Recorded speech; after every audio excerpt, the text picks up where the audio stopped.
Happy holidays to you all. I hope you guys are having a great Christmas Eve. Uh, I just came on to wish you all a happy holiday and hope you have a very Merry Christmas. Those of you who celebrate Christmas, of course. And it has been a lot of stuff that has been going on these past couple of days. I guess anybody who knows that I do the news was wondering where are you with this news? It is getting to the point where all of the spilling out of this idiocy from this administration. It does you no good to report on it one day because it's going to be the opposite the next day. Because while this administration and its bullshit is about to get us really into another war, and not just a regular war, a war with China, stealing the oil that is supposed to be going to China and talking about he's going to keep the oil.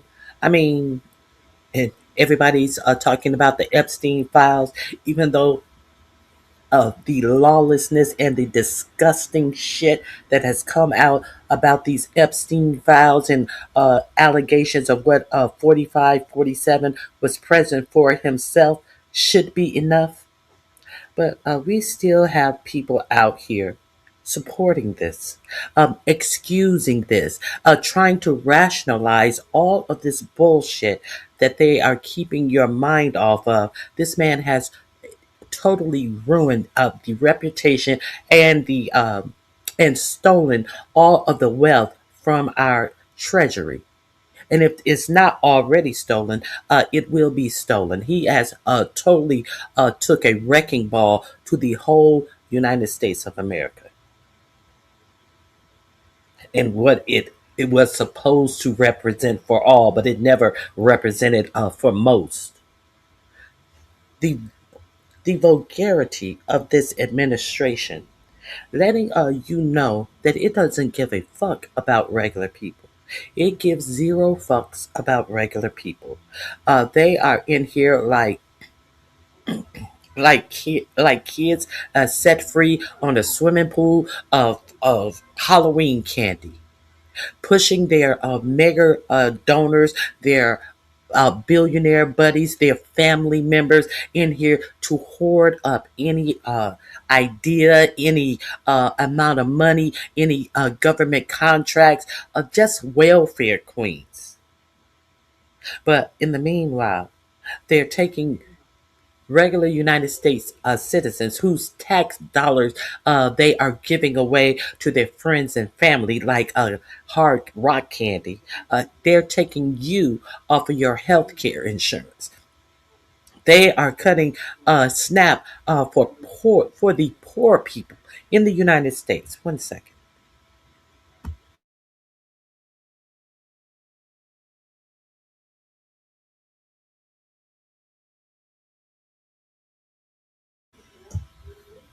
And they are pretending to be victims. Now all of a sudden, your vice president, like I've already told you, do not think that, hey, Rockwell, it's good to see you. Hey, Madison. Hey, Ron B. Oh, I didn't even say hello. I hope you guys have a happy holiday. Hey, T. Danielle. Hey, Foot Soldier. Hello, hello, hello. I hope you guys, hope you guys have a happy holiday. I used to get attacked by barbs. They didn't like what I said. So look at the head of the Barbies. Anybody now? We should now we understand. Now we understand the mentality of a person who sits up and says they are barbs. We know that they are not mentally well. We If we don't clearer understand that, we understand nothing. Thank you, Ron P. Now, now, It should not surprise you. I don't know why it would surprise anyone. Anyone. I don't know why it would surprise anyone. This woman is married to a SA offender herself. I think she admires the type of men that she grew up around and the type of men who she chose to marry. None of this should surprise you. Getting up there with absolutely nothing to say. If you guys didn't see this clown at Turning Points USA, Nicki Minaj. Oh my God! I just want to say we have we had the most beautiful, sexy looking president in the world. And wait for a pause, wait for a pause, wait for a pause, wait for a pause. And Gavin Newsom. Are you mad at Gavin Newsom because he wouldn't allow your SA offender husband to live in a community where your SA offender husband was not allowed? So he's new scum. He's the scum. But your husband was the one who didn't qualify to live in this neighborhood. So that Gavin Newsom is the scum. Oh, you thought that you could go aboard city codes and everything and take it straight to the governor, and he said, "Bitch, bye. I don't make those little tawdry rules that your husband cannot abide by." Okay, so then she gets up and I think that she's saying something so slick and we have our handsome president, the most handsome man in the world. Oh, now what are we doing here? And we have the assassin JD Vance, and then realize that she's talking to a woman who died by a bullet to the neck, and then she looks like, "Oops, did I say that?" And then when the fucking grifter Erica Kirk said, "Ooh, it's okay. I've heard everything. I've heard everything. It's okay." And then she looks at her like it was a whole shit show. Now, I've already told you about the shit show. She went to Turning Point USA. She's all up the butts of MAGA. So we've had people on YouTube. She went to eat her buttery biscuits, buttery biscuit bites, buttery biscuit bites. I need to get my buttery biscuit bites. She went up there to Turning Points USA to get her buttery biscuits. Now, we have seen Byron Donalds. We have seen what is his name? Tim. Oh God, the one who looked like Reggie from the Fat Alberts. Hey, the one who looks like Reggie. Tim. What is his name? Who pretended like he got married when he was running for president. Uh, married. Married a whole. Married a whole Karen with 13 and 9-year old children.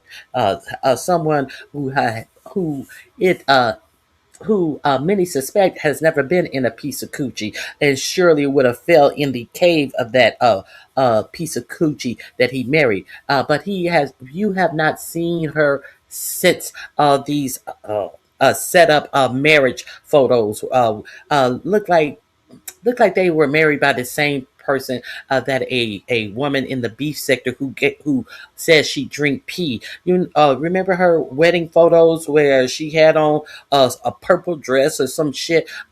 These wedding pictures that they put out, this family photo. You ain't seen or heard of that bitch since he has dropped. What is his name? From Tim, fuck it. From North Carolina, South Carolina. Okay, he didn't get any buttery biscuit bites. He was on the campaign trail for 45, 37. What came of that? Absolutely nothing came of that. Then who else? Who else? Who else? All of these all of these soldiers who would go against their own people. Now, why do I say they will go against their own people? Nikki just trying to get her criminal husband a pardon. She see he's passing him out for little or nothing, so she's up there rimming the balls like she's rimming this buttery biscuit. Why are you mad? I'm mad because why did she have to bring black women into any of her coonery that she was doing up there? What did black women have to do with any of this? A bitch who sat up there and went to the UN and uh,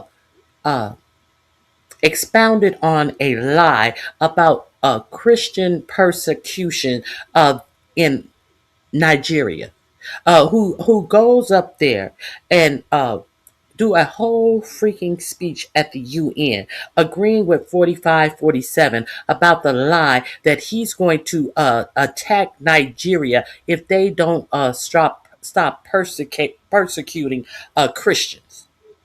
And here she go. But she didn't open her motherfucking mouth about the Trinidadian man who was shot off a boat on this bogus we are fighting drug cartels and we are fighting narco terrorists. She ain't said a shit about him. The one who sits up and tells you she's not black, she's Trinidadian. So, what has she said about Trinidadians being under a war thumb, a illegal war thumb of this man? Not a goddamn word, not a goddamn word. And no, nor is she going to say anything about it. Now, she bring in black women. Black women should stop making. I forget how she put it. We should stop making white women feel bad about their looks or something to that effect. Is it our fault that these white women are going in, putting shit in their lips like Caroline Livet lips look like they were fucking connected dots lips, so she had so many motherfucking fillers shot up in her lips. Is it our fault? Is that our fault? Is it our fault that she was sitting on stage with Erica Kirk, who had more hair weave in her head than black people? Is it our fault that what we do for ourselves, beauty wise, they try to mock and ridicule, and then they go do the same thing, and we're supposed to act like we don't see that they are trying to emulate us at every turn.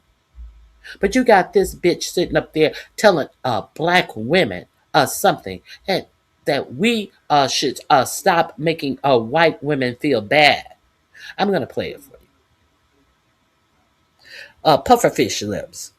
Yeah. So and then the crew de gras. Now you have all of these right wings zealots up there fighting among themselves, from Benny Johnson to Tucker Carlson to Megyn Kelly, and then you have Vivek Rashami come out there. It is the Indian man who came out there and said that you must defy hate wherever it come from.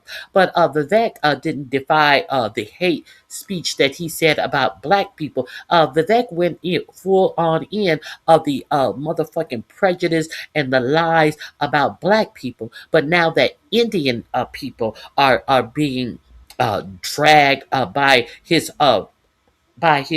beloved Republican parties. Now you have to defy hate. Fuck you, Vivek. You divide. You want to talk about the hate that's going on in your party and try to ignore that you were a part of it. It's these people think that they have the right to hate on black people. They feel that is a right that they have. Then you get none other than your vice president, who is nothing but a DEI hire. You get your vice president hitting the stage with a whole lot of bullshit. And why does any of this matter? Why does any of this matter? Your DEI hire uh, suspect VP gets up there and says that now white men no longer have to apologize for being white. If you did not hear that, that is what your vice president had said. And you have this whole clown sitting up there chastising black women for some perceived hatred towards the beauty of white women and all of this. A whole clown show. A whole clown show. Okay. You have a whole raccoon sitting on the stage decrying what black women make white women feel. A whole lot of bullshit, for real. They haven't checked Kim Kardashian. Now she's crying single mother. Black men are no good to her. Black people refuse to cancel this family and hold them accountable for being culture vultures. I listen.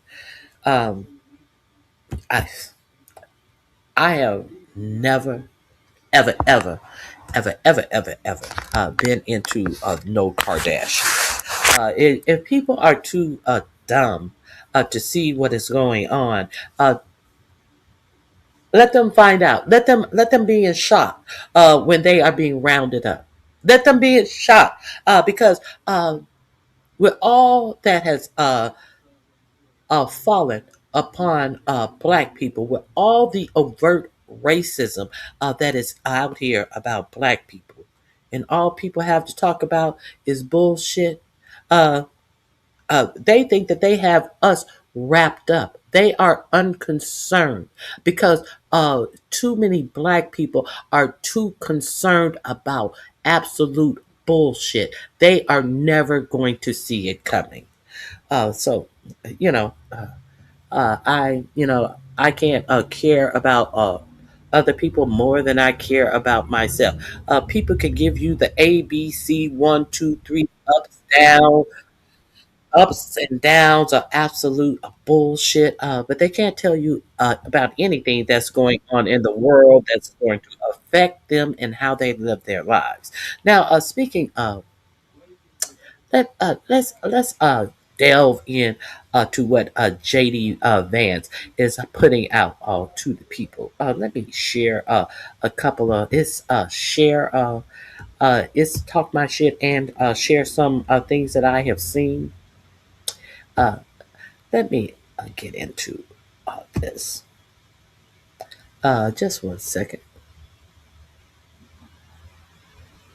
Okay, that's the bottom. We're going to go through the top, and you see that 60 Minutes cancel that. I told you when 60, the producer of 60 Minutes left CBS News that there was going to be a problem. 60 Minutes had a whole piece ready to show you about the Seacot prison where your president illegally sent people. Ronnie Q, why do you care about undocumented immigrants? Because if they do it to them, do you think will not do it to you? He already said that he wanted American prisoners to go there as well. So you don't think that they will do it to you? Do you don't think that they will make anything a crime, criminalize things that you are doing? How many innocent people of your color, of the black race, have been held in prisons for decades? So you don't think they would do it to you? The simple boldness of them sending them there when a judge said if the plane is in the air, turn the plane around, and these people still went there and was SA'd and beaten, and you don't think it matters to you? See, you have to understand.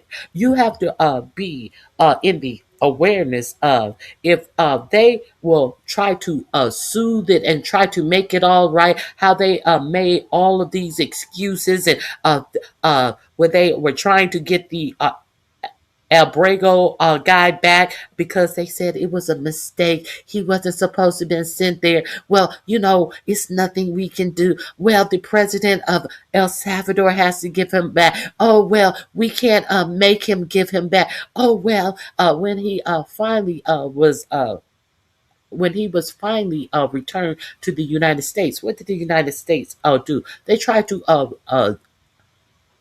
give a bullshit charge on him about a case in Tennessee. When the Tennessee prosecutor said there is no case here, we're not going to prosecute it. What did they say? Well, if you signed this, that you had a he didn't even have an order to be deported in the first place. They said that he had a deportation order. He had a deportation order, and we were right. Now they admitted that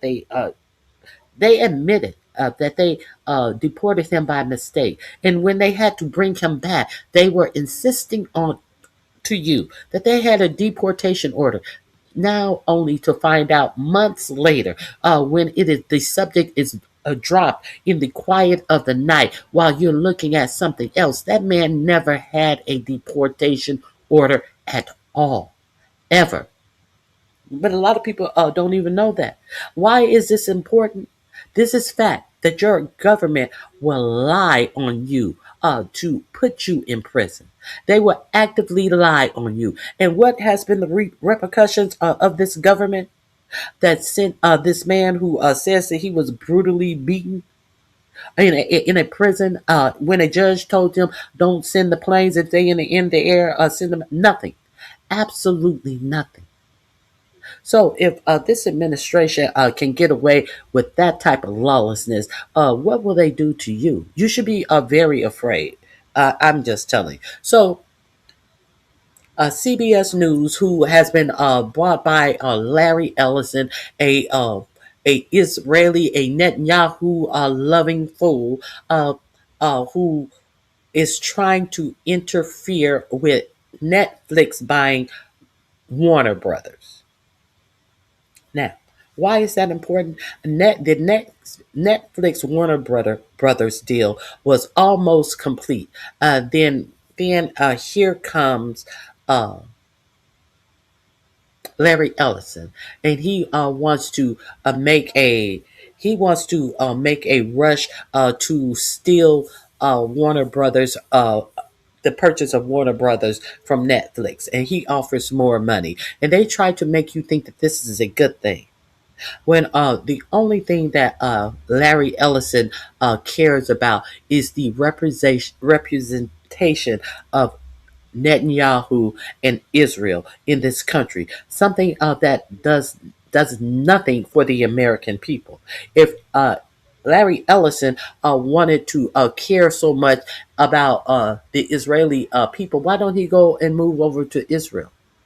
But no, he wants our country to bend the knee to the needs and the wants and the cries of victimhoods of Israeli people over here, calling anything that you do or say that could be factual. You are anti-Semitic. So he wants to buy, and he would control the largest swath of media in the country. Why is that dangerous? Why would that be dangerous? Because he is already over CBS. CBS had this story about CCOT already reviewed 5 times by their lawyers, by every broadcast person who had to approve this. And then what happened?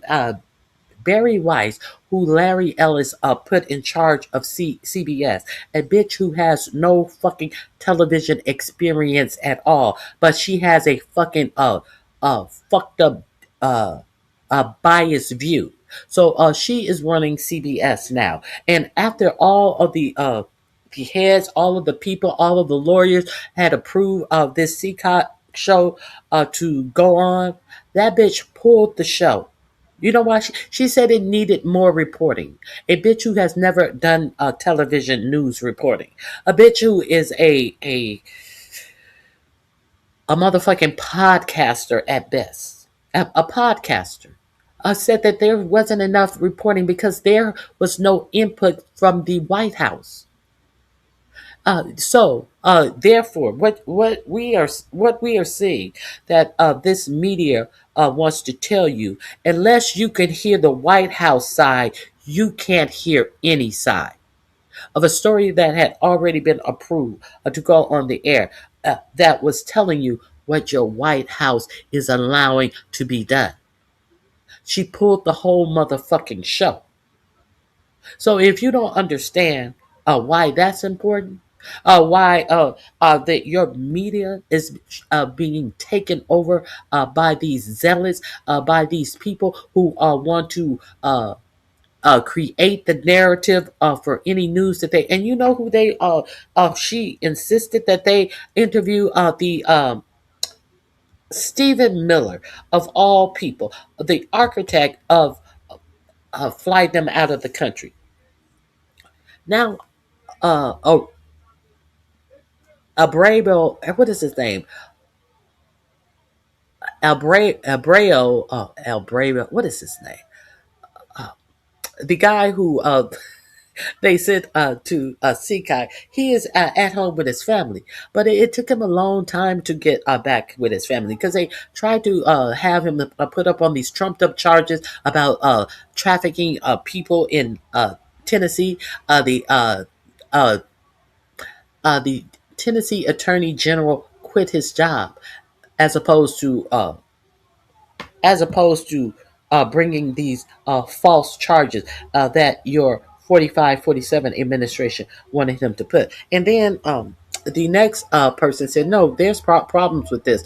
I don't see any charges. So then your administration said, well, we'll send him to Costa Rica and you sign this paper and we'll send you to Costa Rica where you can live out your days in Costa Rica. But they wanted to sign him. They wanted him to sign this something that said he was trafficking, and he said, "I'm not signing that." You know how they usually make these backroom deals and have you sign onto a lie to get to some freedom. You know that what your government is capable of. And he said, no, I'm not signing this. And then they said, well, you're still going to be deported, but we're going to deport you to somewhere in Africa. Uh, we're going to deport you to, oh, I forget where it was, somewhere in Africa. And that's what we're going to do to you. Since you won't sign these papers. But a judge said, no, you're going to release him. That's what you're going to do. You're going to release him, and he's going to be able to go home to his family. And he finally got able to go home to his family. And when questioned about why are you sending him to Africa as opposed to Costa Rica, like you said, they said, well, we're unable to send him there because Costa Rica won't have him anymore. Now, Costa Rica took it upon themselves to say, we said no such thing. So your government lied because this man wouldn't sign the paper about a lie that he was trafficking people in Tennessee, and then they threatened to send him to a country in Africa. This is this Trump administration, if you are unaware of it. And you think that, oh, it doesn't matter? If this administration with a headlight on it about this case is doing all of this, what are they doing when you are not paying attention? When you already think that black people deserves everything they get after building this fucking nation and the income of the wealth of this nation? What do you think that they will do to them when J.D. Vance has the audacity to stand up on a stage in front of these young people that they are trying to harness into the Republican Party? And what is the Republican Party at this point? They said that there is no Republican Party. There is a MAGA Party. So, what is this MAGA Party? This MAGA Party is what J.D. Vance would not criticize when one of the young Republicans came out talking about they had a Nazi streets. And uh, J.D. Vance actually condemned the person who put out the text thread. He said that he's going to warn his children about some sleaze bag who would put out the text messages. He had no problem with the context of the text messages, just like he has no problem with the context of the things that Nick Fuentes, who is a Holocaust denier, has to say. He gives a fuck about none of this. Now, how are you an administration who is so hell bent on anti-Semitism, but you say that there's room in the party for all types of thinking when it comes to Nick Fuentes and the shit that they support, because you want and you need their support. Now, why should you be concerned about this? Why should any of this matter to you?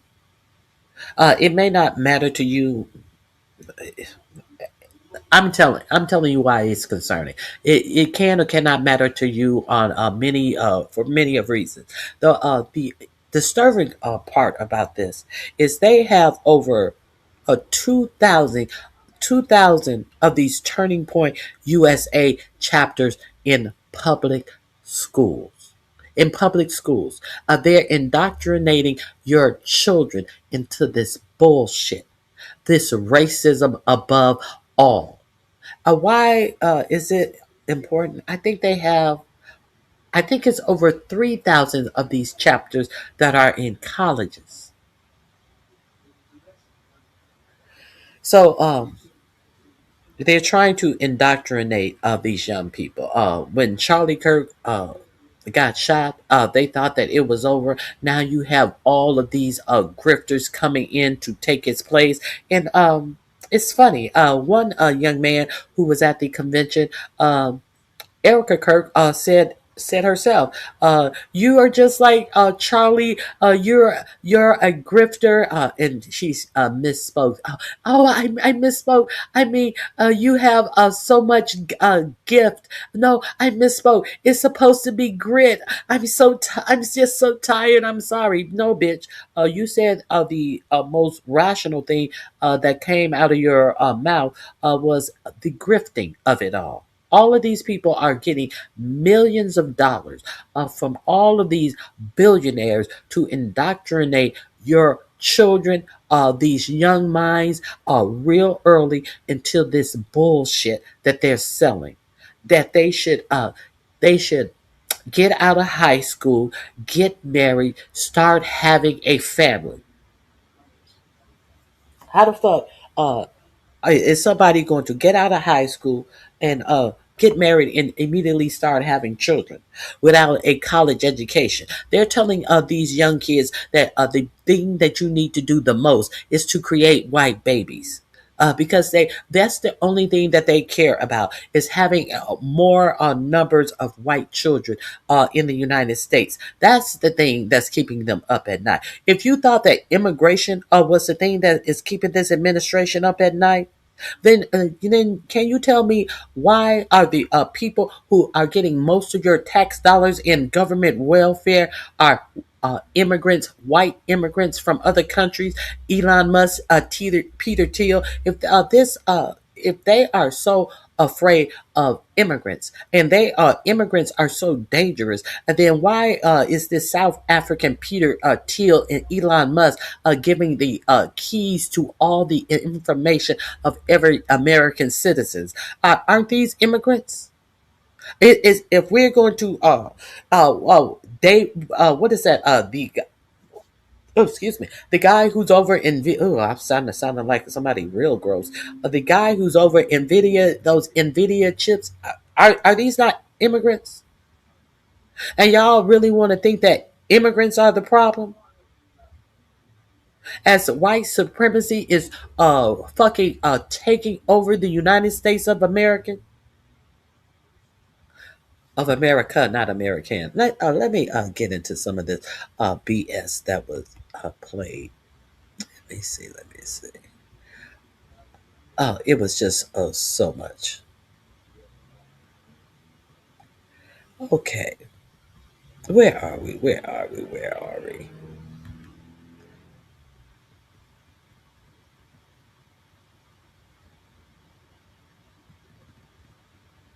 Mm,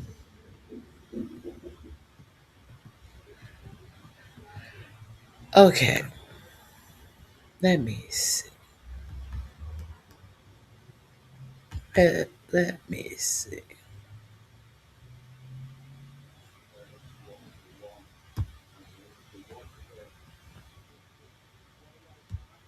Let me share this with you.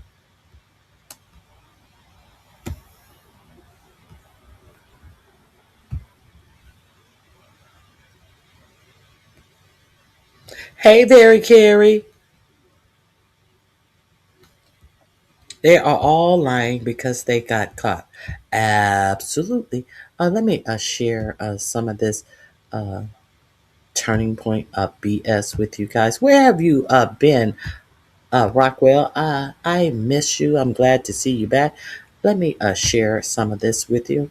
If you guys, if you guys have missed any of this, a turning point USA, a whole Klan rally, in my opinion.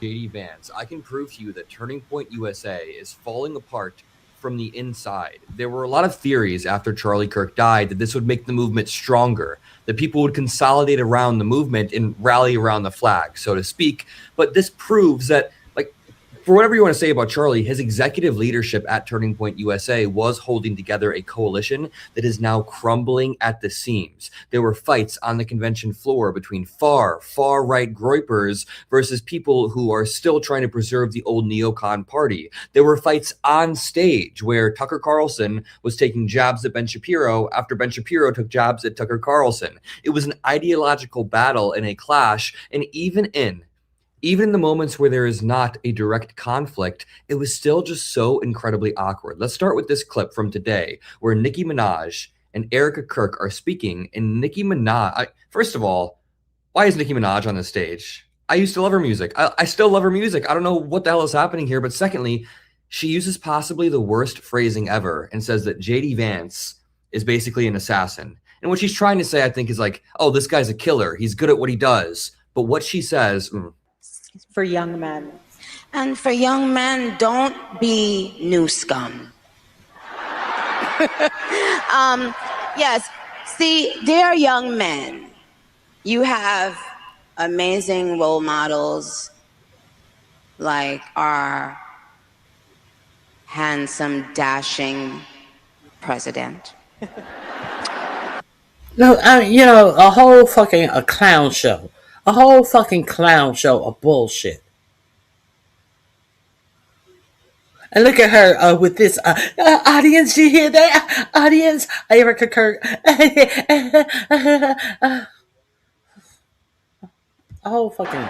And you have amazing role models like the assassin J.D. Vance, our vice president. And when I say that,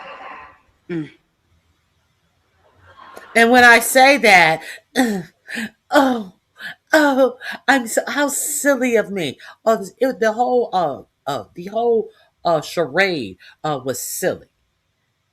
And you are talking about great men.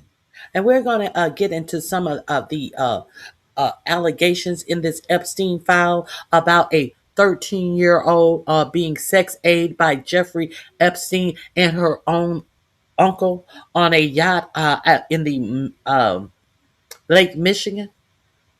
We are also going to get into this same 13-year-old saying that her child was pulled out of her stomach in Lake Michigan and thrown over the edge. A 13-year-old who was being SA'd based upon her accounts that Pam Bimbo said that there were no other people to look at. Hold on. Based upon the account of the Pam Bondi told you that there were no other people that Epstein were trafficking people to. And so there's nothing else to see. Cash Patel said that there was no one else. There's nothing else to see. Allegedly, it is being, no. It is in the Epstein files. It is being reported that in the Epstein files, it is that complaint. But these people are sitting up, enticing young minds to this indoctrination of the Republican Party. And let's not forget that Nicki Minaj, not only is her husband a SA offender, he is an offender of underage children, of people who were underage. If I'm not, yeah. And let's not forget who else is a SA in Nikki's orbit. Her brother. Her brother is serving time for SAing. And they have this bitch up here talking about alleged great men. That's the catalyst of what's really important about this. Look at the representation of this dumb black nigga bitch sitting up here talking shit so she can get her SA child abusing husband a pardon. That's all this shit is about. Let's go. Trust me, there's nothing new under the sun that I have not heard, so you're fine. So now she's laughing, like, oh, don't be offended. There's nothing under the sun I haven't heard. It is also being reported that poor little Erica Kirk, everybody in this Trump world, everybody is mad about the person who is getting the most attention that I will not talk about. I've touched on Candace Owens. They all have equal hate for Candace Owens. You know, the Candace Owens who is saying that this Erica Kirk chick, she's not grieving like a regular widow. Now, when this airhead Nicki Minaj comes up here and says something about an assassin, you see her response and her big smile. Oh, there's nothing I haven't heard. Has that man body been in the ground 5 months yet? Has he been in the ground 3 or 4 months? And she's sitting up here laughing, unaffected. That means nothing. Because I'm getting this money. This money is dropping in. It has been also reported that money is dropping in at a PO box in a parking lot by the millions that has is reported to be some type of business, but is the business is nowhere there for Turning Point USA. But who has control over that PO box where all of these millions of dollars are going to some elected official in Arizona. It is also being reported that Erica Kirk would tell you out of her mouth that she hasn't dated. She wasn't dating. She's never dated in New York City because she saw what her cousin had gone through. And then you find out that Erica Kirk was on one of the Bravo, what's that? Summer house shows actually dating someone. And you also find out curiously, she says that she doesn't drink. They show them out, they show them drinking. This bitch is a whole liar. We are not going to forget that her father has been scrubbed. I've heard that her father has been scrubbed from the internet, that her mother was some big defense contractors who have ties to Israel.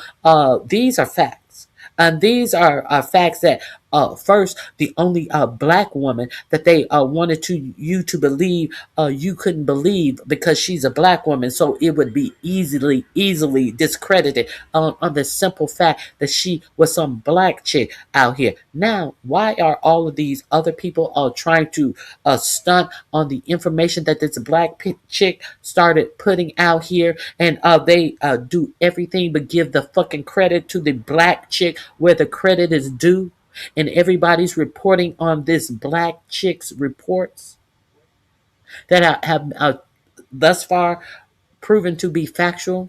The things that she say that she knows for sure. So the things that she questions, she'll put some shit out there, but she says she can't really affirm this. Now, what she has affirmed about Erica Kirk is Erica Kirk was dating somebody weeks before she married Charlie Kirk. What she also is reporting is that shortly after Charlie Kirk was killed, that Erica Kirk then bought this person in to some uh, high executive a spot in Turning Point USA. The woman, she's never dated before, but now all of a sudden, the motherfucker she was dating right before Charlie Kirk has a high position in Turning Point USA. We'll get to that, but all of this, Yes, we did. I love you. I love you. Do you really love her? If you love her so much, what did you say to Nick for when I mean to Charlie Kirk when he said that Nicki Minaj is no role model? What did you say? Since you love her, I love you. What I'm pretty. How many Minaj albums have you purchased with your money or with these millionaires' money, these billionaires' money? What song do you know of Nicki Minaj? I know none, and I am proud of it.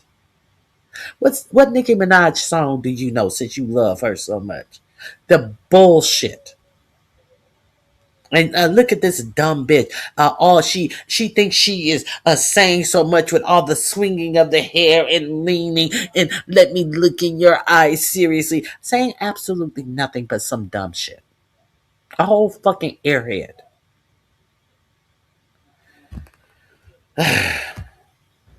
Obviously, a bit of an awkward moment. I'm not sure the momentum that was there a year ago with Turning Point USA is still there. The movement is fracturing, the movement is crumbling, and Turning Okay. I'm gonna put this link in my description box so you can hear Adam Mokler's commentary on this. I just want to actually get to what was actually said. the one that was kind of building the movement on the back end. This brings me over to JD Vance. JD Vance takes the stage and gives a slimy speech that is laced in racism. I mean, the racism is obvious, but it's laced throughout the speech in such a way where if you're not listening, you might miss some of what he's saying. I mean, he goes on for like a minute or two about how America is a Christian nation. Christianity is America's creed. But he's forgetting the fact that his wife is quite literally not a Christian. His wife is a Hindu. His kids probably won't be Christians. So what are you saying here? But I want to say something here. The only thing that has truly served as an anchor of the United States of America is that we have been, and by the grace of God, we always will be a Christian nation.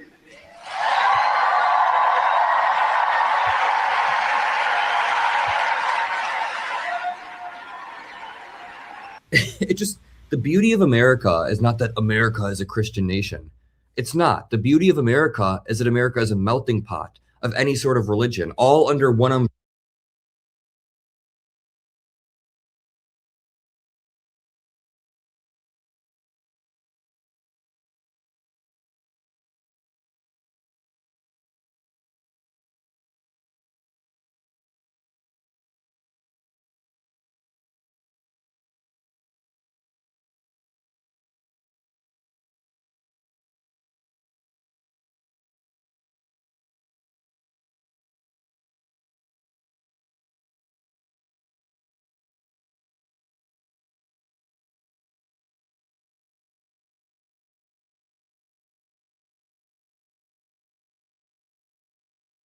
far-right movements. The only moral clarity that was given on stage was honestly from Vivek Ramaswamy, of all people, who now has every incentive to push back against the far-right racism because he's Indian, his kids are Indian, his wife is Indian. But one of the main reasons why this Nick Fuentes movement is spread so far and wide is because Donald Trump has obviously normalized and helped create this. But J.D. Vance in particular, he's a younger guy. Younger Republicans look up to him for moral clarity, and he is not giving any of that. He's not condemning any of this. When that young Republican group chat of like 20 to 30-year-olds came out a few months back, J.D. Vance didn't even condemn it. Didn't condemn it whatsoever. He even implied that the person who leaked it was a bad person. Now we have Vivek Ramaswamy.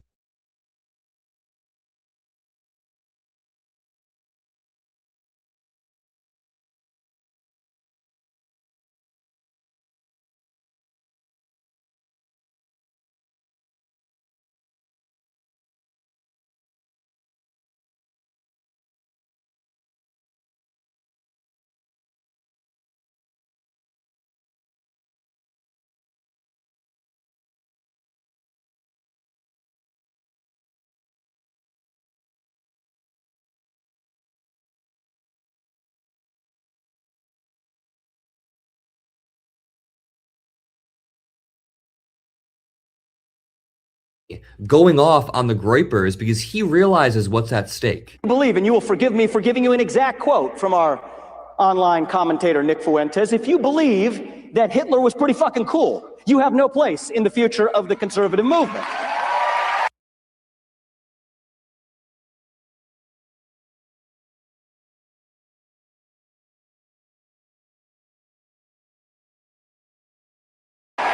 You can debate foreign aid to Israel all you want. That's fine. That's fair. But you have no place with that level of hatred. You can debate the right resolution of the Russia-Ukraine war, but if you believe Joseph Stalin is someone to look up to, you have no place in the future of the conservative movement.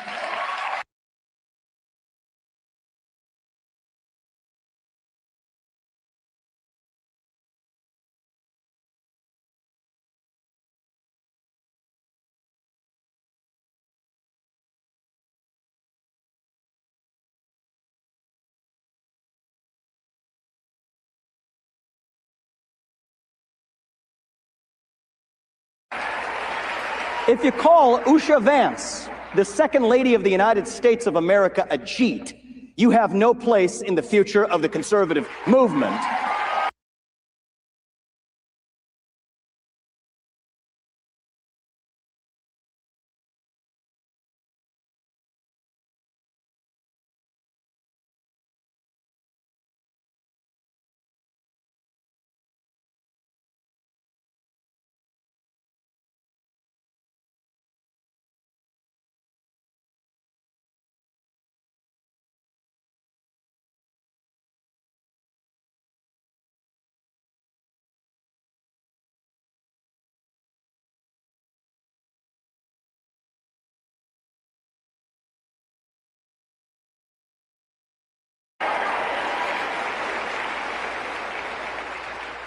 And if you can't say those things without stuttering, then you have no place as a leader at any level in the conservative movement either. Certainly not in my state of Ohio. Believe in. Listen, I used to follow Vivek around the trail in Iowa when he was primarying in the Republican primary, the caucus, and this guy is a slimy liar. Like, this guy was just repeating whatever he thought Trump wanted to hear at that time, whatever he thought would gain him power. But there is a but. What he's saying here is exactly what J.D. Vance should be saying. It seems like Vivek Ramaswamy dropped his MAGA shell during the caucuses, the Iowa caucuses, and now he's saying what he actually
actually believe since he's running for the governor of Ohio. So as Richard points out, it's amazing that this is way clearer than anything Vance has ever said to defend his wife. Like, what the who isn't the vice president, he's not even in any position of power, he's providing that clarity for the movements. Now, this is the most awkward, most viral moment perhaps, where Erica Kirk has a pretty bad gaffe. Despite the devastating loss of Charlie Kirk, my incredible husband at UVU, Caleb has persisted with the same gift. Grit. It has been a long day.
Vice President of the United States. We believe in honoring your father and mother rather than shipping all of their money off to Ukraine. This is the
effing problem. He takes these snide snipes at our democratic allies and then is silent on Russia. He's silent on actual authoritarians. He'll take snide snipes at AOC or Democrats that he thinks are too far left, but then he is silent on the extremist wing of his own party that is eating him and his family alive. When he says that we're sending all of our money to Ukraine, or he said we're sending all of your parents' money to Ukraine, that's not what's happening. Under the Biden admin, we weren't even sending money. We were sending 70 to 80% equipment, old military equipment that was about to expire. It was so expensive to get rid of this equipment that we decided, wait a minute, it's actually more beneficial if we just send it over there and then we can build more equipment, which boosts our economy.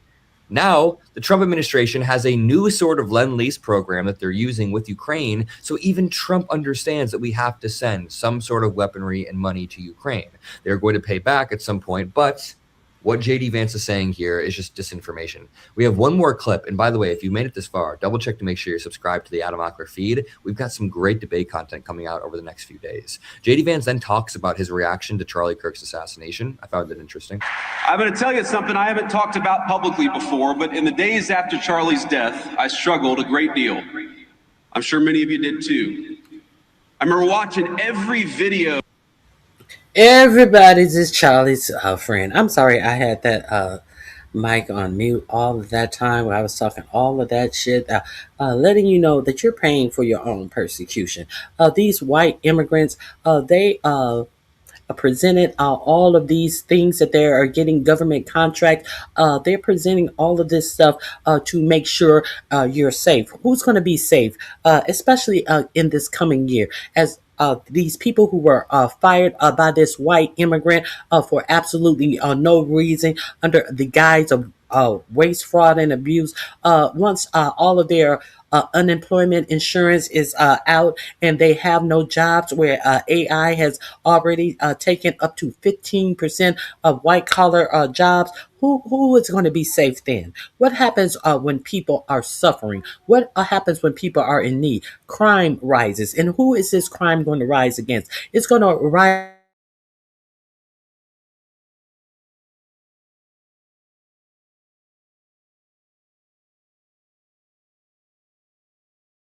upon you. That's who's paying for it.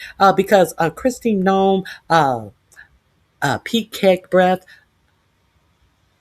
Pam Bimbo, all of these people are already living in military housing because they are too afraid, or they are just so on the grip that they don't want to pay for their own housing. They are so afraid. They are living in housing that is designed to be for generals and colonels and all of this type of stuff.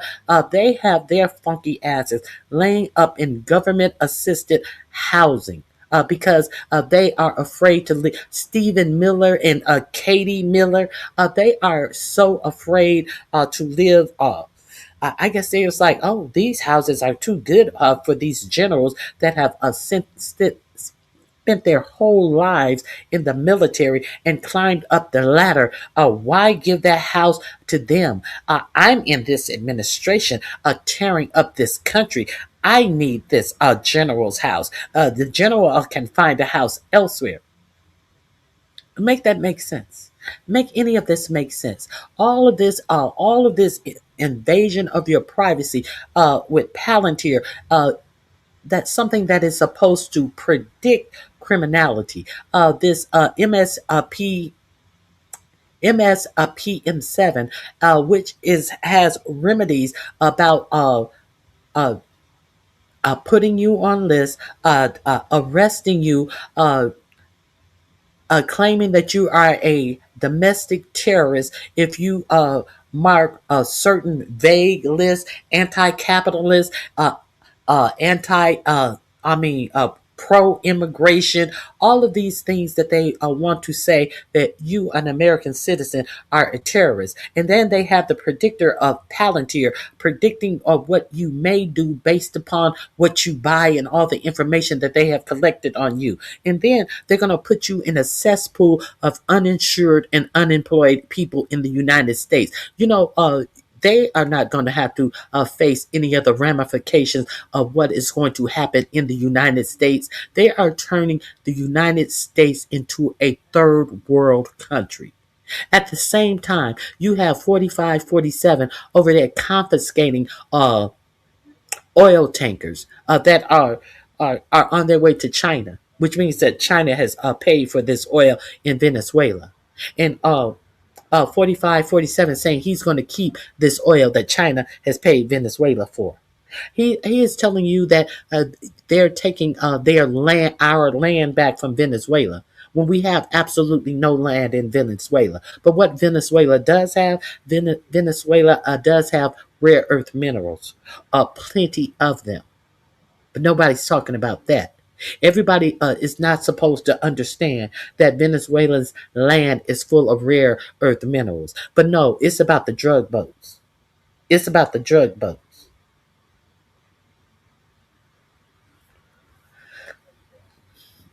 No, it's about billionaires getting filthy rich. 4547 says he has already talked with oil companies about what they're going to do with the oil in Venezuela. Isn't that putting the cart before the horse? Uh, isn't Russia on the side of Venezuela? You know, Vladimir Putin's 45, 47's good buddy that he will be able to stop the Ukraine war on the first day and hasn't been able to stop it. You don't even hear 45, 47 talk about stopping the war. You don't. Last we heard as 45, 47 had our troops on their hands and knees rolling out the red carpet for Vladimir Putin was that they were going to have a trilateral talk. And that has never happened. And you have heard nothing else about making peace with Ukraine. The last thing we heard that they put up a 26-point plan that was wholly and completely giving Russia everything that they wanted. And who is Jared Kushner and Steve Witkoff? You know, these ones who are about to break ground in Palestine and make some some big tech company, tech country, a big tech city. Who's going to benefit from this technology city? The people who are already billionaires. So these are the plans for Palestine. Well, I don't know what the plan are for Ukraine, but I do know that it has not been widely reported that there was a charter plane that flew from Russia over to Venezuela, and no one knows what was on that charter plane. I do know that it is reported that Russia is on Venezuelan side in this takeover of Venezuela. So who knows what was on that plane? But for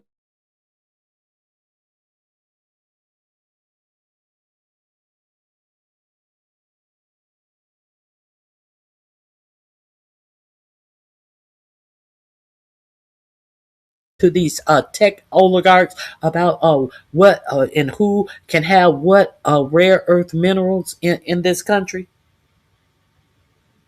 a whole armed robbery,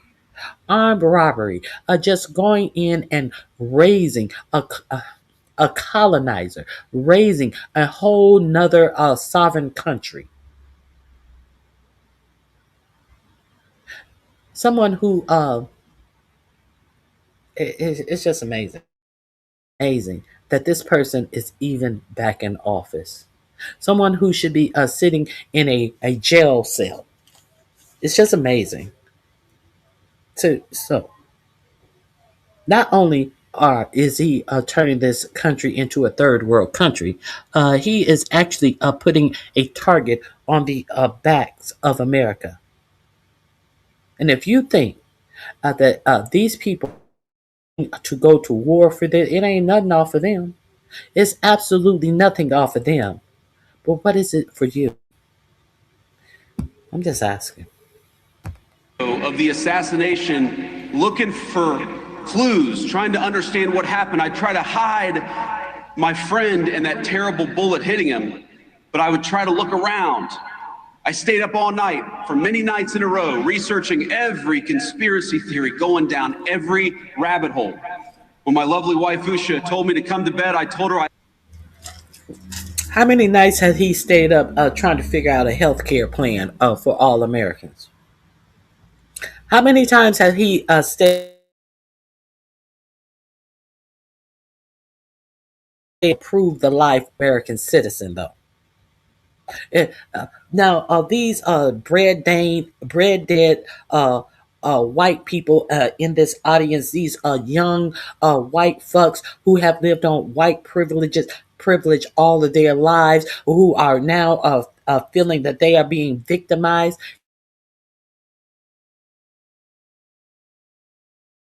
Black people, you're being victimized by millionaires and billionaires and these people that you continue to put into office or to blow smoke up your ass to make it seem like you have been victimized against.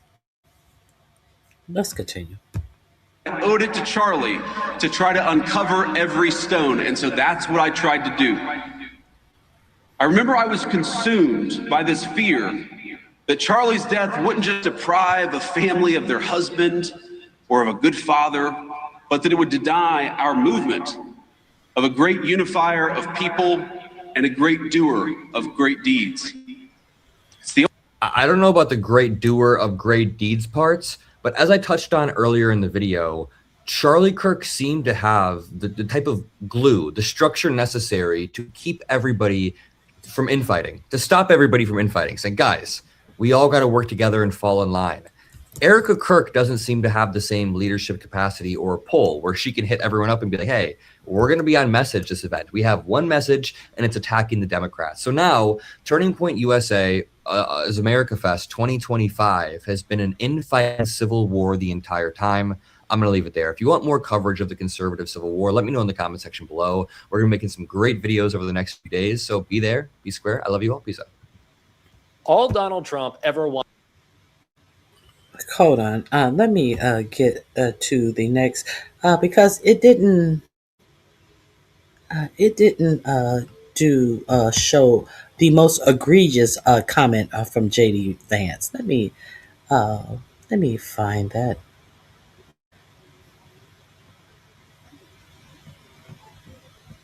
Let me find that for you. The white men won't have to apologize for being white men.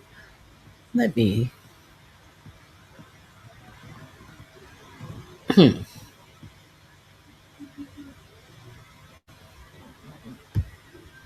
So Trump, as you all know, he's been,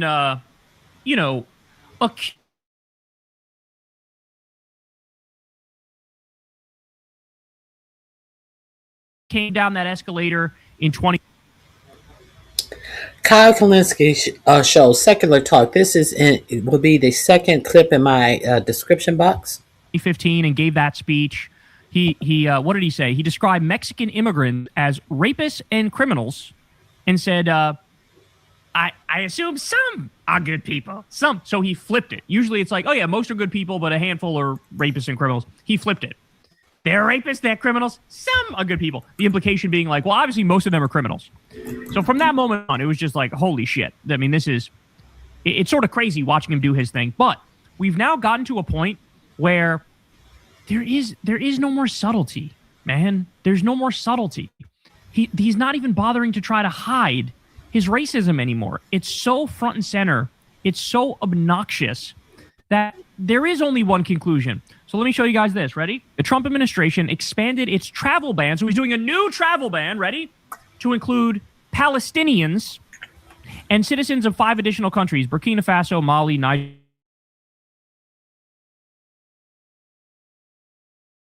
South Sudan, and Syria.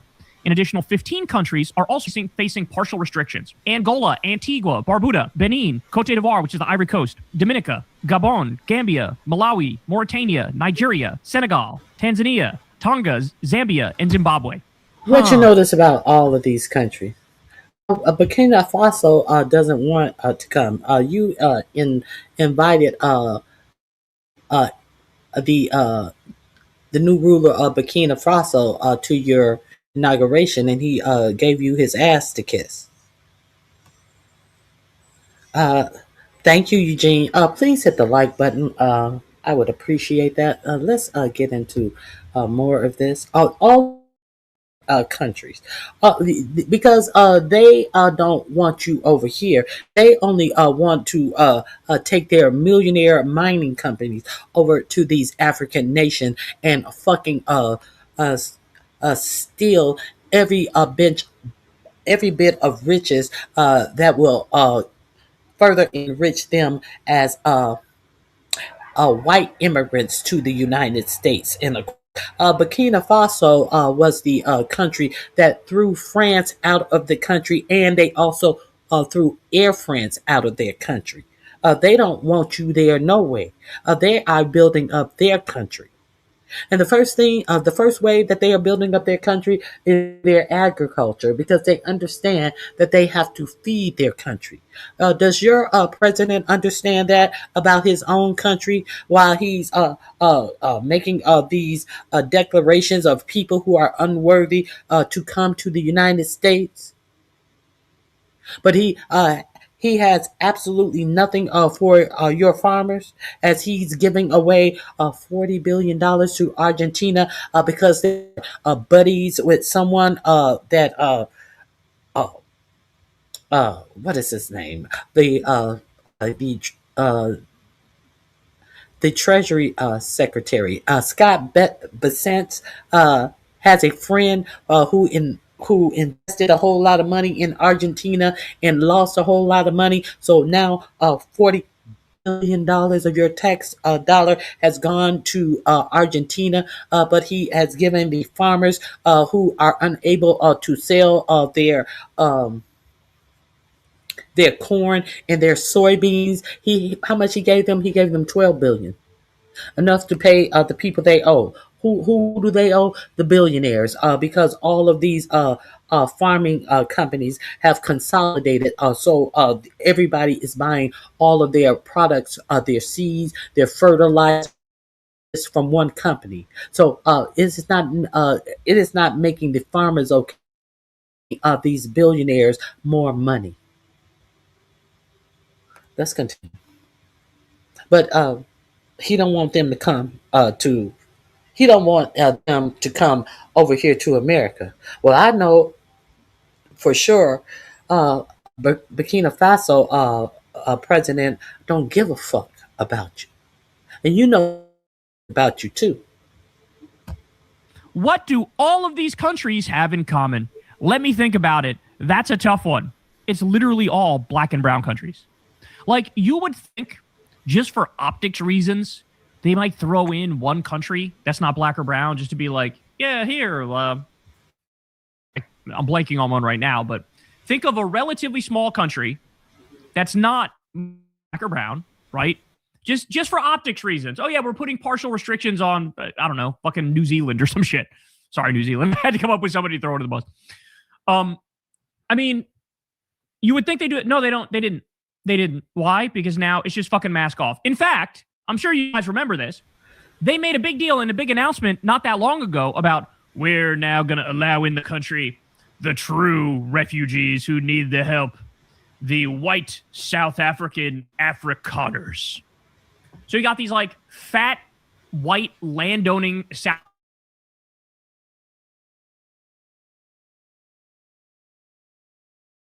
in South Africa. And they've been treated so unfairly by the poor black people there. So we're welcoming them with open arms.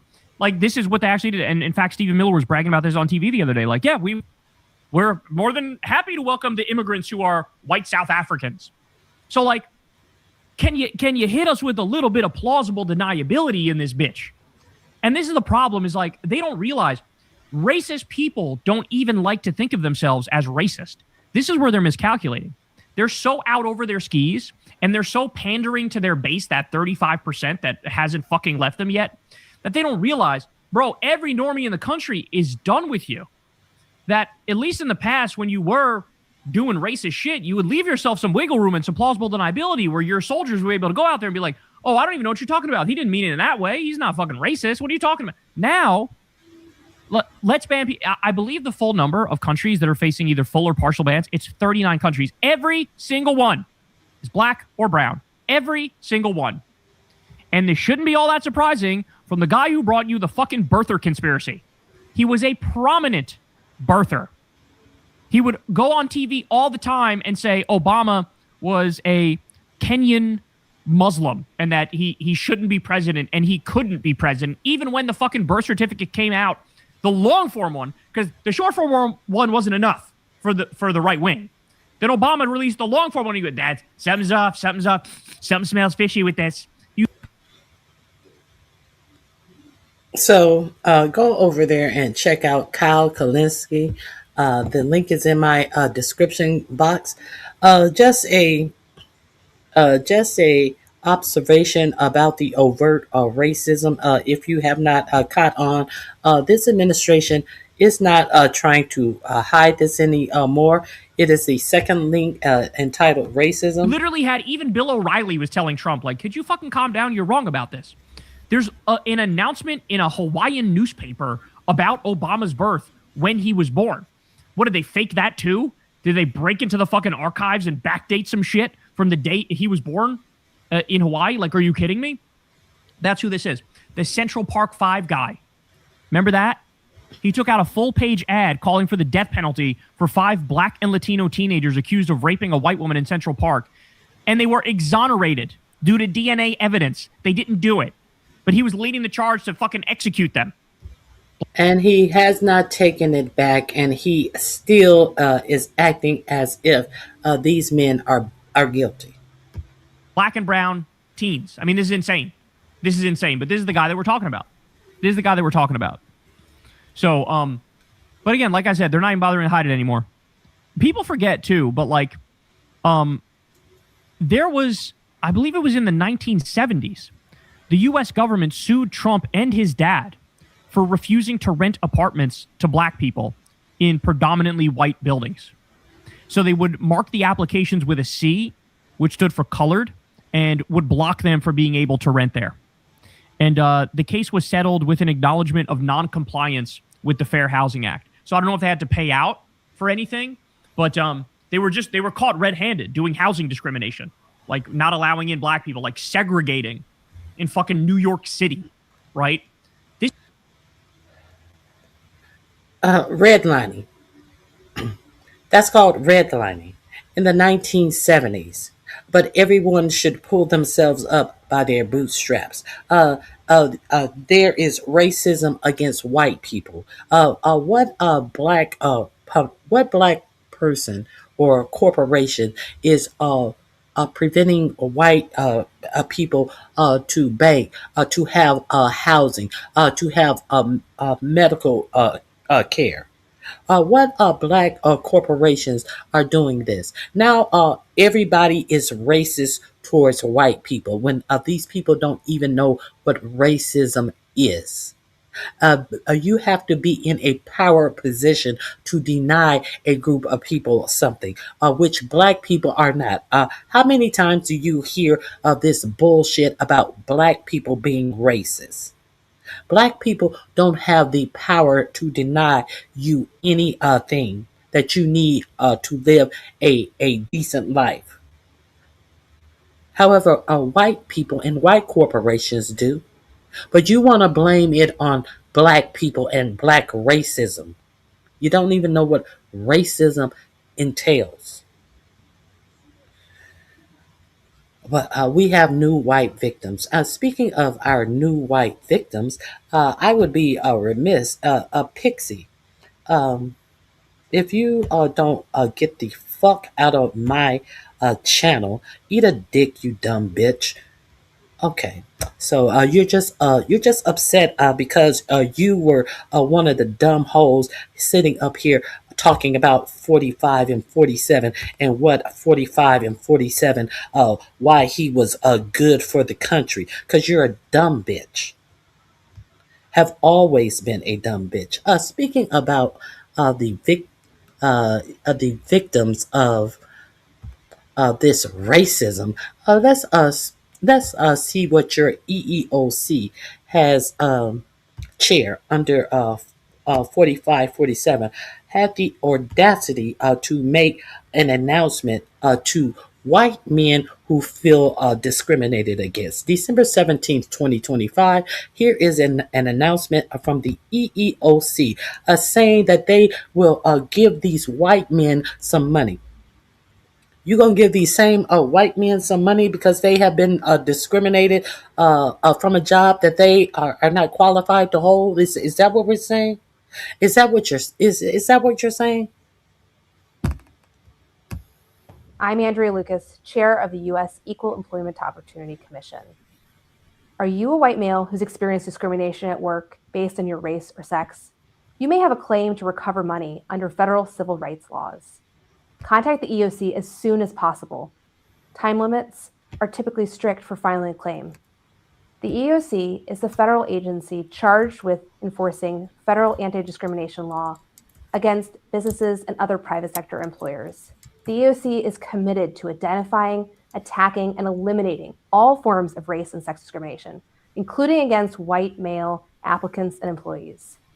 Check out eeoc.gov to learn more and read our one-page explainer about DEI-related discrimination.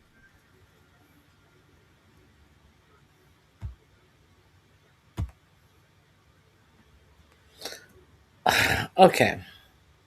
Let me go back a little bit. Let me let you understand exactly. I'm sure you've heard the video of the head of the EEOC urging. Let me share with you exactly why it is important to understand what they are doing with this bullshit. This is the Defiant Lawyers Network. This is also going to be under the link under EEOC. Please go check out his channel. Let's hear him break this down. I'm sure you've heard the video of the head of the EEOC urging white men to file employment discrimination lawsuits with the EEOC. Now, if that surprises you, that tells me you have not watched my videos on Project 2025. In fact, one video I did on Project 2025 back in July of 2024, over a year ago, I specifically warned blacks this would happen. And I'm gonna play an excerpt in just a moment. Nevertheless, this directive is very problematic for a few reasons. First, it will result in white men receiving a form of reparations. Yes, although we've not received reparations, they will receive a form of reparations. And here's how that will work. Pursuant to 42 U.S.C. Section 2000E-2, which codifies Title VII of the Civil Rights Act of 64, all employment discrimination complaints or lawsuits must be filed first with the EEOC. Then the EEOC must conduct an investigation.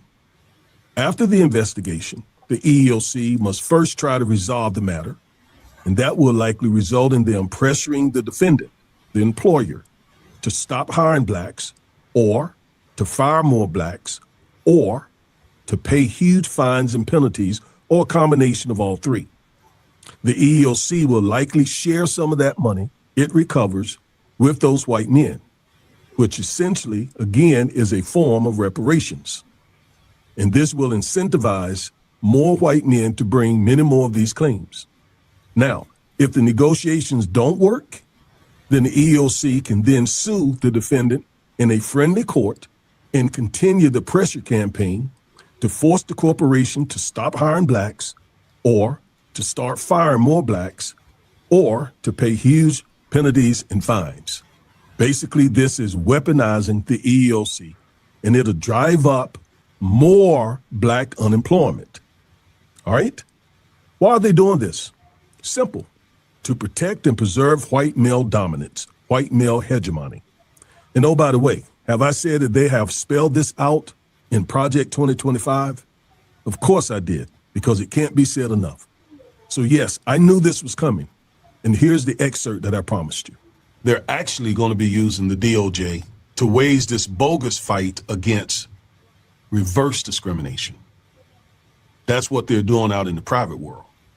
So you can just look for the Department of Justice to become an agency that's going to file a whole lot of lawsuits against a lot of corporations alleging reverse discrimination. In other words, that whites are being discriminated against. I'm sure you've heard the video of the head of the EEOC urging white men to file employment discrimination. So, if you want to be able to repeat some content off of YouTube verbatim, it would have that behooves of you to look at content about things that are going to adversely affect you and how you live your lives. That's all I'm saying.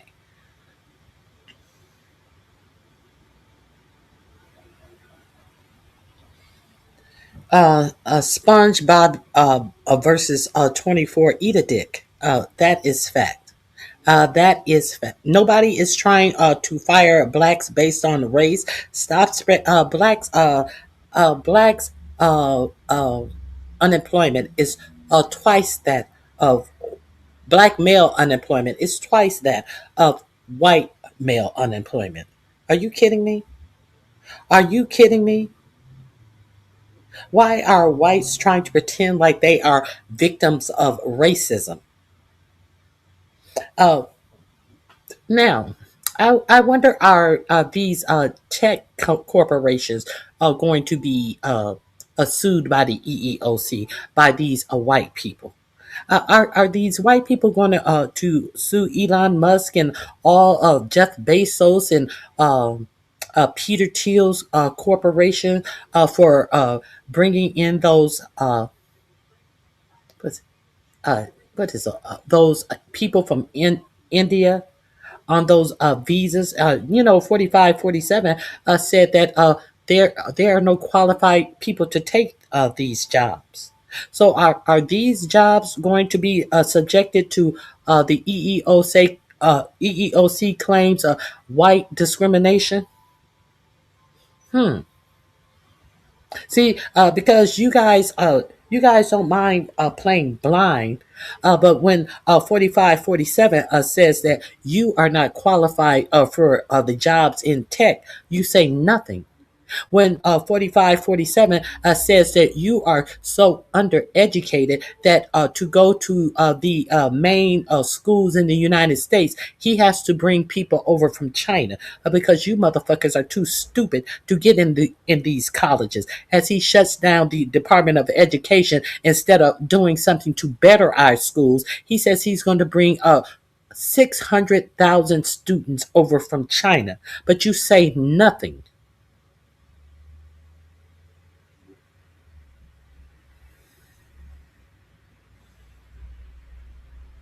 No, our unemployment rate.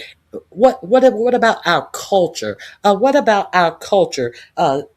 Is states that our unemployment rate should be higher. What about our culture of black women being the most higher educated women in the United States, and their employment rate is still that below of white women? What about our culture says that? What about our culture says that?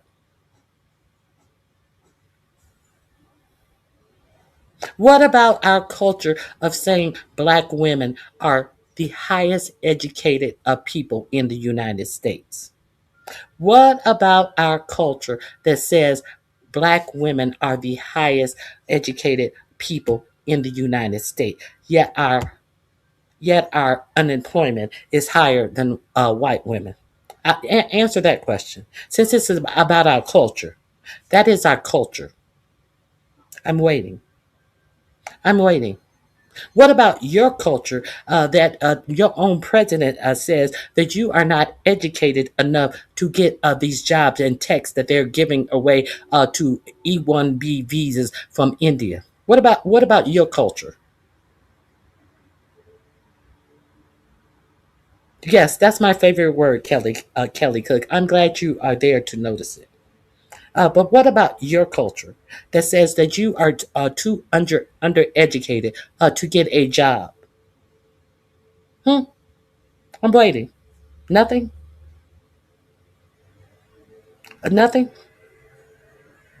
Oh, you have nothing. That's our culture. So I don't care what you want to think that our culture is, bitch. I know our culture.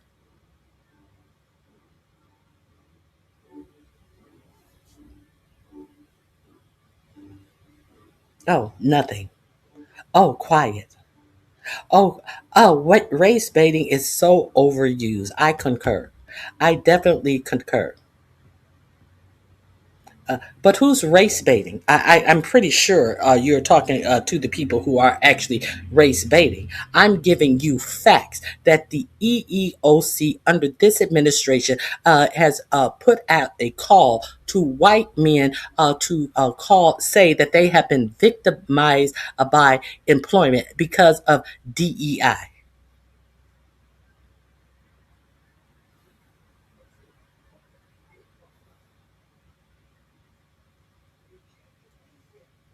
Okay. So you notice how quiet they got when they decided to try to talk about our culture as if we don't know our culture when they don't know their own culture, when they ignore their own trailer park meth smoking culture.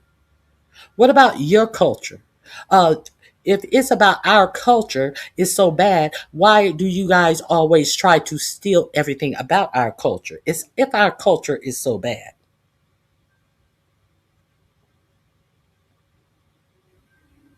Oh, but they have nothing.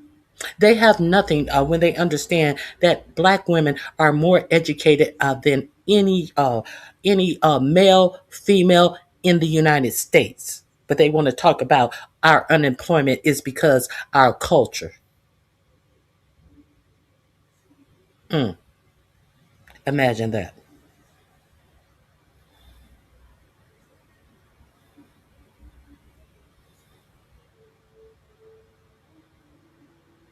You see how quiet they got now?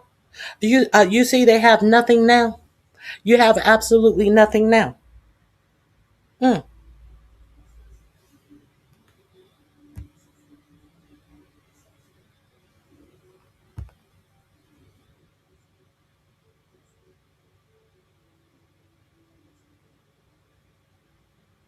okay, let's continue. Uh, See, that's why I present the facts. They want to argue with me when they see that 45-47 administration is giving them a way to be victimized because they don't match up. So let's blame it on we're being discriminated against because we have had all the opportunities that have been afforded to anyone in this country, and we are still underperforming. So it's not our fault. It's so people are discriminating against us. The actual audacity for these unqualified, uneducated whites to be patted on the back for being weak and unworthy of getting jobs, and then they cry discrimination as 45-47 himself told you that you don't qualify for the job, so that's why they're bringing people over from India to do jobs, but you don't say shit about to him. What does that say about your culture? What does that say about your culture when your own fucking president tells you that you are unworthy of the job?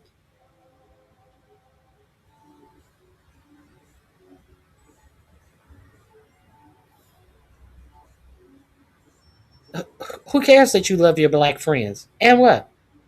Well, what does you loving your black friends have to do with what I'm talking about? Nothing.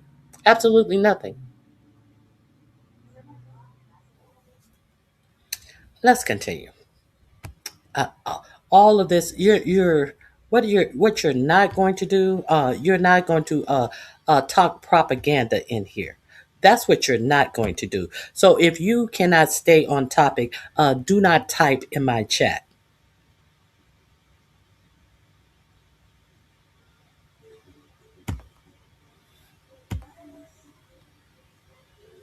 Okay, let's continue on. Oh, I have. Let's talk about Nikki. Let's uh let's talk about Nikki, why don't we? Nikki, it seems like it has been reported that Nikki has gone and shut down her Instagram. Nikki, why are you shutting down your Instagram?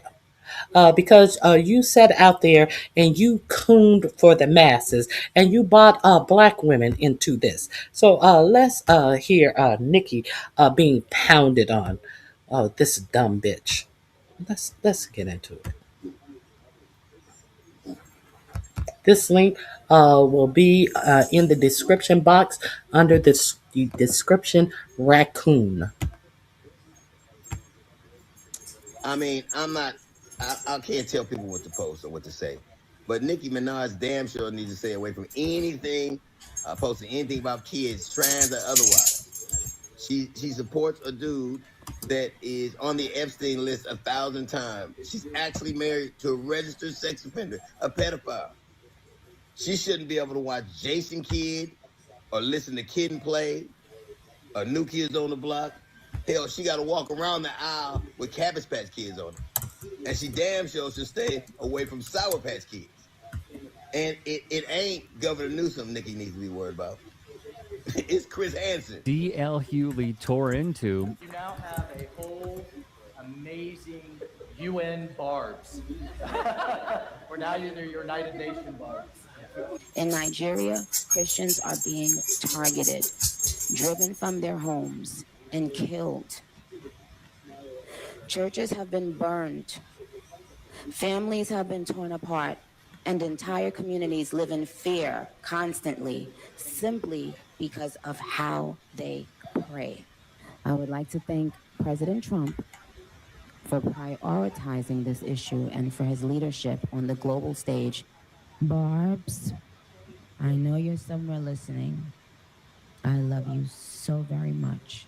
This isn't about taking sides. This is about standing up in the face of injustice. The one and only Nicki Minaj. Nicki Minaj being a Trump supporter is probably one of the less shocking things I have heard this year. And that's simply because if you've been paying attention, I feel like the cracks really started to show in 2020 when she made those comments about the COVID virus and about her cousin. I can't even repeat what she said about her cousin, but you just had to be there. In 2022 or 2023, the Barbs linked up with known white supremacist Ben Shapiro to diss Megan Thee Stallion together. Then on top of that, I don't really remember her saying anything about Kamala Harris last year during her entire campaign. Look, it's been coming. This has been approaching. If you were to ask my opinion on if I think she's being serious or not, I would tell you that I honestly feel she is 50% dead serious and also 50% grifting. This is giving grift. And I'm sure a lot of y'all who have been in online political spaces, you'd agree with me because we can spot grifts a mile away. It has that sense of desperation, trying to get as much of attention as possible. Like it's the tweet after tweet, the retweets, heavy interaction with right-wing political figures. Like we've seen this before. Candace Owens did it. Jeffree Star is doing it. Charlie Kirk was the master of this. I can just tell like her heart is not in it, but her pockets are in it. Good vid here from the new Classic 2020 on TikTok. Tweeting things like this. I wear this as a badge of honor that I am blocked by her. I am so glad to be blocked by her.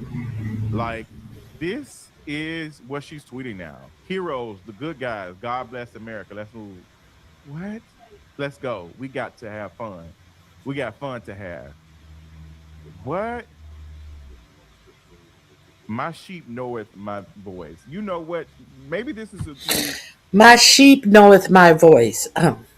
It is not. It is not a flex to have a follower of sheeps.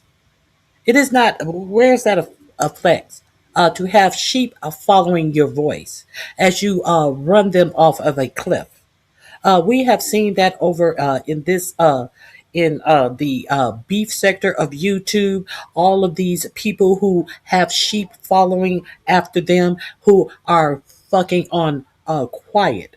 after 45, 47 got in office, as they told all of their sheep why it would benefit them to have 45, 47 in office, and all of the great things that 45 and 47 would do for the economy, and now they say nothing. Now there are first they leave YouTube, and then they are totally quiet. They're back to talking about bullshit to you that will not affect you and how you live your life. But when it came time to talk about something that would affect you and how you live your life, they try to pretend as if they were some above you common black folks, and how much 45, 47 would do for them and the economy.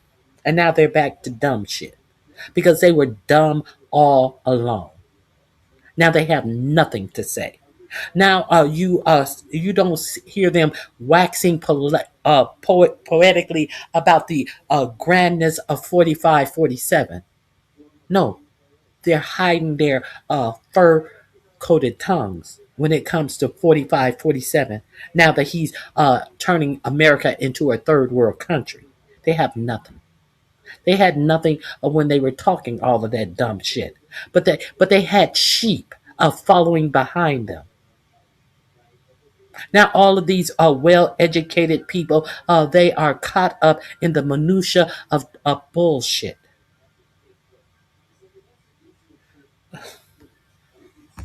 About the do anything hitches, which are the bars. All of it, this is very weird. This is the like she's talking about. Thus saith the Lord. The connection between white supremacy and Christianity. My God, you can't make this up. Like, what is going on? Like,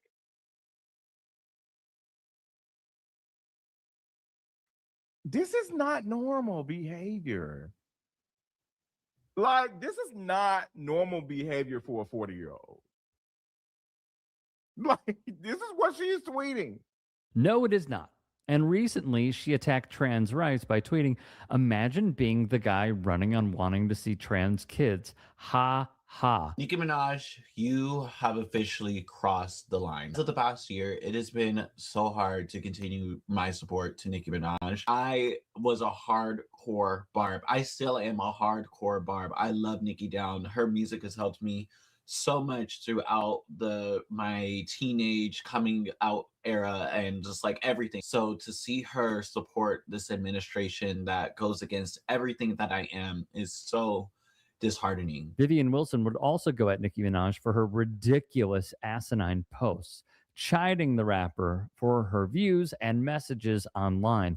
Shout out to Wilson, by the way, for using her platform how one absolutely should. So let's break it down. Nicki Minaj had plenty to say in the past couple of days about Gavin Newsom and trans children, and literally nothing to say about the $500,000 judgment against her that's threatening to sell her house. Nicki started with a little razzle-dazzle against Gavin Newsom and trans kids, saying, "Imagine being a guy running on wanting to see trans kids. Ha ha.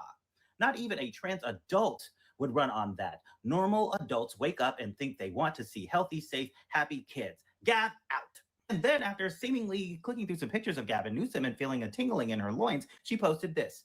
"Gavin is the cute boy who got everything handed to him because of how cute and sexy and hot and smoking he was. Ooh, look at him. Sitting there in his suit with the sneakers on. He thinks he's Tom Cruise. Only difference is his next mission is impossible. He should get another leading role." Then, after Gavin Newsom posted an anti-Trump video featuring the Nicki Minaj diss track Hiss by Megan Thee Stallion, Nicki had even more to say. "I hate Gavin's new salt and pepper shake front. I mean lace front. Rip it off." And then more of this nonsense. And then some fan AI generated photos. "Barbs, let's play nice today." And then, because she simply cannot take her own advice and sit on her own hands, she added this. "Wanting to see more? Trans kids Newsom, gruesome, haha. Fire victims, nah. Hollywood, nah. Swatting calls to homes with innocent children, nah. Gavin wants one thing, trans kids Newsom. This one made me laugh really loud. LMFAO. Gotta admit I'm funny." Says who? All of this random, unprovoked anti-Gavin Newsom tweeting and pro-JD Vance tweeting has a lot of people speculating if Nicki Minaj was perhaps paid off by the Trump administration in order to get ahead of the 2028 presidential election, and perhaps she was paid off to the tune of $500,000 that she needs in order to not sell her house. What I find rather ironic of Nicki Minaj's, let's say, ill-timed attacks is this. Her husband, Kenneth Petty, had pleaded guilty to failing to register as a sex offender in the state of California. Rolling Stone printed in 2023, Petty took a plea deal the year prior, admitting that he failed to register as a sex offender after he moved to the state with Nicki Minaj following their marriage in 2019. Petty was convicted for the attempted R word in 1994, serving over 4 years in prison. The suit was filed in the U.S. District Court in Eastern New York. The outlet published this revelation. The suit alleges that Nicki Minaj directly and indirectly intimidated, harassed, and threatened the person named to recant her legitimate claim that defendant Petty R-worded her. The next paragraph, Petty would serve 4.5 years in prison after pleading guilty to attempted R-word, which occurred when she was 16. The suit details the 94 R-word as well as nearly 2 decades later, Petty and Nicki Minaj's alleged attempts to have her recant the R-word charge. The desired recantation was spurred in part by Petty's arrest for failing to register as a sex offender when moving to the state, a condition of his 94 conviction. So I must ask, one Nicki Minaj, who is in her 40s, tweeting about a family member's swollen testicles and providing cover for her significant other, who is a sex offender. Why are you talking about trans people so much, Nicki? Are you begging to be in with the Trump family? Are you begging to be in with the Trump admin? I must say,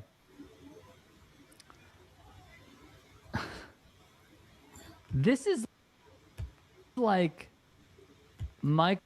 I must say that this is like she needs a pardon from her SA offending husband, and this is something that Gavin Newsom cannot give her. That's what I will say, and that is my opinion on it. Now, way back when, let's go to the way back when show that even Wendy Williams, while she still had her show. Let's see what Wendy said years ago about this stupid heifer. Feud with Nicki Minaj. During Tuesday's Wendy Williams show, the host slammed Nicki for marrying Kenneth Petty, who recently was indicted for failing to register as a sex offender in California. Wendy brought up Nicki at the end of her show, saying she didn't have enough time to do a deep dive on the subject. Well, apparently, the way the show is going today, we did not have enough time to get to Nicki Minaj's brother. But let me tell you something, Nicki. That's going to be my first story tomorrow, and I'm going to lead with this. You should have never married him. Because now you've ruined everything about what your brand could be. Again, you're never going to stand a chance when you're with a man who pulls a knife at rape point. You know, and you're never going to stay a molester. This is also in the link to this is also in my description, a box under the title Raccoon. Registered sex offender who wasn't even, you're never going to stand a chance with John Q. Public, because there's only one thing worse than touching children and pulling knives, and that's murder. By the way, he did go to jail for manslaughter. TMZ first reported that Petty was arrested by U.S. Marshals last week on an indictment for failing to register as a sex offender. Per court documents obtained by Access Hollywood, Petty pleaded not guilty and was released on a $100,000 bond with a trial date set for April 28th. Petty is required to submit to electronic monitoring, and his travel was restricted to Southern California. According to court docs, Petty's criminal history includes a 1996 conviction of attempted rape in the first degree. He was 16 at the time and served almost 4 years in a New York state prison for the crime. He also served another 7 years in New York for manslaughter and was released in 2013. Nicki defended her husband when the news first broke in 2018 in a now-deleted tweet reading, "He was 15, she was 16, in a relationship, but go off, internet. Y'all can't ruin my life. Y'all can't even run y'all own life. Thank you, boo." Wendy came back to the subject on Wednesday's show, pivoting her topic to be not so much about Nicki. Here's the thing. We're still going to talk, but there's a bigger picture than Nicki and her husband as a sex offender and her brother in jail for offending. The bigger picture is, what do we do about our kids? The host then brought on Billy Stanton, who she called a crime expert, to explain how the registry of sex offenders works. Well, it may vary from state to state, but in general, when you're a convicted sex offender, you file with the state, you give them your name, your address, a DNA sample, your fingerprints, all that good stuff so law enforcement can track you. Now, if you move, it's incumbent upon you to notify your new place of residence, the law enforcement, what you are, who you are, so then they could track you too. Is there jail time if you don't register? Well, you see, it gets a little hinky here because Okay. they look into the background, the circumstances. Now, while Mr. Petty's crimes were anything but, you know, he has some high dollar money. He's probably going to hire a high priced attorney and say, well, he didn't know, he wasn't sure. So my guess is he's not going to do any real hard time. Wendy has previously been critical of Nicki's marriage to Petty. The rapper responded on Queen Radio last November for comments Wendy made about Petty's criminal history, saying, "It's not about doing your job. There are people who report the news and there are people who do it with an evil intent in their heart. Viciousness. And I pray for you because I know you're hurting and I know you must be sick and humiliated. I didn't know that in our society you have to be plagued by your past. I didn't know that people can't turn over a new leaf. I didn't know that your viciousness and evilness was this deep-rooted." Okay, that is the bullshit of it all. Now, I talked about her neighbors wanting her out. I mistook her neighbors wanting her out because that is a true fact. So her pedophile, what is it? Her SA husband didn't register as a sex offender. Let me correct the record. Now, let me share this with you about her neighbors and their the neighborhood where he didn't register as a offender. Let me share. This is also in Raccoon under the title Raccoon. Nicki Minaj's neighbors are banding together to try to get the rap superstar and her convicted felon husband, Kenneth Zoo Petty, out of their ritzy community. This link is in the description box.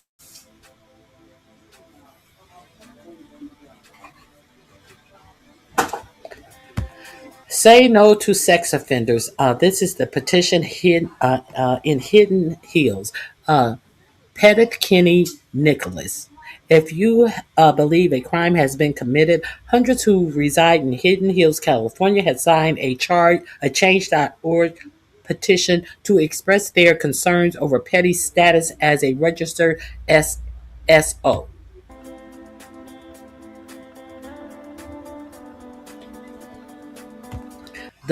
The plea began circulating online back in December of 2022 after the super bass artist reportedly purchased a $19.5 million estate in the upscale neighborhood.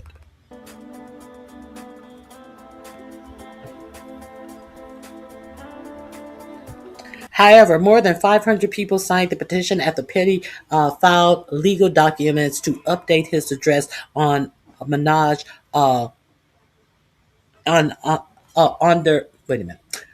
filed legal documents to update his address on the Megan's Law website, according to TMZ.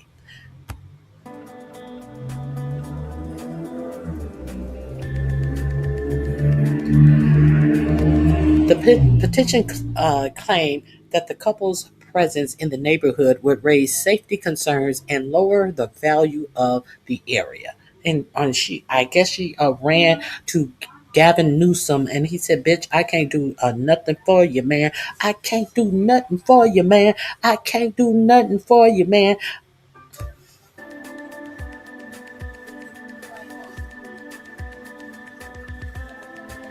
We, the residents of Hidden Hills, must put our residents' safety first.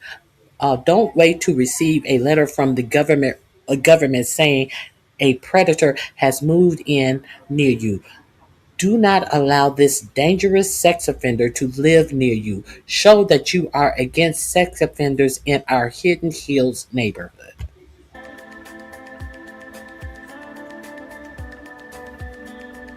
And I quote,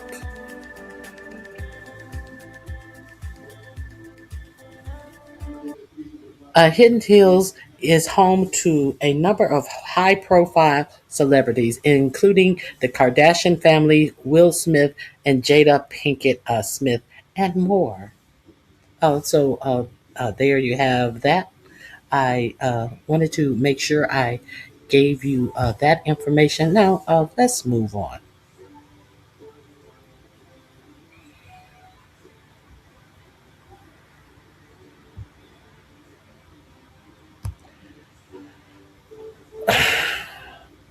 I love this episode.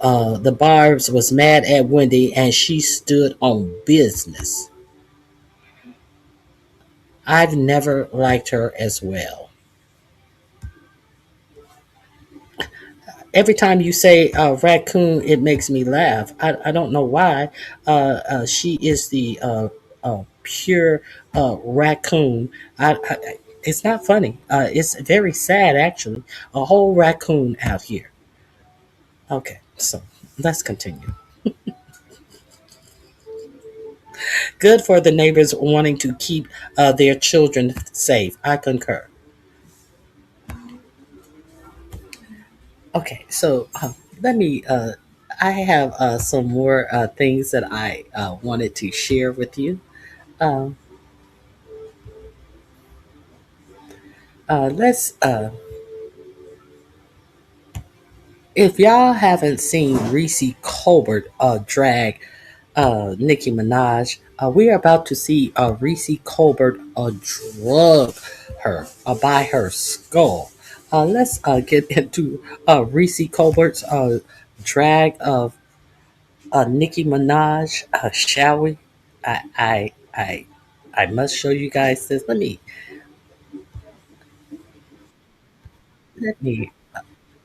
find Reese Colbert. Oh my God, it was just everything. Let me find.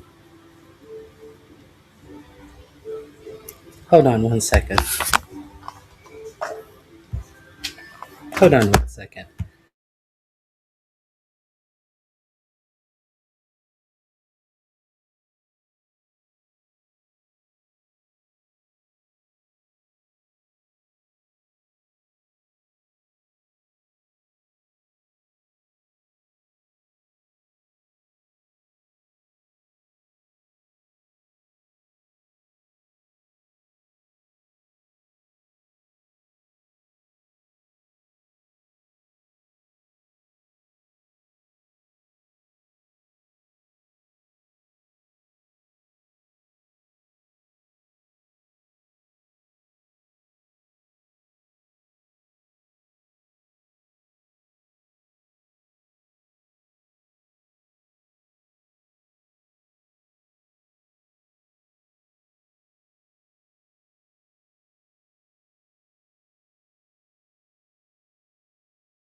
Nicki Minaj is a stupid, goofy ass, ignorant ass, clown ass bitch. And I don't really give a fuck about anything that she has to say. Nobody should be paying attention to her. However, since people are paying attention to her dumb ass, now I gotta motherfucking address some shit. Now, I really don't care about a lot of the shit that she said. It's a typical Republican grip. It's the same script. But what did piss me off is how she sat up there with Eric Kirk on her dead husband tour and brought in black women. Why the fuck are we in it? For her to sit up there and say, well, if black women didn't feel good about themselves, then why would they turn around and try to make a white woman feel bad for herself because she looks good? Bitch, what? The idea that black women are somehow bullying white women when black women be over here minding our motherfucking business is stupid. The biggest bullies of white women are not black women. It's actually white women and white men. White men are the ones passing these motherfucking laws to make them baby incubators. That's allowing child marriage to come through, all that ancestry shit that got going down in some of these states. Child labor. Y'all the ones that they taking away DI, which white women benefited from the most. So why the fuck are black women in it? If you go to any discussion that black women are having about black beauty, don't involve white women. If you go pick up a fucking Essence magazine, Epic magazine, Jet magazine, whatever the fuck, we over here mind our black ass business, talking about our hair, our face, card never declining, and the things that worry us. Mind you, we definitely got bigger motherfucking fish to fry than goddamn whatever white women got going on. Shit, 300,000 black women lost their jobs under Trump. 800,000 black women are unemployed. You could get up there and talk about that shit, bitch. But no, you trying to sit up here and make us out to be bullies. But let me ask you a motherfucking question. Name the law that white women need in order to wear their hair the way that their hair naturally looks.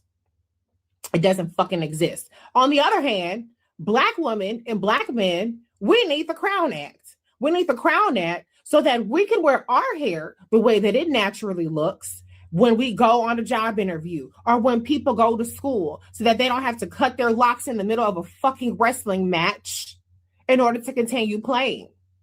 That's why we need the motherfucking Crown Act. So if anybody is being restricted from looking and feeling good the way that we naturally do, it will be black people, not white women, bitch.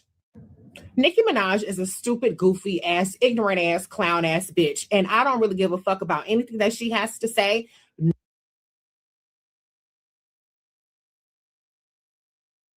Of course, this will appear under the title Raccoon in my description box.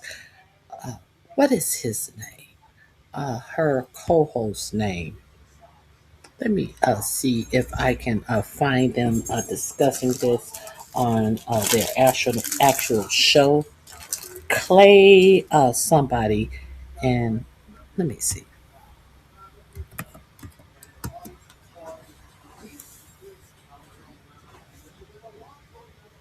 Let me see if I can.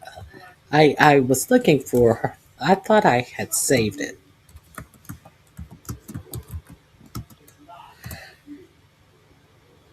Oh, here it is. Here it is. The Clay Kane Show. I want you to hear it from them. This is also under Raccoon, since we are talking about that Raccoon, Nicki Minaj.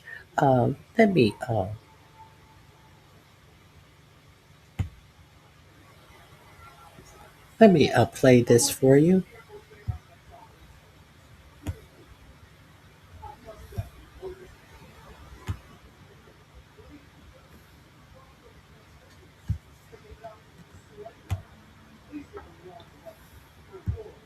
People lie on here. These Epstein files ain't lying on them. Sitting up there trashing Cardi B. When she wasn't even baited to talk about black women. Yeah. And she brought up that black women, white women feeling bad about themselves, connecting it to black women. Like, what is her end game, Reese? What's the end game for this foolishness? She is, first of all, a degenerate. Let's just start there. When your moral compass puts Donald Trump, JD Vance, and all them fuckers on the right side of the issues, then you are a morally decrepit degenerate. But that was obvious. Look at the man that she married. And look at who she surrounds herself with. I don't know what is in it for her other than it's attention-seeking behavior. She has spent most of this year crashing out, attacking, tormenting, sicking her equally demented fans on Black women like Megan Thee Stallion. She talks about people's families. She was sitting up there trashing Cardi B's children. She is a fucking loser. She has severe issues. I don't even want to say mental issues because I don't think that's even fair to people who have mental issues. Right. To say that. Right. She has character issues. She's chosen. Character is what you choose to do, who you choose to be. Mental issues, okay, you can't always help that, but you choose your character, and her character's fucked up. It's gross. So the idea that Donald Trump is a victim, Donald Trump, if you already brought up the exonerated five, calling for their death and standing on it over and over and over again to this motherfucking day. This man has been held civilly liable for defamation of a person that he was held civilly liable for sexually assaulting. That's the character. That's the nature of this person. A person who, but for being reelected for some fucked up reason in this country, was under indictment and for 90 charges, already convicted of 35, which related to his lies. Again, the biggest fucking liar to ever hold the fucking White House is the person that you say people lie on him. These Epstein files ain't lying on them. Everybody lying on Donald Trump. Bitch, please. So it's disgusting to me because she, who's always been a fucked up bully. I was done with her ass when she was on American Idol with Mariah. And she was bullying Mariah. That's how long I've been off Nicki did. Fuck her. But she's a big bully. And like most bullies, they find a way to, as they are tormenting people, as they are wreaking havoc, make themselves out to be the victim. Somehow she is a fucking victimized white man who's had to apologize for being whatever the fuck all this time. And now she feels free because she's surrounded by a bunch of unhinged, batshit detached from reality dumb motherfuckers too. The only thing is they know that she's the bitch and they are entertaining. Erica Kurt, bitch, you are a circus for her. You are a circus for all these white folks. Just like you were a circus with them wigs and shit and all the Barbie and all that bullshit, Roman's Revenge, bitch. And the you were a chicken circus wing thing. necklace. Remember that chicken wing necklace? Chicken wing necklace, child. Yeah. Mm-hmm. And I'm not, look, team wig, whatever. I'm just saying you're a clown, bitch. You're a clown ass bitch, and you're the fucking monkey dancing on stage for the white folks at Turning Point USA. And they're all fucking laughing at you. You served your purpose. Now scurry along, ho. So she should be embarrassed, but her actions for all these years have shown a person who has, I'm not gonna say mental, character issues. This is who she is, and that's all that she has left to offer. And that is sad. That is sad that a person who, I don't want to say she has talent, but the bar isn't very high. Okay, in terms I of think she can rap. I mean, you know, she can rap. She, you know, it's questionable what she wrote She ain't Lauryn versus Hill. somebody else. Well, what she wrote versus ghostwritten, whatever, I don't know. But my whole point is that she could have just stuck to rap. You know, she's had I feel like it was this year or maybe it was last year. She had a sold out tour, arena tour. So, bitch, you could do other things, and you all the things that you can choose to do, you choose to be trafficking in anti-black rhetoric. You choose to be transphobic. You choose to be homophobic. You choose to be fake Christian, and you choose to align yourself with people who are so depraved that a once prestigious news institution had to be taken over by a sycophant fucking idiots to block factual reporting on their depravity. We're talking about Barry Weiss that I talked about earlier, a sycophant that has been taken over a news agency. That's who you're with. So fuck her forever. It's been fuck her for me, but you cannot, and I'm saying this more and more these days, you cannot gaslight people to ignore reality. You know, yes, you can play on people's racism and all that kind of shit, but the reality that we're all experiencing, you can't gaslight people away from that shit. Let me just say this to Nicki Minaj. I interviewed her once, by the way, many years ago, backstage at the Roseland. Yeah, she was doing a show with the Roots. Oh, They were okay. doing a joint show together many years ago.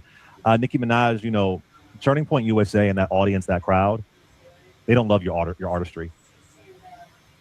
They don't love your rapping skills. They don't love your lyrics. You're just useful to them. You're disposable to them. Mm-hmm. That's what you are. And we've all seen how the story ends. When they get tired of you, when they dismiss you, I doubt Erica Kirk can name one Nicki Minaj song. Me too. Outside of Starships, if that. I doubt nobody in that audience supports your music the way people outside of that audience supports you. Yeah.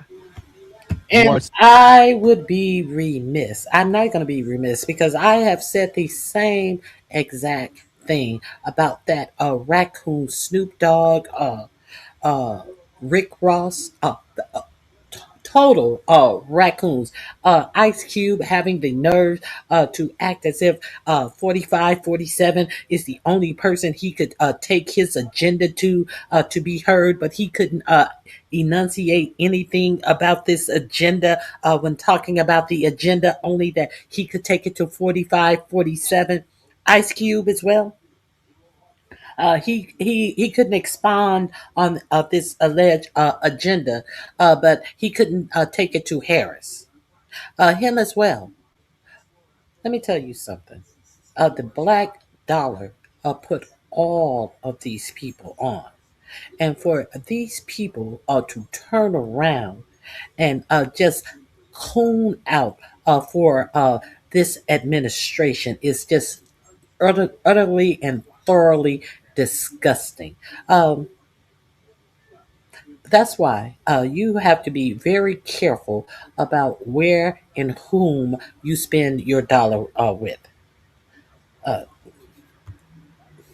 Symbol. You are disposable. They don't care. And you have sold your soul because for whatever reason, you believe you're going to get some kind of access or proximity or whatever. You will be the Stacey Dash of hip hop. Nicki Minaj. They're going to Stacey The Stacey Dash of hip hop. So that link is also under my description box under raccooning. Raccoon. If you're saying dumb stuff in the chat, I really give zero fucks about you. Let's continue. Let's hear this news story. Let's see what ilk Nicki Minaj comes from.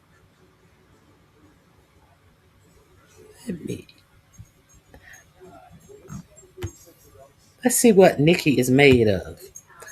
This is under the description of raccoon as well. 5 o'clock, the brother of rap star Nicki Minaj convicted of sexually assaulting a young girl inside his home on Long Island. That verdict coming down late this afternoon. Eyewitness News reporter Kristen Thorne first alerting us on Twitter and on ABC7 NY app. She joins us now live in Mineola with the decision that stunned the defense. Dave, Jelani Mirage showed no emotion as the verdict was read. He was found guilty, as you mentioned, of predatory sexual assault against a child. He's facing 25 years to life in prison. In the moments before the verdict, Jelani Mirage's attorney says Mirage felt confident that he would be acquitted of all charges. But minutes later, Mirage's mother, Carol, walked out of the courtroom alone with only their attorney. We're going to appeal this case. We have about 50 appealable issues. The amount of evidence that we had that wasn't allowed in this case is unbelievable. It's really, I've never seen anything like it. You were really shocked, it seems.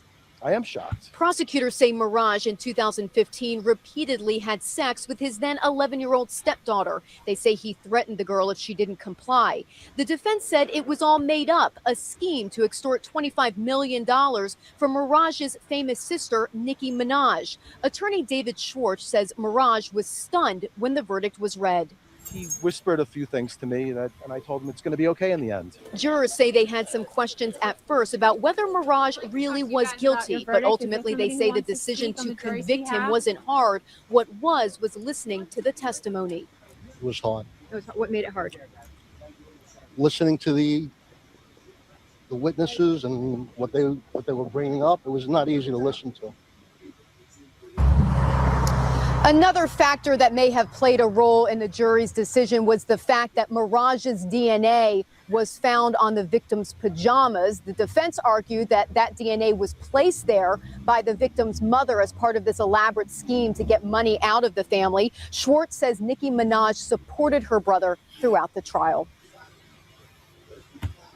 So, if she's already married to him, she's already in the family.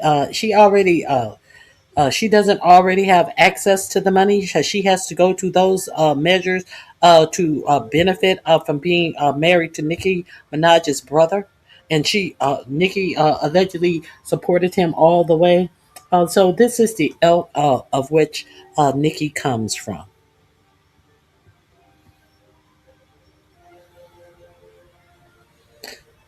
Yes, you go on and live life as a villain and a victim, and don't forget the EEOC Nathan's is looking for you discriminated against white men. Who's the victim? Who is the victim? Isn't 4547 a victim of everything? Isn't he a professional victim? Yeah, carry on. Carry on. Everybody see behind the bullshit that you guys put up and live under on a daily basis. So let's get into these Epstein files. Since we want to talk about victims, let's talk about these Epstein files that have been released. And let's hear some of the disgusting, tawdry stuff that it has been reported that 4547 participated in. Since we want to talk about victims, 4547 even questioned if he should leave the presidency. Yes, you should, and you should be taken out in handcuffs. Yes, you should. Let me get into. Oh, one last thing. One more thing. These victims that showed up at that Turning Point USA event and all of the overt racism that these victims want to decry. Let's hear the Vice President J.D. Vance, who never got a job that Peter Thiel didn't front for him. Let's see what he has to say about all of these white male victims. Speaking of victimhood, thank you for reminding me. Thank you for reminding me. Candidate for mayor of Mogadishu. What? Omar Fateh was Ilhan Omar's candidate for mayor of Mogadishu. What? I mean Minneapolis. Was that supposed to be funny? For Mogadishu. Is that supposed to be funny? If you watch my content for any amount of time at all, you could probably finish this sentence or say it along with me. The Republican Party is the largest, most effective white supremacy organization on planet Earth. I've said it hundreds of times, very likely, certainly dozens and dozens of times. And it's true. And the more desperate the Republican Party gets and comfortable with the power that they now have in the federal government, the more open they are about it. This morning, James Comer, congressman for the 1st District of Kentucky, went on with Newsmax and was talking about the new target of the Republican Party, Somali Americans. American citizens who are of Somali descent, and also migrants who are not yet citizens, but are legal residents of the country. It's now the new whipping boy. It's now the new scapegoat for the Republican Party. This link is also in my description box, of course, under the title Racism. All of your problems, Republicans say, are because of Somali immigrants. All of your problems, the reason that rent is high is because of black and brown migrants to the country. And you must know this. It's white supremacy. It's a white power talking point that is now mainstreamed. Just because you put a suit on doesn't make you less virulently racist than some toothless hillbilly in the KKK. They're part and parcel. They are the same thing. one in the same. You just slap a coat of paint on one, doesn't make it less bad. Here's James Comer, and then we're going to get into some detail about his particular district and the welfare rates there. Because they don't want to offend that population. And the early numbers that I'm getting in on the Somalis in Minnesota is 75% of the Somalis in Minnesota are on full government assistance. That's full welfare. The whole reason that the Democrats left the border open during the Biden administration was to allow people to come in and what they said would provide jobs, because there's a shortage of workers. And I agree there's a shortage of workers, but you got a massive population in that one state. And the overwhelming majority of that population is on Medicaid and then and other types of government programs. Even when Democrats say there are no illegals on Medicaid, I think that's going to be proven to be false. Look in Minnesota. Right. Yeah. Chairman. Okay, first of all, those figures, just based on his wiggle room language, his weasel language, his uncertain language, those figures are lies.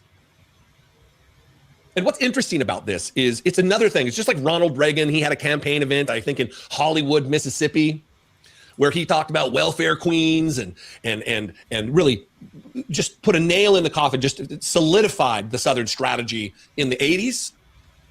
But they would have you believe that if good old boys, white people in Kentucky, if they get welfare, that's okay. Them's Americans. But for black people, oh no, you don't get any public assistance. That's welfare queen. That's fraud. That's abuse. That's unnecessary. That's unneeded. That's a scam. This is racism. This is white supremacy on full display. Here is James Comer's district. Let's put it up. One, this district of James Comer, look at the shape of that. That is gerrymandered to fuck. I don't know if they're trying to make this district look like RFK's brainworm or some sentient blob of white supremacy that's just desperate to avoid black population centers. But that's what it is. They've crafted James Comer's first district to look like that. So what's the percentage? Something like 92% white his district is. Percentage? 84% white. James Comer. I am corrected. 84% are white. Comer's first congressional district is 84% white, 7.1% black, 4% mixed race, 2 or more races, and not even 4% Hispanic. It's a wildly white congressional district in the South, by the way. So let's talk about, he wants to say that there's all these Somalis. This is full welfare, he calls it, full welfare. Well, this is from Kentucky Policy. How many Kentuckians does Medicaid cover in each of Kentucky's congressional districts? In the first congressional districts, Congressman James Comer's district, 235,530 are covered by Medicaid, or 32.4%. Now, if you look at the map of his district, again, this goofy gerrymandered nonsense, here are the number of participants and the share of the population. His particular district, by the way, is... Hold on for a second. Blake Joker, is this why no one likes the left? And no one cares who likes the left? Is this why? Do you think that people go to sleep worrying about who likes them? The simple fact that you says this, the facts are the reason no one likes the left, absolutely shows what an idiot you are. Because you cannot talk on the facts that are given to you right now. You can just get mad and think that someone cares about the ilks of you liking them. When we see what the right likes. And you think that we care that no one likes the left? And is everyone with common sense considered to be the left? So anyone who talks about this administration, like this administration wants to put everyone on a terrorist, domestic terrorist watch list, and those who don't like it, we don't give a fuck what you like. Nobody gives a fuck what you like. We give a fuck about the actual facts, bitch.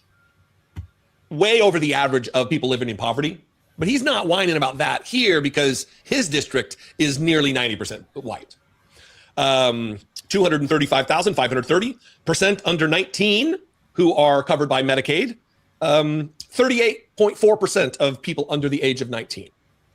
Percent 19 to 64, 51% of those age 19 to 64 covered by. And percent ages 65 and older, 10.2%. Not a problem because they're white, though, in the mind of James Comer. But if you're black and on welfare, you're lazy and you need to get a job and you're leeching off the system. This is by design for the Republican Party. It's so much by design that the Vice President of the United States is also doing this new attack, the new thing. It's not Haitians in Ohio, remember? They're eating the pets. They're eating the dogs and the cats of the people that live there, said Donald Trump and got elected for it. J.D. Vance is also... And he got that from this fat fuck who never saw a free dollar, a free job from Peter Thiel, a campaign supported by Peter Thiel's money. Peter Thiel, who is actually a gay gentleman. But everybody is supposed to pretend like they see they don't see anything wrong about this. Now a devout Christian man sucking the peen of Peter Thiel to all the way up to the vice presidency. This motherfucking charlatan of Peter Thiel, who is next in power of the United States.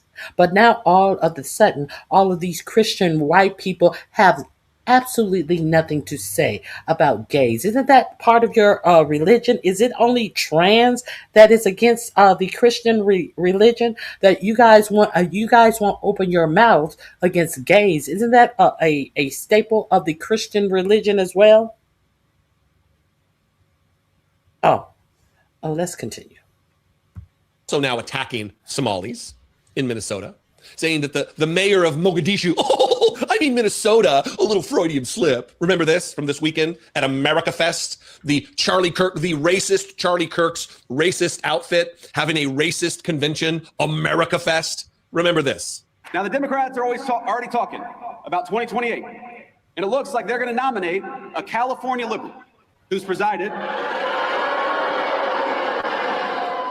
A California liberal who's presided over rolling blackouts, open borders, and unchecked violent gangs.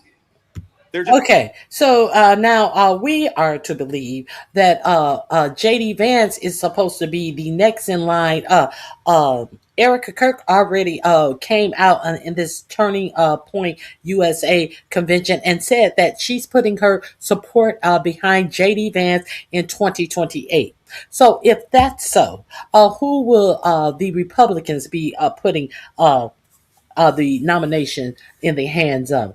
Someone who sat by and made the deciding vote to have Pete Kegg's breath seated in the position of the department, the Secretary of the Department of Defense. This person who cast the vote for that, this person who sat by as this administration gave billionaires the biggest tax cut in the history of the whole United States, this administration in that same bill who made sure that up to 17 million people were going to be kicked out off of the health care for poor people, Medicaid.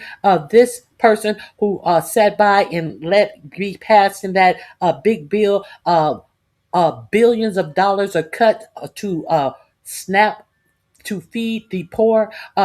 This motherfucker who is sitting up here at a Turning Point USA convention as the subsidies for the Affordable Care Act are not met with a solution. So an additional 25 million people are about to lose their health care. And he's talking about what Gavin Newsom is running. Is this same motherfucker? He want to talk about rolling blackouts. They roll the blackout so the state won't be on permanent blackouts. That's why they are called rolling blackouts. Is this the same motherfucker who has nothing to say about Greg Abbott having the whole motherfucking grid in Texas go down because he wanted to give the electricity grid to his friends so they can profit off of the Texas tax dollars? But he wants to talk about rolling blackouts.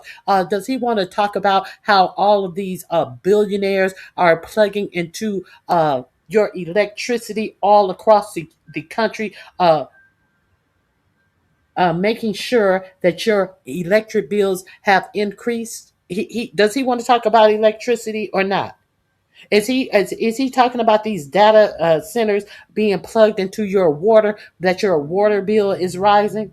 Does he want to talk about energy or does he not want to? Is that who the hands of the Republicans are putting the Republicans nomination into? This motherfucker? Trying to settle on whether it's going to be Gavin Newsom or Kamala Harris. And in the meantime, what are the Democrats offering you in the meantime? I got to say, ladies and gentlemen, they are not sending their best. Omar Fateh was Ilhan Omar's candidate for mayor of Mogadishu. Minneapolis. Little Freudian slip there. The candidate for Senate in Maine for the Democrats calls me a Nazi, which is rich coming from a guy who literally has a Nazi tattoo on his chest. And Jasmine Crockett. So you have a problem with Nazi tattoos on the chest of people, but you have nothing to say about that Christian nationalist tattoo on Pete Kegbr's chest. That is a white nationalist tattoo. I guess Nazis are of yesterday. We need the white supremacists of today. It's so that is so old and ragged. Nazi tattoos. We are into the new white supremacists of our day, and we hide it under the shroud of being Christian, the Christian nationalists. We will tell you out loud that we are Christian nationalists. And you are not to understand that the Christian takes the place of the word white in the phrase Christian nationalists. Bitch, bye. Oh, Jasmine Crockett. He has a Nazi tattoo on his chest. And Jasmine Crockett. Oh, Jasmine Crockett. The record speaks for itself. She wants to be a senator, though her street girl persona is about as real as her nails. Her street girl persona is about as real as her nails. So, which is it? You're saying that she has a fake street girl persona. But I thought that your whole grip was that she was ghetto. And so it's supposed to be now all of a sudden it's supposed to be a dig that you guys sat out here and called her all types of ghetto people person when she is more educated than you, and now it's supposed to be, oh, she doesn't have a street girl persona. The same person who talked about growing up in Appalachia and lying that the extent of his mother was on drugs. Come to find out, it is reported that his mother was not doing the typical things that these poor white trash were doing to get their drugs. She was stealing them from her employer. That has been reported. While he tried to lie in his book and make it something that it wasn't. So your mama street persona is not what you wrote it to be. But I digress.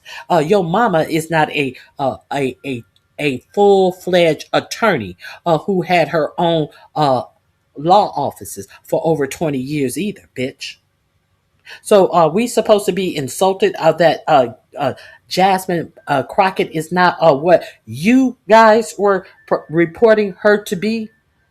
I don't recall Jasmine Crockett saying that she had no street persona, her street persona life. I don't recall any of that. I recall her representing herself as an educated attorney. So, who is the read on? Is it on Jasmine Crockett, or is it on the Republican Party? Is it on 4547 saying that she is a low IQ? And you guys are laughing and clapping your hands as if just because a fucking clown said it, it was true.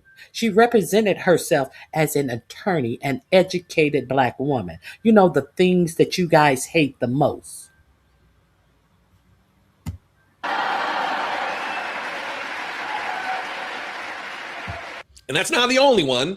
He also said the ridiculous line, Brittany Page guest hosted for me when she talked about it, but this stupid line about, in America now, you don't have to apologize for being white.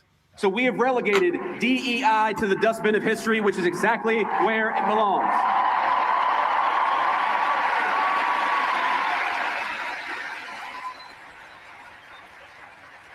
In the United States of America, you don't have to apologize for being white anymore.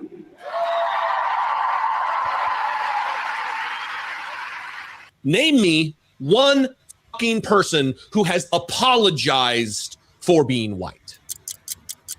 One. Tick, tick, tick, tick, tick. I'll wait. Crickets, crickets, crickets. I'll fucking wait.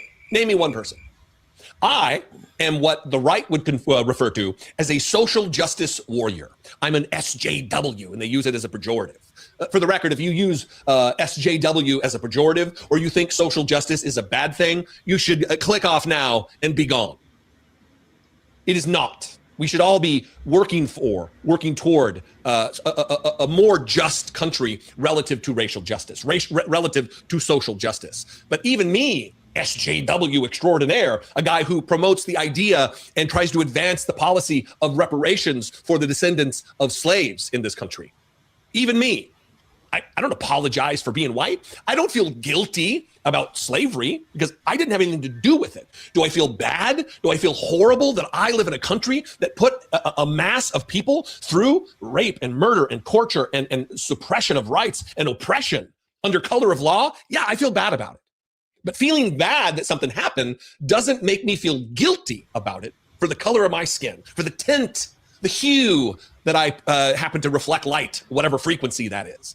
I feel horrible about the Holocaust, but I don't feel guilty about it because I didn't have anything to do with it. These people create a false boogeyman. They're so afraid of everything that isn't even a threat. They want you to believe that people are apologizing for being. It's the same thing with the Merry Christmas bullshit. We can finally say Merry Christmas again. Obama stopped us from saying Merry Christmas. Yet we've got, I just played a video a week or two ago of Obama saying Merry Christmas like 30 dozen times. It's not an issue for the Republican Party in order to whip up the racist base. Remember the fake Happy Holidays and the war on Christmas shit, as Fox News now is touting out Happy Holidays all over their programming, and they say nothing. It was the war on Christmas because Barack Hussein Obama had us saying Happy Holidays. Now the war on Christmas is over. When Barack Obama is a Christian, a practicing Christian, they wanted you to believe that he was a Muslim. And let's not get into all the Islamophobia of this administration and of this party. In a country where that was developed so you could practice any religion you want to.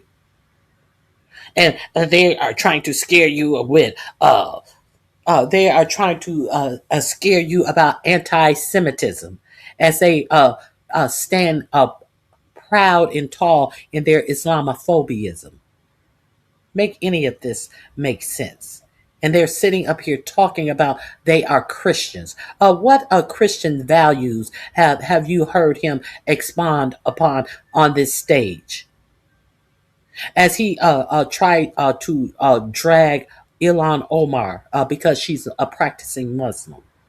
What Christian values was expounded upon on this stage as they profess to be great Christians and following in the Christian path? And this is what this whole turning point fake revival was about, their Christianity and spreading it into schools. Nothing was Christian about this hate-filled white nationalist rant. The fear, the afraid base, they need to do this. Your life is bad because Somali Americans live here. Your housing costs are high because we have people who are looking for a better life from poorer countries. This is what is by design. There's a meme out there of like a white guy and a brown guy sitting across the table from one another. And one's got like two cookies and one's got one cookie. Like the white guy's got one cookie and the brown guy's got two cookies or bigger cookies or something. And it's Rupert Murdoch in the background, just completely drowning in thousands of cookies. And he says to the white guy, "Hey, he's got your cookie, mate." It's truth. It's art conveying the reality of the situation that we face in this country with these absolutely disgusting modern day KKK Republicans trying to convince poor white people that their life would be better if only brown people and black people didn't live here. It's not the fact that the government is destroying the social safety net in this country. It's not that they're trying to rip away health insurance from millions of Americans. No, it's not that at all. It's all these other things. It's not the fact that Donald Trump and the Republican Party are aggressively, pointedly creating a tax system that wildly and disproportionately benefits billionaires in this country. It's not that, and that it boxes out all the working folks. No, it's not that. It's the brown people. It's the fact that black people exist in this country. That's the reason that you don't have it good. And people fall for it. Because people are inherently afraid, I guess. I don't know. They don't think through. A rising tide lifts all boats. Given to billionaires doesn't lift all boats. It lifts billionaire boats. Working people who are trying to scratch out a living to pay for food on the table, maybe save a little bit to be able to retire in comfort and not poverty. Anyway, goddamn, what do you think? I earn it. This link is under the description in the description box under racism, of course. So while you ignore what this administration is actually doing for themselves, their family members, and oligarchs in this country is being picked apart, and they don't want you to look at them, the ones who are enriching themselves as they are stripping down all the decency that the American citizens are allowed. Something decent such as health care. But you are sitting up here with all of this propaganda with your ears stuffed and thinking somebody cares about how dumb you are. I'm just giving you some facts. Let's continue. Let me see.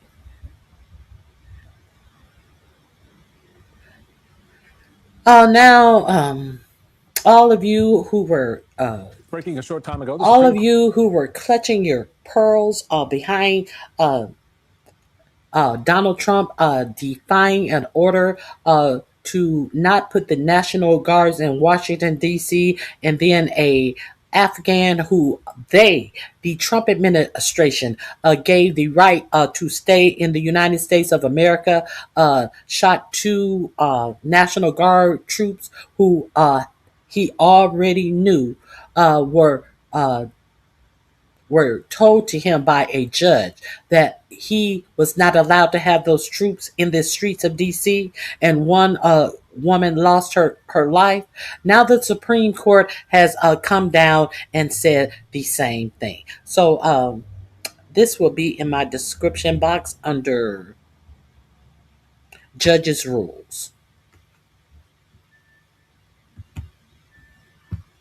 Breaking a short time ago, the Supreme Court has blocked Donald Trump's effort to deploy National Guard troops to Illinois for now, saying he can only do so in exceptional circumstances. And the majority says current circumstances are far from exceptional. Quote, the government has failed to identify a source of authority that would allow the military to execute the laws in Illinois. In other words, Alicia, you can't do that. Were you surprised when you saw this ruling, Michael? Okay, so I'm going to be, yeah. I'm going to be honest. I was surprised. Because I was shocked. This court has disappointed on so many other fundamentals of the law, from the Voting Rights Act to, you name it. And here we are in this moment with posse comitatus and the ability of states to really kind of define whether or not you can just federalize troops and bring them in. I thought the court would give the president the latitude. They have on pretty much everything else. Right. And I think this is as much a question about the National Guard as it is about whether or not the Supreme Court is willing to act on as a check on the fact that you have a president who believes in maximal unitary authority. And if now his administration is going to rethink some of these maneuvers, given that part of their assumption was that the court would back them up. Yeah, I think they will. And it begs the question on where the president has already acted. D.C., again, special case. It's a federal city. That's a different conversation. But when you look at other states like California and elsewhere, they have to change how they plan to deploy troops in those states, if at all. And so it's a shot across the bow. I think it's a good one. It's a healthy one. We'll see how much it works. I know, Maryland corner, that every now and then you like to inch over to the New Jersey corner of this show. So let's play some sounds from Representative LaMonica McIver, who returned to Delaney Hall months after the incident that led to DOJ bringing charges against her. Here she is. It is very traumatic to be here personally, but at the same time, I have a responsibility to serve the people and protect the people of the 10th Congressional District. And that is why I had to put aside my traumatic experience here and come back here and represent for them to see what is happening inside of this awful detention center. She's doing her job, Michael, which is, by the way, what she showed up at Delaney Hall the first time to do. She was doing her job then. She's doing her job now. And so why didn't they arrest her? I mean, the last time she couldn't be on the property. They didn't want anywhere near the door. And so to me, her presence there today, and I know how difficult that was for her to do that, but she's a member of Congress. And so she understood her responsibility because one of her constituents had some issues inside that building, or she wanted to check in on everybody who's in that building. Regardless of her reason, she was doing her job. And the fact that, there's no more show in making an example of her, it was pretty quiet from the government's side of the fence. And that told me a lot about how thin and how political that first arrest was. Okay, there's that. We remember Christine Noem's buddy came out and lied about the conditions and about what was going on and why the mayor of Newark was arrested, as well as this congresswoman, and it was total lies. The same Trish McIver, whose husband was awarded a emergency contract that was supposed to be bidded on by many people, and they just handed the contract, over 260 some billion contract, to McIver's husband, who just established a business in a post office in Delaware 2 days prior to being awarded this 60 some $1 million from the Department of Homeland Security. McIver is the spokesperson for Kristi Noem, who comes out all hoarse and telling all of these lies about what your eyes see ICE doing, and she comes out and tell you your eyes didn't see what they thought they saw. They saw this lie that she tells.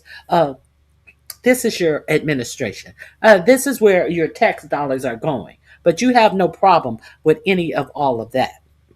Because, it's black and brown people. Why would you? Let's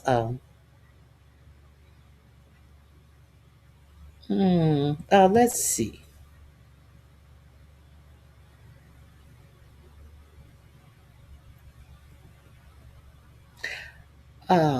What do I want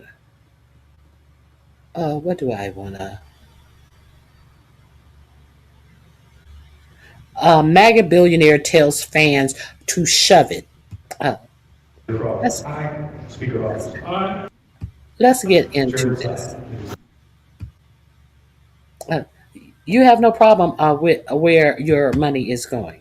So, if you guys don't know, the Kansas City football team has moved to Kansas, and they presented this as none of your tax dollars are going to support this new stadium in Kansas. Now, Kansas is jumping up and down and telling you why it is so good that this the Chiefs Stadium will be in Kansas. So, what I want to know is how many of you regular people is this going to affect? How many of you regular people who live in Kansas in this economy are excited that you are going to be able to buy $400 to $600 seats in the nosebleed section of this stadium? How many of you people in Kansas are going to be buying these tickets? How does it affect you and how you live your life? It well, at least they're not using your tax dollars to build this stadium. This the owners who are worth oh, how many billions? I think over $26 billion the owners are worth, and this is like a $2 or $3 billion stadium that they are building. But they tell you none of your tax dollars are going to build this stadium. It shouldn't. If they are worth this much and they so badly want to move their sports paid stadium that they are making billions off of, why should a tax dollar be attached to it? So let's hear how this dirty deed went down. Aye. Speaker Roberts. Aye. Chair votes aye. It is a unanimous consent as thereby passed. With that, we've rescinded the agenda and we are adjourned.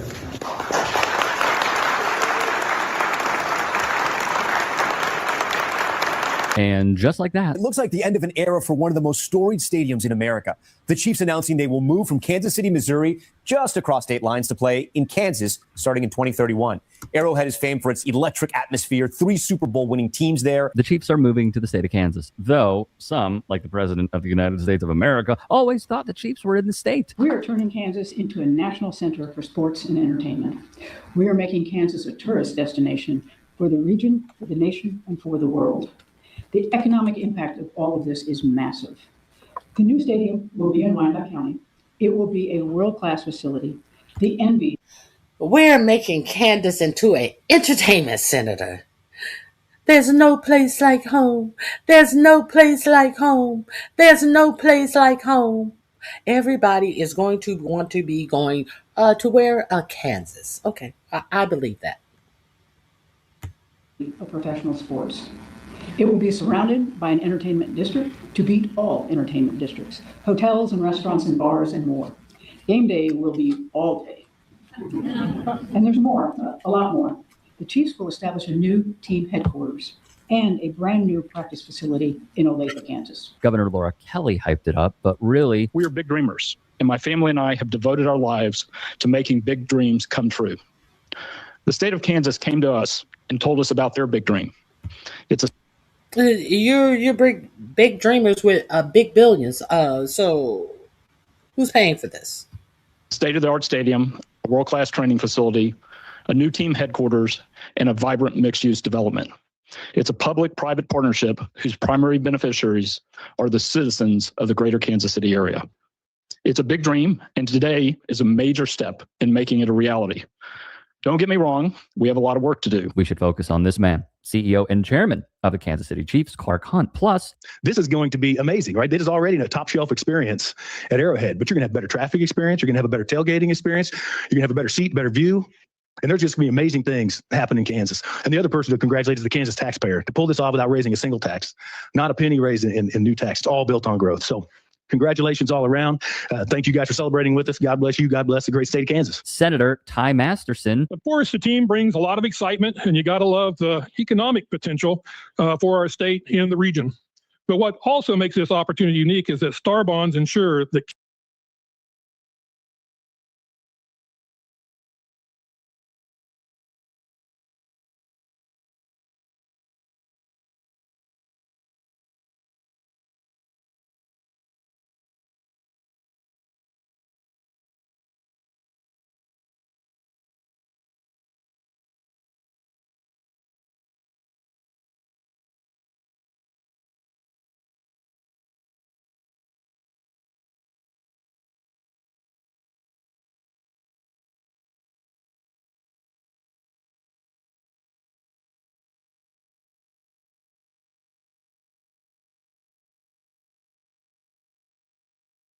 Kansas taxpayers are not on the hook. Quite frankly, I believe the biggest potential for our state and the region.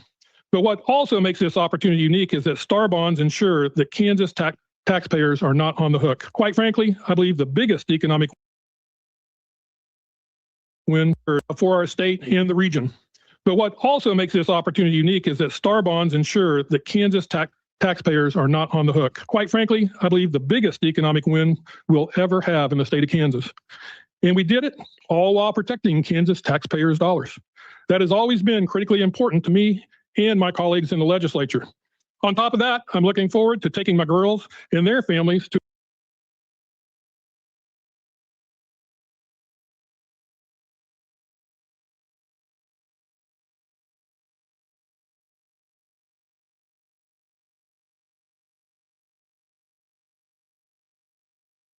a Chiefs game right here in Kansas. And Rep. Daniel Hawkins, because they are in on it. What exactly do I mean? While those politicians tell you they are protecting your hard-earned dollars that you surrender during tax season, Eben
Novi Williams would report, the Chiefs are set to receive $1.8 billion in public money for a new $3 billion stadium in Kansas. That is the largest public subsidy ever for a United States sports stadium project.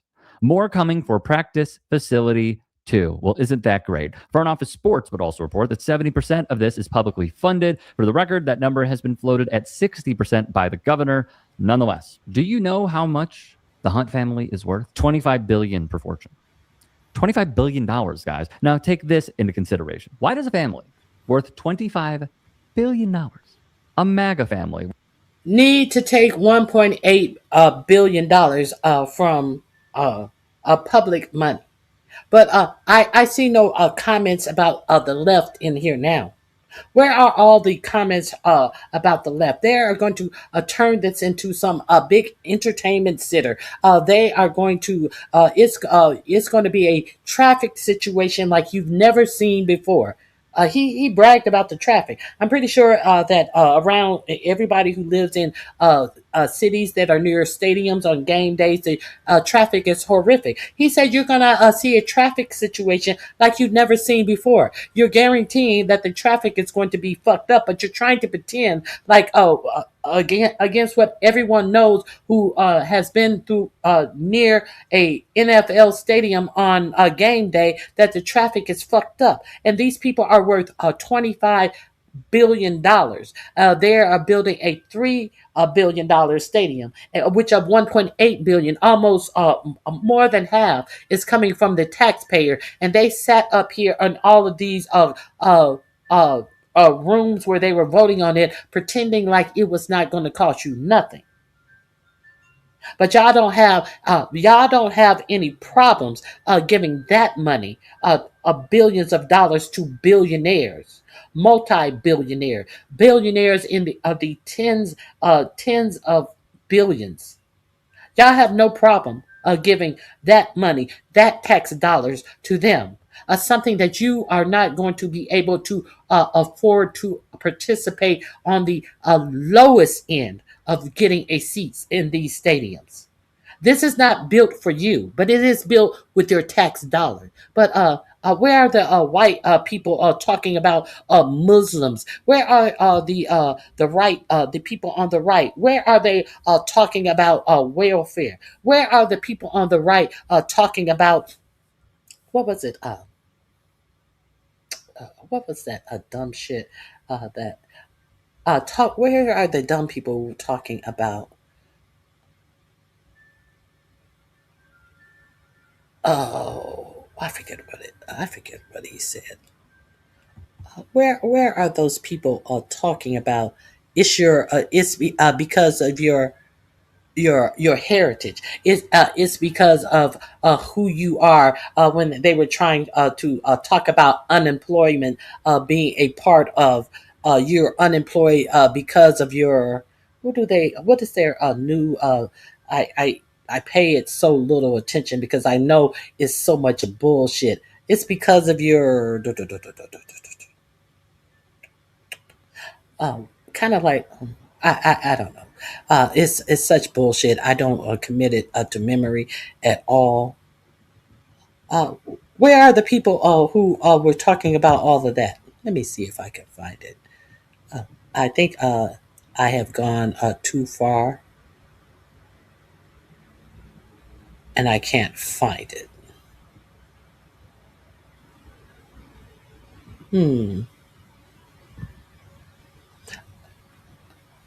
Where are the people who's talking about it's because of your culture? So, what is the culture of these non-white? These non-black and brown white people who are getting your tax dollars to build their playgrounds that you are not allowed in. Where's your outrage about people building something that they absolutely don't want you to be a part of? But you don't. But you think that you're a part of it. Oh, look at what great thing that they built. How does that affect you and how you live your life? How does that improve you and how you live your life? Your tax dollars going to the playthings of these billionaires. Nobody's talking. Nobody's talking now. You have nothing to say.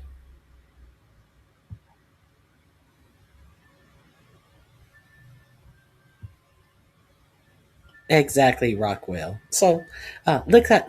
You can hear a rat piss on cotton now. You can hear a rat piss on cotton now. Let's wind this up.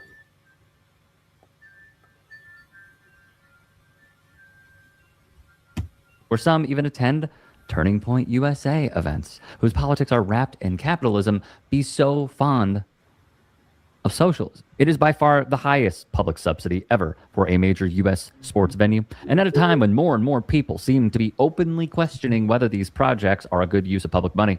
That said, despite pushback from economists, think tanks, politicians, and, as happened with a prior Chief Stadium proposal, voters, money keeps flowing to multi-billion-dollar franchises. This comes after Missouri voters rejected a plan to extend the sales tax to fund a new Kansas City Royal Stadium and $800 million worth of renovations to Arrowhead.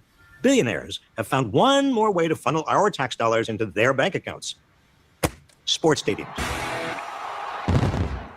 And if we don't play ball, they'll take our favorite teams away.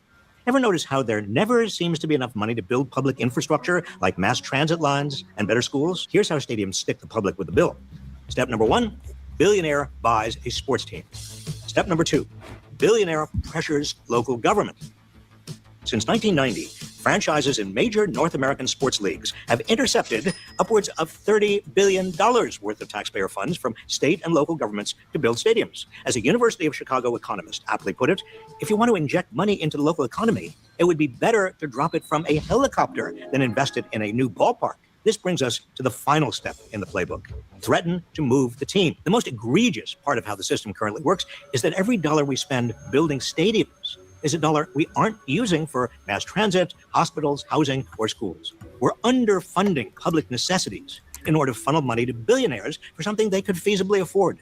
So instead of spending billions on extravagant stadiums, we should be investing taxpayer money in things that improve the lives of everyone, not just the bottom lines of profitable sports teams and their owners. Because when it comes to stadium deals, the only winners are billionaires. Wrote Front Office Sports put together the Chiefs' stadium situation will somewhat resemble the Dallas Cowboys, who have the Star, its training facility and headquarters in Frisco, Texas, and AT&T Stadium in nearby Arlington, with both facilities seeing continued development around them. The Chiefs, as a franchise, are worth $6.53 billion, while the Hunt family does celebrate all of this. Mario, how you doing, man? I appreciate you holding.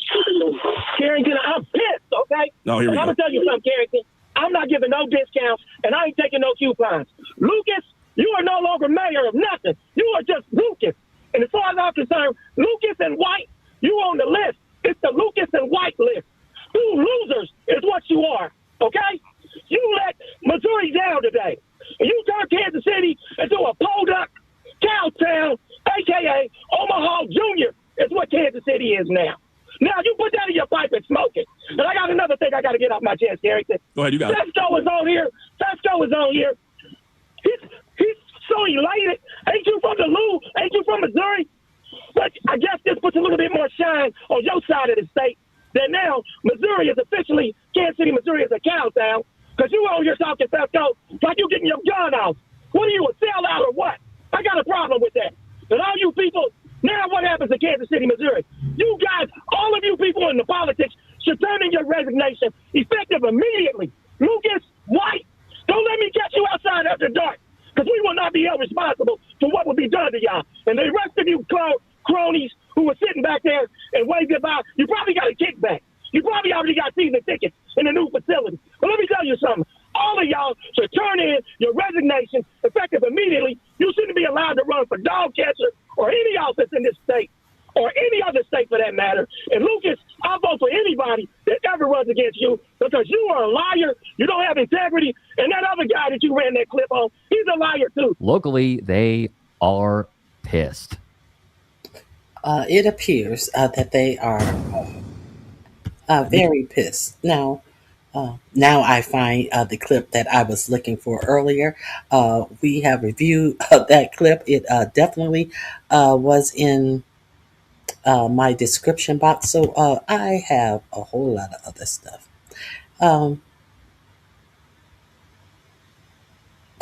If you don't remember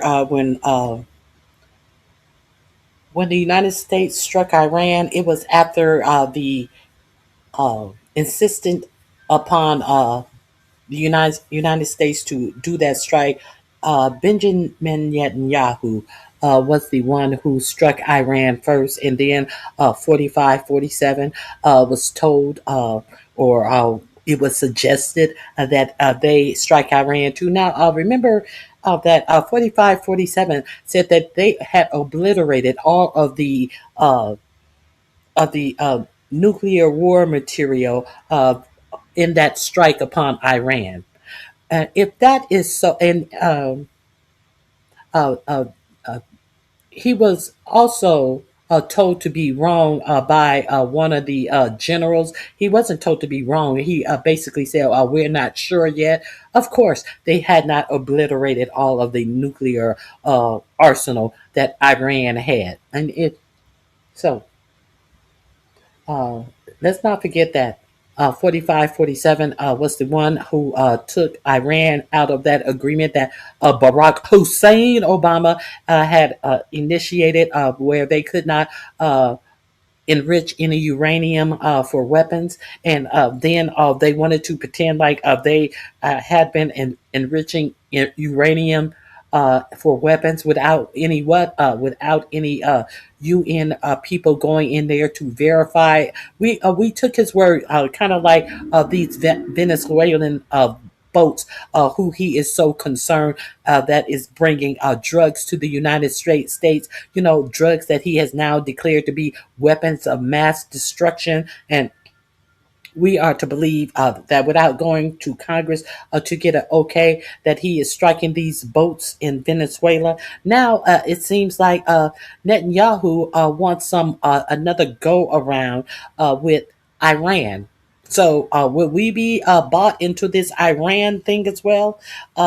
If you don't know, let's look into this. All right, y'all, welcome to the show. Hope everybody out there is having a great day, and I hope you're ready. Pucker your booty hole because it's about to get wacky up in this bitch. So in just a second, I told you. I freaking told you, and now it's absolutely coming to pass. But Netanyahu is apparently prodding Trump to restart the Iran war. So we'll talk about that. That's some wild stuff. We'll also get to Jared Kushner and his plot to build a $112 billion tech utopia on top of the rubble in Gaza and on top of the skeletons of dead civilians in Gaza. Real gross stuff. Then we'll get to the Texas GOP is creating a secret list of trans Americans. That's absolutely terrifying given the nature of this fascist regime. Nothing good can come of that. Nothing good. So we'll talk about that. Okay, so let's get to the war on Iran. This link is in the description box under War in Iran. I think it starts here.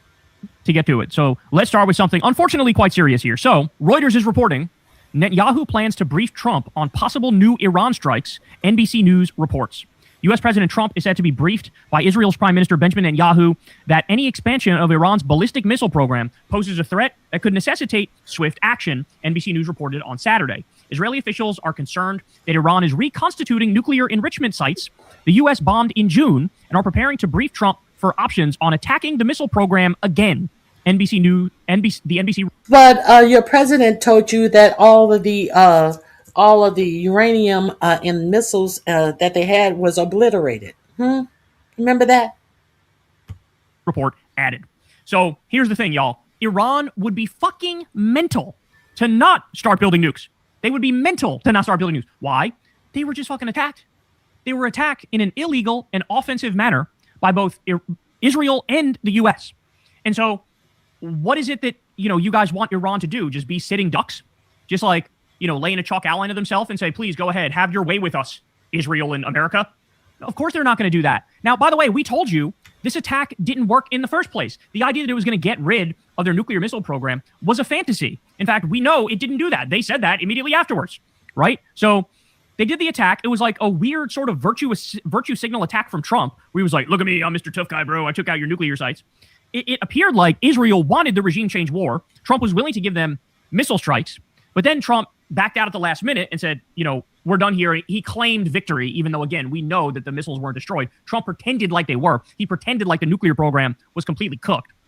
And so now here we are. All Trump and Netanyahu did is they gave Iran an incentive to actually get nuclear weapons. And so look, the best case scenario would honestly be, nobody else will tell you this, but I'll tell you the truth. The best case scenario would be if Iran comes out and goes, hey, guess what, guys? We got the nukes. We got the nukes. There's nothing you can do about it. And so now you can't attack us because if you do, we'll nuke you. Right? And that's maybe one of the only ways to avoid what Netanyahu is hell-bent on doing, which is regime change. Netanyahu was always all in for regime change in Iran.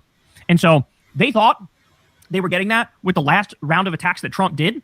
But, of course, they didn't follow through. Well, now, and here it is, I told you, what we saw was just the beginning. If you thought this was over, you don't know anything about geopolitics.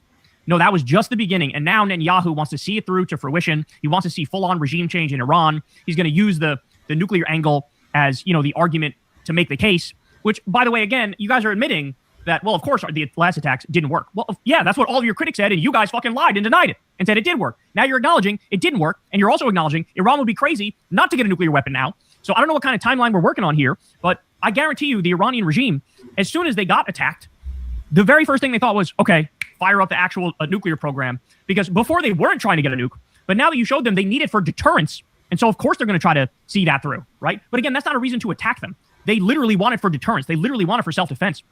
Look, they weren't born yesterday, and what they saw is Saddam Hussein did not have weapons of mass destruction. He was toppled. Gaddafi gave up his weapons of mass destruction, and then he was toppled, right? North Korea does have weapons of mass destruction. They're not toppled. The lesson is very clear. If you have the nukes, then you're safe from Western aggression. So they should be working on those nukes. But again, here you have Netanyahu, who's actually calling the shots here, by the way. Who's actually calling the shots? And Donald Trump very likely may grant him exactly what the hell he wants, which is super disturbing, especially because, as I've warned you guys, there's blackmail on Trump. He can be coerced into doing anything Israel wants him to do. Why do I say that? Because Jeffrey Epstein had connections to Mossad. Jeffrey Epstein had endless blackmail on Donald Trump. And so those tapes are probably sitting in a vault in Tel Aviv. And when Netanyahu says, I want you to finish the job here with Iran, I want you to do regime change, if Trump says no, all Netanyahu has to do is say, okay, well, then I guess the world is going to see what you did with that 13-year-old Katie Johnson, huh? That's all he has to do. And you might say, Kyle, that sounds conspiratorial. That doesn't sound right. Well, here's the bottom line. We read the Epstein emails that came out not that long ago, 23,000 emails. Trump was mentioned 1,600 times. One of those times was Jeffrey Epstein in 2011 emailing with somebody saying, oh, Trump's at my house right now. with one of the victims, and he's been there for hours. What do you think was going on? Were they playing Monopoly? Were they watching reruns of Murder, She Wrote? Are they big Brady Bunch fans? Were they watching Star Trek? No, we know what was going on. And we also know all of the rooms in Jeffrey Epstein's house were bugged.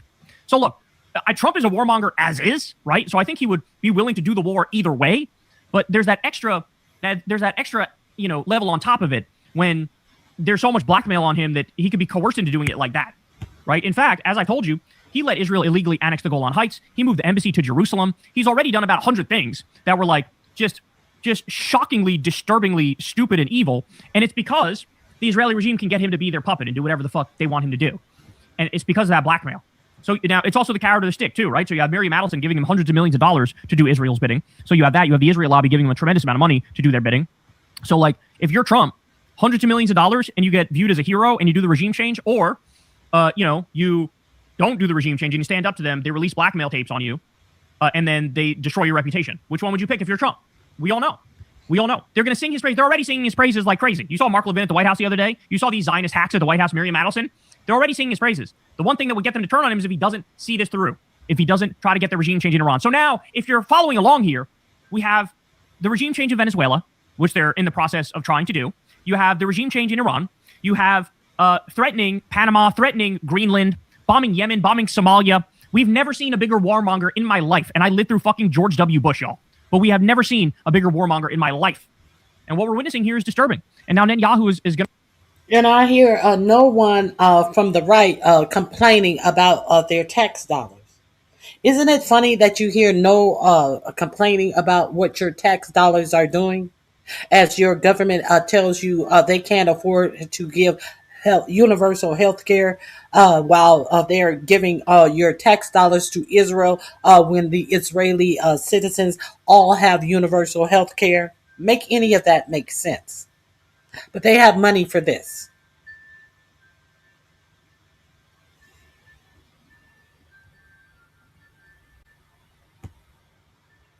I go to Trump and say, all right, it's time, big guy. Enough beating around the bush, enough messing around. Let's finish this.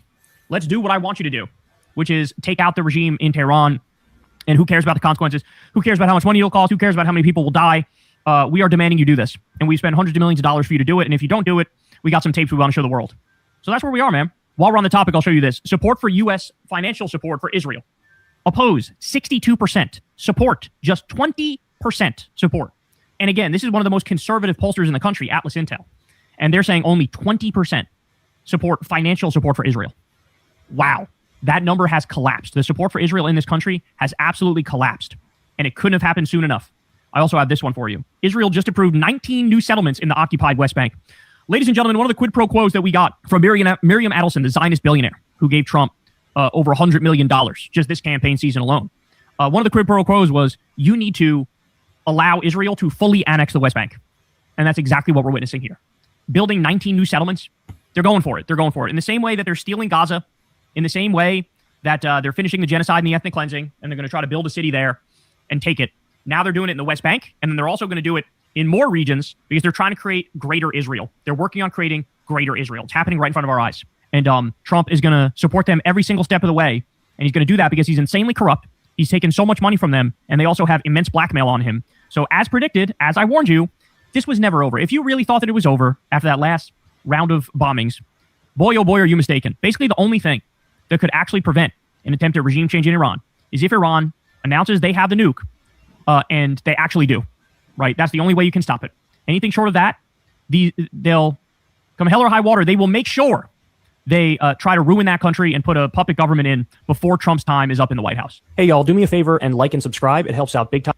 Okay, let's get to this big plan that they have for Israel.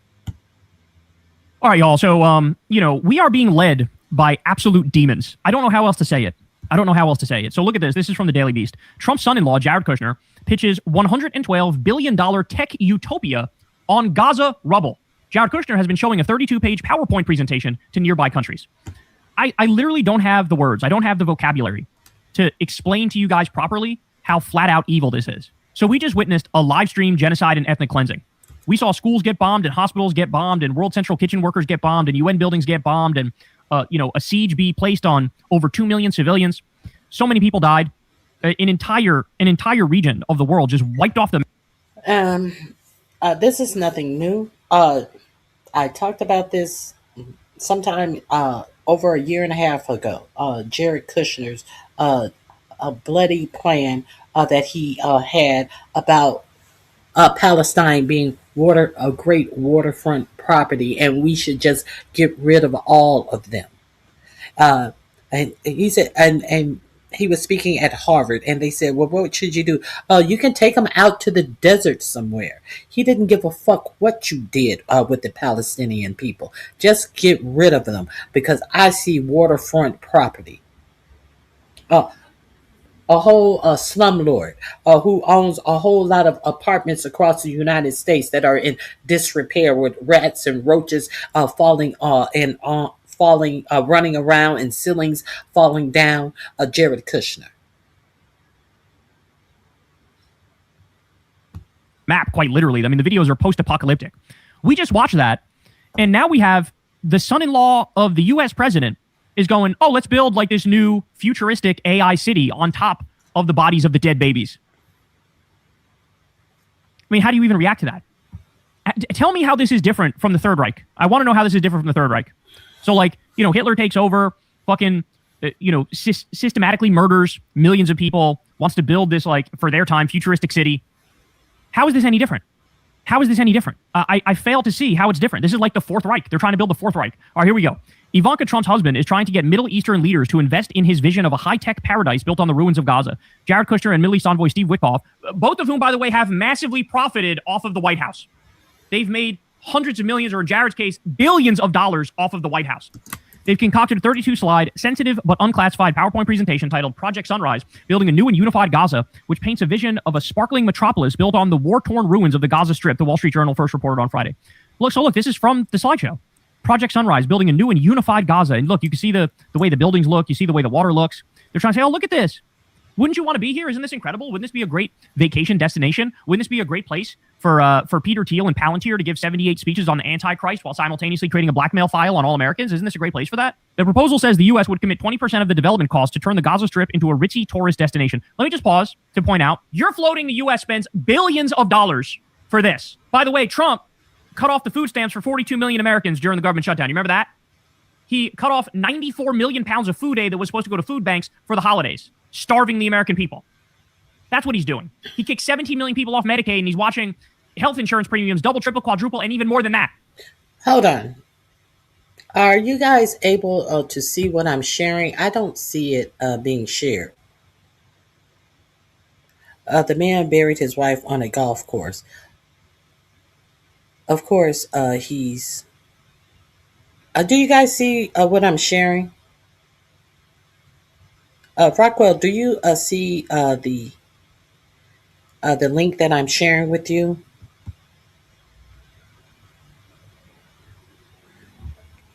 Why don't we talk about... No, why don't you talk about what I'm talking about? Why don't we talk about what I am presenting? Why won't we talk about these facts that I'm putting on your ass? Oh, yeah. Are you guys able to see the link that I'm sharing? I talk about what I want to talk about. If you want... I can't see it. Thank you, Rockwell. If you want to talk about something differently, go to your channel, crack open a live, and talk about what you want to talk about. Because myself, I'm talking about what I want to talk about on my channel. And if you want to talk about something, talk about that. Let me make sure this is sharing. Okay, now I'm going to have to go back. I thought you guys could see it. I don't know what happened. Let's get into this plans for the Palestine land. I don't know how else to say it. So look at this. This is from the Daily Beast. Trump's son... All right, y'all. So, we are being led by absolute demons. I don't know how else to say it. So look at this. This is from the Daily Beast. Trump's son-in-law, Jared Kushner, pitches $112 billion tech utopia on Gaza rubble. Jared Kushner has been showing a 32-page PowerPoint presentation to nearby countries.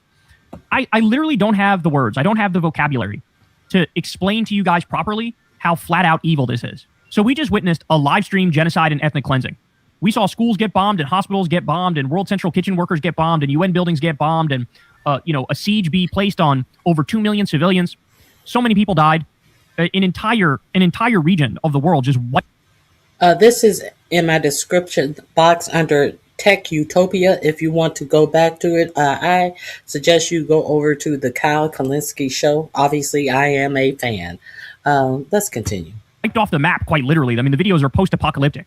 We just watched that, and now we have the son-in-law of the U.S. president is going, oh, let's build like this new futuristic AI city on top of the bodies of the dead babies.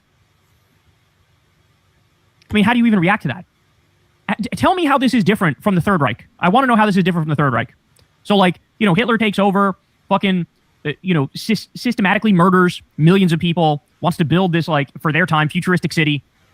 How is this any different? How is this any different? I fail to see how it's different. This is like the Fourth Reich. They're trying to build the Fourth Reich. All right, here we go.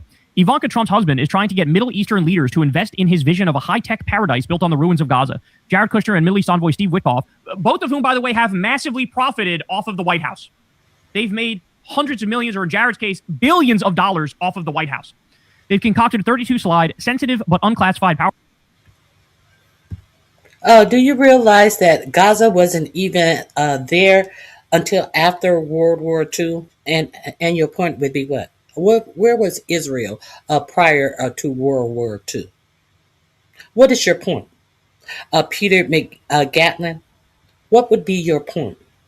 Was Israel there before World War II, Peter? Or was it somewhere in a concentration camp before World War II? Peter, your point would be, let's continue.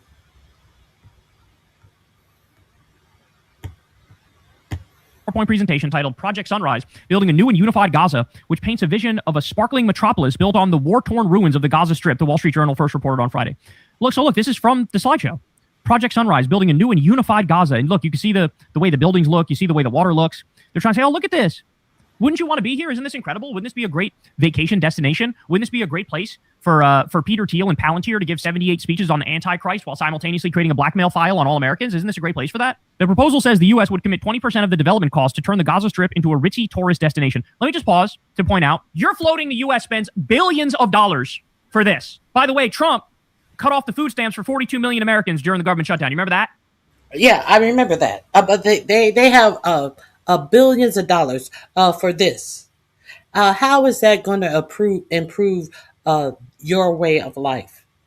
And these billions of dollars are going to come from his personal pocket, or is that going to come from your tax dollars? Let's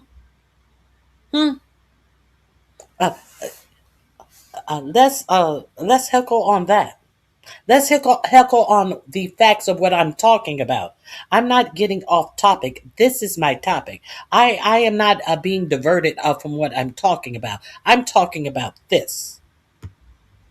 He cut off 94 million pounds of food aid that was supposed to go to food banks for the holidays, starving the American people. That's what he's doing. He kicked 17 million people off Medicaid, and he's watching health insurance premiums double, triple, quadruple, and even more than that.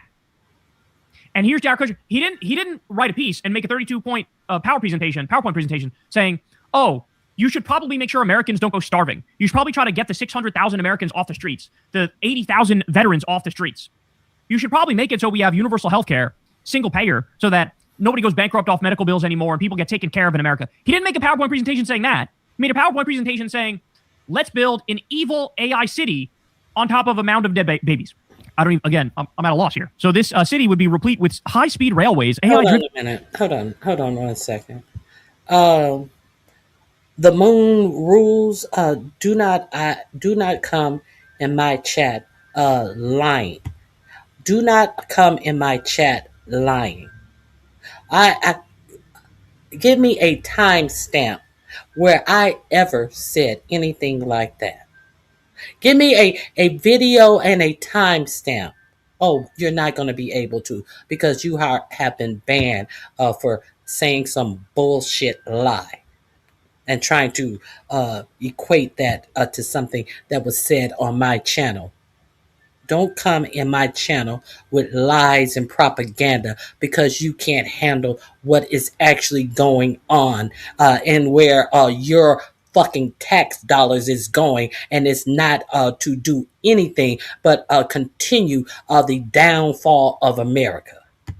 Power grids and beachside luxury resorts. The plan would cost $112.1 billion over 10 years, with the U.S. promising to support nearly $60 billion in grants and guarantees on debt for all the contemplated work streams in that time period. Kushner's pitch? $60 billion. But you want to come in here and lie, but you have nothing to say about your government saying that they're going to prop up a tech utopia in Palestine and spend $60 billion of your tax dollars. Make it make sense. Oh, you guys didn't know that was going on. Oh, you guys are sitting down at Fox News, and Fox News is telling you that black people are your problem. You guys are sitting down and watching Fox News let you tell that undocumented immigrants are your problem. You are sitting around and thinking that 4547 is doing something so fabulous by banning black nations from coming to the United States on visas, while you sit and say nothing when 4547 says that there are no qualified workers for jobs in the United States. Thus, they must bring people from India to work at these big tech companies, while you sit down and say absolutely nothing as your own 4547 tells you that there are no people who are educated enough to get in our elite colleges, as your 4547 dismantles the Department of Education to make sure that there will never be anyone educated enough to get into our elite colleges. As J.D. Vance sit his funky ass up at Turning Points USA, who's telling you to be the best you can be, graduate from high school and get married and start having a family. As if higher education is something you shouldn't attain to. Oh, you shouldn't. You don't have to attain to it because we're going to tell the EEOC to tell you to write a claim that you have been discriminated against when you are following the fucking babblings of motherfuckers who tell you don't get educated enough to do what? Pull yourself up by your bootstraps. But you're victims. And you're following this fucking dumb shit that's being put out here. And this is what they are indoctrinating your children with. These Turning Point USAs in high schools, in colleges. Don't worry about going to college. Just find you a woman and have some white babies. That's why do you think that 4547 said he's going to give every baby that is born in 2026 and throughout the remainder of his pregnancy $1,000, because he know y'all white trash and y'all think that $1,000 will give you a whole house full of meth to smoke up. That's why. The fuck is $1,000? But you won't be able to spend it. It's going to be in some fun where Mr. McStutter over the Department of Treasury, Scott Bissett, will have the rule of how that $1,000 is or is not invested, and if it is invested properly, based upon the interest rate of today, when you are able to get that $1,000 out of that investment, if still any money there, that $1,000 based upon current interest rate will grow to a whole $2,800 by the time your child turns 18. Why do you think that they are telling you to get out of high school and have a family? Are you going to be able to be married and have a family in this economy where all of the jobs are being sucked up by AI? And you're talking about black people. You talking about welfare as if we don't know that there are more white people in the United States on welfare and on SNAP benefits. And you think I give a fuck about what you telling me about me giving you the factual and the actual information about all of the welfare that's being taken away from you as well? You are the faces of welfare. Elon Musk and all of these other immigrants are the faces of welfare. You all have always been the welfare queens. You are the faces of DEI. You are still the face of DEI as you have these unqualified people sitting in cabinet positions. Well, J.D. Vance is the biggest face of DEI. A total unqualified motherfucker who got everywhere that he has gotten from hanging on to the nuts of a gay man, Peter Thiel. But your Christianity won't allow you to open your mouth about any of that. So, you got the wrong one, thinking I give a fuck about all of this, these tactics and all of this racism.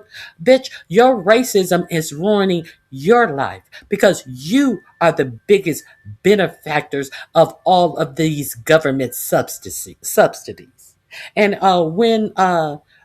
when you don't have no job, when you don't have no health insurance, when they throw your mama, your grandmother, and all of the rest of them out of these nursing homes, that you can't take care of yourself. So I know goddamn well you can't take care of your family because you are too busy to looking around to be to claim to be the victim of other people, but you support all of these rich people who don't give a fuck about you. Let's continue. You ain't got nothing to say about this story, but you're talking dumb shit. But you ain't got shit to say about the real shit that is going on that's going to affect you and how you live your lives because you're stupid. Pitch deck does not provide a specific plan for exactly where 2 million displaced Palestinians would go during the reconstruction period. It does say they would be placed in temporary shelter, field hospitals, and mobile clinics. Jesus Christ. The White House did not respond to the Daily Beast request for comment. Spokeswoman Abigail Jackson told the Journal, the Trump administration will continue to work diligently with our partners to sustain a lasting peace and lay the groundwork for a peaceful and prosperous Gaza. It's amazing that they're still saying shit like this. Meanwhile, what did Trump do? He did a fake ceasefire, a fake peace agreement, which Israel has violated literally 400 times. And they did that to try to get the world to shut up, to give Israel the cover to continue doing the genocide and ethnic cleansing. Trump's son-in-law and Witkoff reportedly pressed their business connections in the Middle East while hammering out a peace deal in the first Israel-Hamas conflict. Kushner and Witkoff are reportedly trying a similar tactic to secure profitable peace in the Russia-Ukraine war. So far, the two men have shot the PowerPoint to Turkey, Egypt, and wealthy Gulf kingdoms, according to the Journal. Jesus Christ. However, the Middle East experts have serious doubts that Jared and Witkoff's vision will ever come to fruition. Quote, nothing happens until Hamas disarms. Hamas will not disarm, so nothing happens, said Steve Cook, senior fellow for the Middle East at the Council on Foreign Relations. I love how to them that's like oh, we got one thing in the way. It's Hamas and not disarming. That's your takeaway from this? Not like, well, hold on, what are you even talking about here? This land belongs to 2.3 million Palestinians in Gaza. This is their land. They've lived there forever, and we're just going to take it? It's not like, hey, aren't there ethical concerns here? Aren't there moral concerns here? Isn't this unacceptable? Isn't this against international law? Isn't this against U.S. law? There's none of that. It's, man, Hamas won't disarm. Well, shit. Good. Fucking good. If that prevents this fucking horror show from happening, what kind of sick world do we live in, man? Holy shit. The tenuous peace deal is that Israel and Hamas conflicts struck on October 10th hinges on Hamas agreeing to disarm, which it so far has refused to do. Hamas disarm. Again, it was a fake peace agreement. Who are we kidding? Maybe they don't want to disarm because Israel violated the deal 400 fucking times. We're not going to read through the rest of this, but you guys get the gist of what's happening here. So, by the way, to put it in crass and crude terms, Trump released this video. Remember when Trump released this video? It's an AI video on what he wants to see happen in Gaza. Let's take a look at it, and then I'll react and tell you how this links to what we're seeing. So it's an AI video. It says Gaza 2025. What's next? And it goes from, a whole bunch of rubble, war-torn area into this, bustling metropolis, this amazing city with beautiful apartments and palm trees and shops, cars driving down the road, this outdoor marketplace. You got Elon Musk eating nachos on the beach or hummus or whatever the fuck that is. You have belly dancing men with beards who have female bodies. I don't know. That's pretty trans-inclusive considering how much these people hate trans people. But this is just an AI slot video. But you have, a bustling city, a kid holding a balloon that is Donald Trump's face. It's like a golden balloon that's Donald Trump's face, walking around with it. You got yachts that are parked there, people on the beach. Everybody having a great time. You got Donald Trump dancing with, is this another bearded? No, this one's not bearded. Donald Trump dancing with some belly dancer or something. Elon Musk throwing money around on the beach. Kids, the Trump Gaza Hotel, all in gold. You got Elon Musk eating again. It's kind of weird. I don't know why AI has a thing for Elon Musk eating. You got a golden statue. And 4547 thought that it was worthy enough to retweet this out on his live social account. And did you guys didn't think that this was serious? I told you a long time ago that this was serious. This was reported on Democracy Now! Years ago. Golden statue of Trump in Gaza. Another Trump Gaza gold shop where they're selling gold merchandise. You got Netanyahu and Trump laying poolside right next to the Trump Gaza Hotel. So this is what they posted. Ladies and gentlemen, I'm not kidding when I say they're trying to make this happen. And I remember when they first posted this, we were mortified. A bunch of people were mortified. But a lot of Trump's idiot followers were like, isn't that funny? Bro, he's just messing around. He doesn't actually mean anything by that, bro. He's just trolling. He's trolling. No, he literally let them finish the genocide and the ethnic cleansing, lied about there being a ceasefire when there wasn't, let Israel continue to kill relentlessly. And then now his son-in-law, who took $2 billion from Saudi Arabia, by the way, is totally bought and known by them, allegedly has slipped them classified information. His son-in-law is like, yeah, here's the plan. We're going to do exactly what this AI video said. That's the goal. We're going to build Trump hotels and casinos on the beach, golden statues to Trump, balloons to Trump, Trump fucking gift shops. We're going to have all that going on. That's what we're going to do. This is our plan for Gaza. Again, I'm literally at a loss for words. I don't know how to describe how profoundly disturbing and disgusting all this is. Like, I'm living through history, and I feel like I'm in the Twilight Zone because I feel like everybody around me is like nowhere near as outraged as they need to be in order for the world to make sense. Right? The media should be screaming about this at the top of their lungs. The Democrats should be screaming about this at the top of their lungs. Republicans should be leaving the Republican Party en masse over this to say, well, what the fuck? Why would we? This is so crazy. I thought we were anti-war. Now we're going to do a genocide, steal the land, and build a futuristic AI tech city that has golden statues to Trump. Like, what are we talking about here? What are we talking about? And at the same time, as I pointed out, you're giving $40 billion to Argentina, tens of billions of dollars to Israel. You're going to use U.S. tax money to build this. As Americans are starving, as Americans can't afford healthcare, as unemployment's going up and inflation's going up. Have you all lost your fucking minds? Have you all lost your minds? And then remember, guys, this is all about the grift too. Like, this is literally also Jared Kushner and Steve Witkoff and Donald Trump can get wealthy off of this. It's like that fake Ukraine peace deal they made where they said, oh, you give us 50% of all of your natural resources and your ports from now until the end of time, and then we'll give you more money and more weapons, and we'll support you in your war against Russia. So why do you think they cut that deal? They cut that deal because they're profiting off of it personally. This isn't just like, oh, it's a deal where that wealth is going to the U.S. No, Witkoff and Kushner are profiting off of that personally. And then, by the way, they still stabbed Ukraine in the back after that, and they're negotiating with Russia to end the war and not give Ukraine all the weapons and the money that they're supposed to according to that original deal. But like everything they've done, I mean, they have plans for, a hotel or a resort in Oman. They already have one that opened, $1.5 billion resort in Vietnam. You got, different things in the UAE and Saudi Arabia and all these different places. Like, we no longer have a situation where the foreign policy of the U.S. is being done for the American people, right? Like, the American people are the constituents. We pay the government does this stuff in our name. It's not like that anymore. Now you got these greedy fucking businessmen trying to get a cut off of anything and everything they do. And so they've mixed together personal wealth and the state. Right? And like Trump's crypto bullshit. He's made billions of dollars while in the White House off the White House. He's got a crypto exchange. He's got a crypto coin. He's got a fucking shit coin. He scammed his own supporters. All this stuff is wildly illegal. And now, this is worse than anybody could have imagined. This is now, they're trying to create the fucking Fourth Reich. And by the way, if it's a futuristic tech city, what does that actually mean? What that means is they want Palantir headquartered there. They want fucking, all these shitty ass AI companies stationed there. And what are those AI companies doing now? They're building the data centers and fucking jacking up electricity prices all across the United States. They've already risen by 13%. Over 30% of the entry-level jobs are now gone because of ChatGPT. So it's already stealing your jobs. Those data centers are polluting the shit out of all these communities where people are, going to the hospital with breathing problems and all sorts of stuff like that. This is what they want. They want to build this futuristic city, for Peter Thiel and Elon Musk and assholes like that run it. And they're going to continue to loot the treasury and plunder our wealth right after they steal all of Gaza's land, all of the Palestinians' land. That's what this is. There's no other way to describe it. I have been tracking all of this information. I've shown you all of Peter Thiel's private cities that are governed by people who live there. They go by no governance. If you didn't know, it's because you haven't been paying attention. I have been trying to bring attention to all of this for well over a year. But if you wake up one day and you're surprised, that's on you.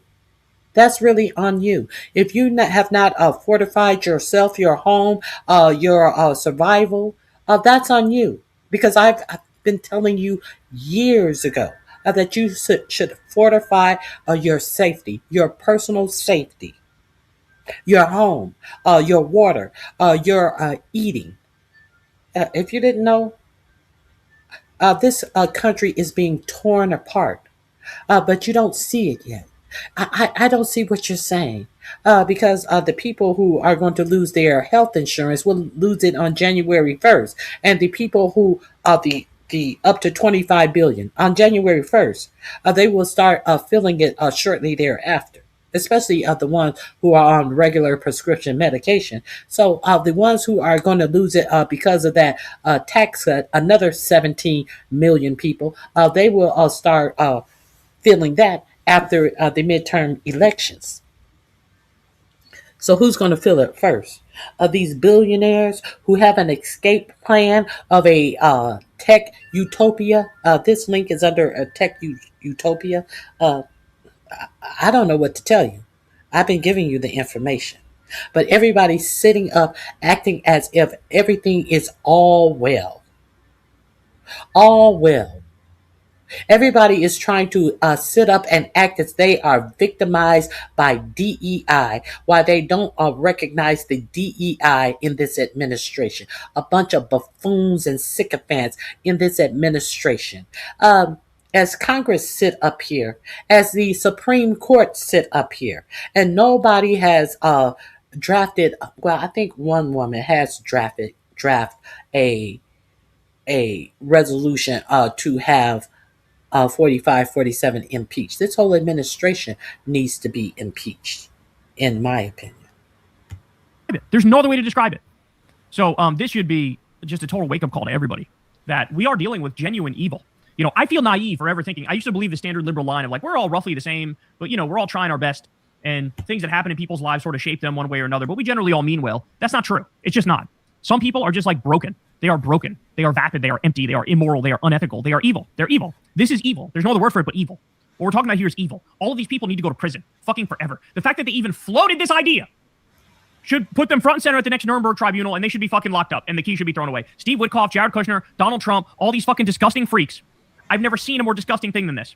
Literally, as Palestinians this very moment are still starving to death and still freezing to death in fucking wet tents, barely getting by, right? Hanging on by a thread to life, as they're on their own land, displaced on their own land, their lives ruined, having no idea what's going to happen in the future, if they'll even survive. As that's going on, you got these assholes crafting multi-billion-dollar plans to build a shitty fucking AI city, the Fourth Reich, on top of their dead relatives. What is there to say about this? What is there to say about this? Hey, y'all, do me a favor and... And if you sit up here and see it being done to them, and you don't think it's going to be done to you, you do not think that it will be done to you. As they take everything, people are talking about, well, when AI takes over, they're going to have to give us a universal pay. Are you kidding? Are you kidding? If they're taking jobs away from you, they don't want to pay you to do the job in the first place. So you think they're going to pay you to not do a job, to not have a job, the jobs that they have taken away from you? And you think they're just going to give you a universal pay to sit around and be okay? Is that what we're trying to pretend is going to happen? Let me enlarge this.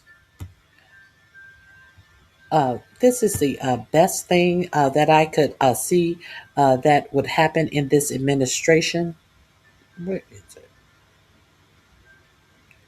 Article 2 of the Executive Branch, Section 4, Impeachment. The President, Vice President, and all civil officers of the United States shall be removed from office on impeachment for and conviction of treason, bribery, and other high crimes and misdemeanors. Forget about that article. Is it Article 22 or Article 25 that would just take the president? This whole administration needs to be dragged out of office and convicted of crimes. Oh, okay. So let's let me go on to some other things. We need to talk about what's in these files. Now, you know, this DOJ is trying to cover up what they are putting out in these files, and some guy had discovered a way to absolutely just take out the redactions.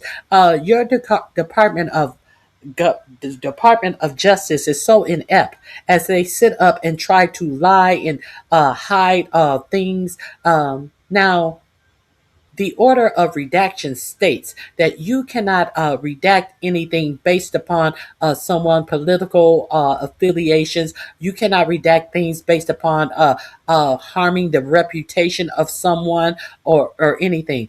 This is exactly what this administration has been doing. They said that there were no more people in the Epstein files. Come to find out, there were 10 names that were talked about in the investigation. 10 more names that were talked about that this administration decided they would redact. But there was one clever guy who said, let me see if I can unredact this information. And sure enough, that's exactly what he did. So let's get into this.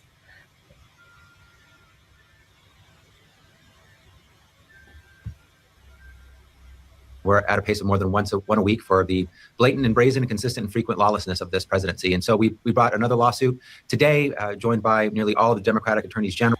That's not the one I want. I will come back to that lawsuit. I want to get into these Epstein files. Let's get into the Epstein files.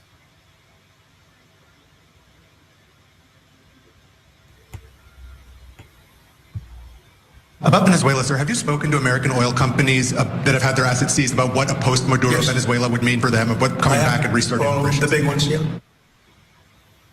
Well, Trump still has regime change in Venezuela on his mind because he needs the American people to know that he is tough on crime and also tough on drugs.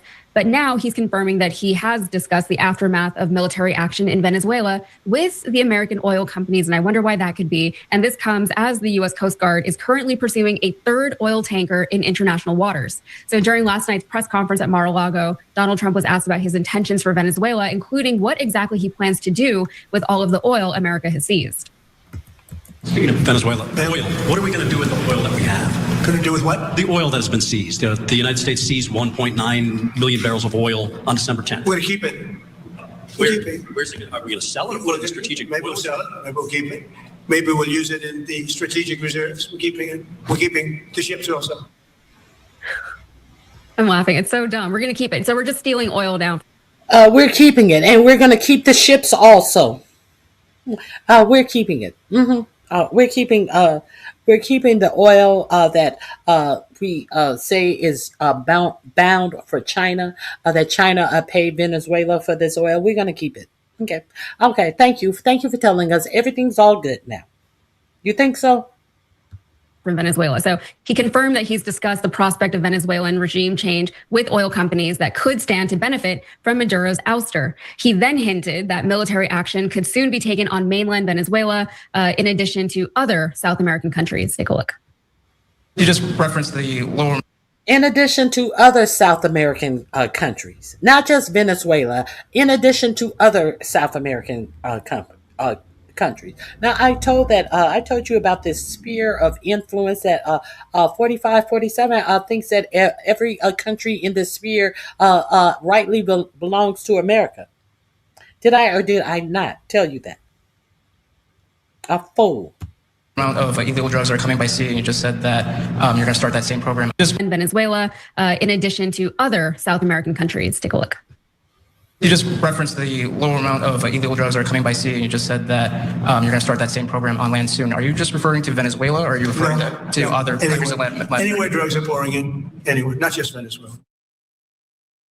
Anywhere drugs are pouring in, that's what he said. So Trump isn't the only member of his administration making it abundantly clear what his intentions are. So Secretary of Homeland Security Kristi Noem, she was asked about the 2 Venezuelan tankers that the U.S. has already seized and the third one that it's tracking down. Here's what she said on Fox.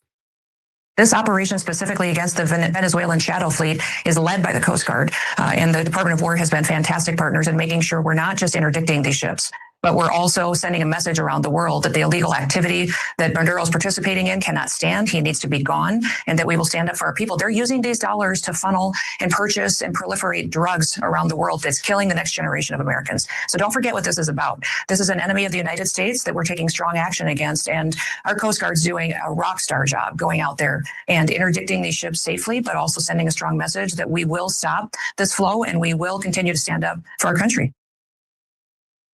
And of course, in her viral interview with Vanity Fair, Trump Chief of Staff Susie Wiles made this blatant admission. She said he wants to keep on blowing boats up until Maduro cries uncle. The people, way smarter than me on that, will say that he will. So that is basically an admission that he is going to keep antagonizing Venezuela. He's doing all of this, by the way, Cenk, without talking to Congress. There has been no actual any kind of legislation that allows him to do any of this stuff, but he has weaponized his Department of War, as he has called it. It's very childish. But, Jake, I am kind of confused, though, and maybe you can help me understand. Is this about drugs or is this about oil? What are we actually doing? And why can't he just say what his actual motives are? So it's definitely not about drugs. There's no fentanyl coming from Venezuela. There's a tiny amount of cocaine, but Mexico, Colombia, and others have much more cocaine. It's just a fabricated reason. And then they even bothered to signal to us that it's a lie when he said, oh, those drugs coming from Venezuela are weapons of mass destruction. And why don't you just say, I've turned into a neocon. I lied about everything during the campaign. I'm pro-war. I'm gonna start a totally senseless war with Venezuela, partly for oil, partly for the defense contractors. It turns out amazingly, partly for Israel, because Venezuela dared to once work with Iran on drones or something. And because Marco Rubio wants to depose Venezuela and then Cuba. So those are the real reasons why this is an insane, ludicrous potential war. But I think what offends me more right now immediately is they've turned us into thieves. We're just going around stealing other people's ships. One of the ships is from Panama. Look, who cares? Just steal it, take it. We'll take the oil. We'll just take your stuff. We're a bunch of thugs. Well, I love America. I don't want America to be seen like that by the rest of the world. So that's a huge problem. I want America to be the good guys. I don't want us to be like these people that are warmongers that are starting wars for no reason with a whole bunch of people that happen to have a lot of oil. And then whenever we don't like things going in a certain direction, we just take your stuff. And then the second giant problem is that international law and order are completely breaking down. So now the Chinese are like, okay, well, that oil was probably gonna go to China. So, okay, now I'm missing some oil. Should I steal someone else's oil? Should I steal your ships? Whose ships should I steal? Because apparently there's no law anymore. So I guess whoever is the big countries, we're all gonna start stealing from all the other countries. And next thing you know, we'll be in perpetual war throughout the planet. And this is from the anti-war president. Anti-war my ass. This guy lied to you. He's a grade A con man. And the minute he got in office, what did he do? The same exact thing that everyone in the Uniparty and everyone in the establishment does. He started creating more wars. He started doing tax cuts for corporations, and he did nothing for you. He cut your SNAP, he cut Medicare, he cut all the essentials. He fired a whole bunch of innocent people, all to serve the donor class. He's the same kind of global elitist that he ran against. He's the swamp he ran against. No, we don't need a war with Venezuela, and no, we shouldn't be stealing other countries' stuff just because we feel like it, just because Rubio and Trump want to feel more manly, okay? And whatever other donors want money for themselves at great cost to the American people. For God's sake, for once in our lives, we got to elect one honest man to actually serve America and not the donors' interests and global interests. Yeah, and I'm just confused as to how the people who voted for a president who explicitly said he wasn't going to start any new wars, he was going to pull out of other countries, he didn't want to give aid to them, how that guy is doing everything that he's doing now and they still support him. And what's puzzling to me also is that they act as though they're like surprised that he's doing the things that he's doing, but like why? For 10 years, Cenk, like on networks like this one, we have been saying this is exactly who he is. This is exactly what he's going to do. In a lot of ways, he is very, very predictable. Don't forget, Noble Mobile saving you a ton of money. So a lot of people are signing up now and beginning to realize, what the hell? Why am I paying so much for Verizon and AT&T? So your bill's only $50 a month, but it can actually be less. /switch. All right, we'll be right back. But these people they're like blinded by their love for him. They say that we have Trump derangement syndrome. They have something else entirely, right? They look at him like a cult leader. And so they just don't see him the way that the rest of us do. And, how many times have we been wrong about the things that he said he was going to do and then he did it, So if we can call it out, then it's out there. There's enough information there that some people are able to pick up on it. So it's obvious. But Now he's building a fleet of battleships, for God's sakes. Like, he's going to plate them all in gold, probably, because he said he has a very aesthetic eye. And so he knows what needs to happen with battleships. Pete Hegseth thinks he's like Jack Sparrow out in the Caribbean pirating all these oil tankers or something. Like, what is going on? And Congress at this point really doesn't have any means to stop him, because he has the Supreme Court on his side. He has the Department of Defense on his side. And Congress is not going to do anything because they haven't done anything thus far. All right, and look, even half his base is gone already. So the half would just follow whatever Trump wants, but the other half is like, wait, I'm positive we said anti-war. I'm positive. Every time you ring the bell below, an angel gets his wings. Totally not true, but it does keep you updated on our live shows. Hold on. Tim Lane, you are on the wrong side of the fence, lady. Okay, arrests are coming. Yes, arrests are coming. If you have not heard about the NSPM 7 list of people that 4547 is putting together about these alleged terrorists in the United States, I've already covered that, sweetheart. I've already covered that. Trump's enemy list. I'm sure you haven't heard it on regular media. Readers here know about the FBI's new enemies list, a product of Trump's NSPM 7 policy that commenced the most aggressive program of domestic spying since 9/11. Reader of the New York Times and the Washington Post, maybe you don't know about that because they are not covering this story. In September, 4547 signed the National Security Directive, giving marching orders to some 250,000 federal law enforcement officers and intelligence analysts to target anti-American activities as they defined it. Let me share this with you. Who are you telling? Let me share this with you because you act like I don't know what I'm talking about, and you don't know what you're talking about. In September, Donald Trump signed the National Security Directive, giving marching orders to some 250,000 federal law enforcement officers and intelligence analysts to target anti-American activity as they defined it. Then last week, the Justice Department directed by the FBI to compile a list of Americans whose activities may constitute domestic terrorism, in quotation, may constitute domestic terrorism. To compile a list of Americans whose activities may constitute domestic terrorism, according to a memo I published this weekend. Do you want to see the memo he published? Go over to Ken Klippenstein, Substack. Ken Klippenstein was the first one who told you, who I read, and I also warned you months ago. I think it was in either February or March, that Israeli and United States planes were flying on the border of Iran. And while the United States lied to you and told you that they were just doing some missions with the Israelis plane, teaching them how to refuel in the air, what happened months later? Israel struck Iran, and then the United States struck Iran. I told you about it. Why did I tell you about it? Because I read it here. I told you about many things that has happened. This NSPM 7, you don't hear the for-profit media telling you shit about it, but they are knee-deep in this NSPM 7 memorandum. It's not an executive order. The one news outlet that did report on it called it an executive order. No, it's not. It's a national security directive. That is different from an executive order. An executive order can be thrown out and taken down. This is a directive of national security. Okay, talking about domestic terrorism.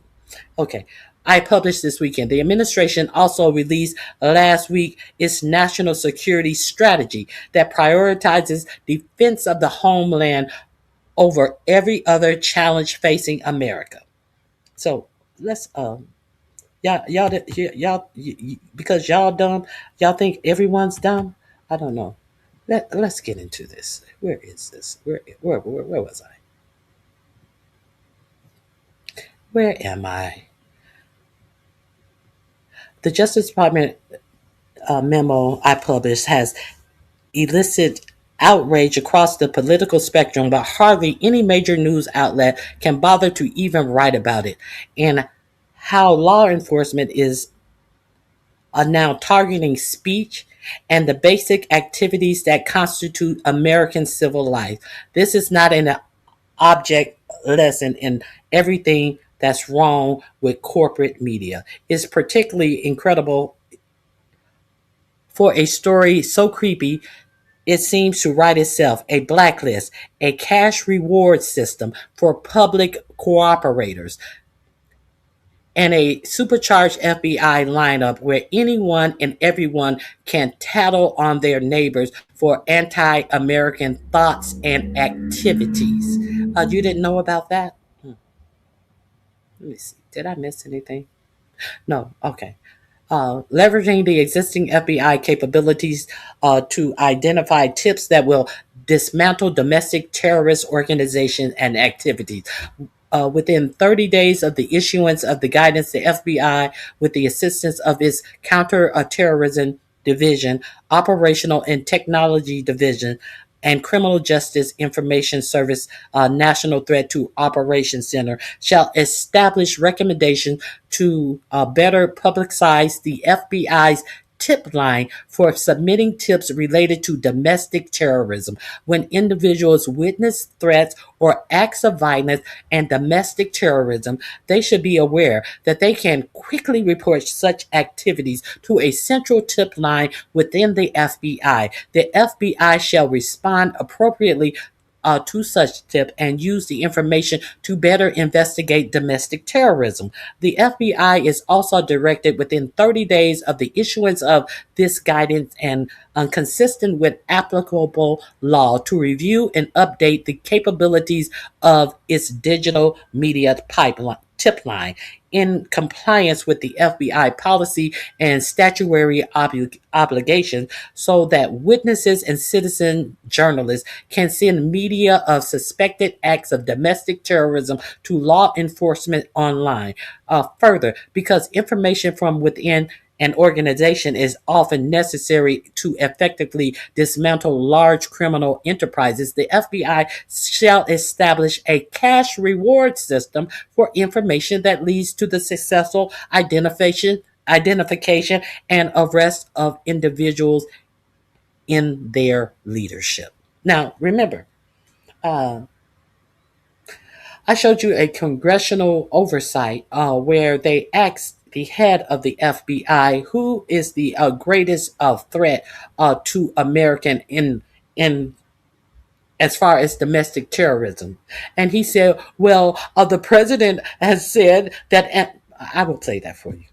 I will play that for you. He had no answer, but he said that the president said that the greatest threat was Antifa, a non-entity entity, and he could not answer any questions about this alleged Antifa, who has popped up on the top of 45's 47 list of domestic terrorists, as they took white supremacists off of the top list, never to be seen again, as they have taken that off of the FBI number one threat to America.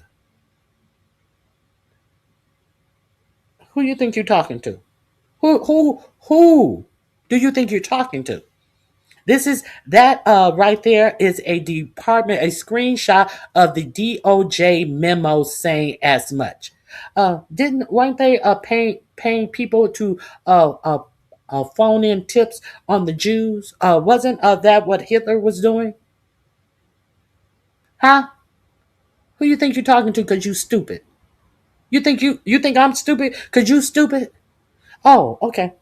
Let me drop the link. I'm gonna drop the link for this in my chat.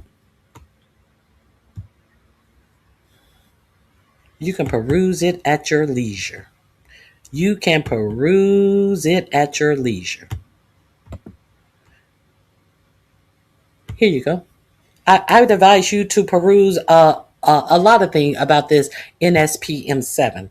One of the only media outlets that even wrote about the Justice Department order, Rutgers, failed to mention some of the most alarming developments contained within it, instead focusing on what could be the only boring part of the entire document, the tax laws. So they talked about how they would take people tax statuses away, instead of talking about how it would impact you in being arrested.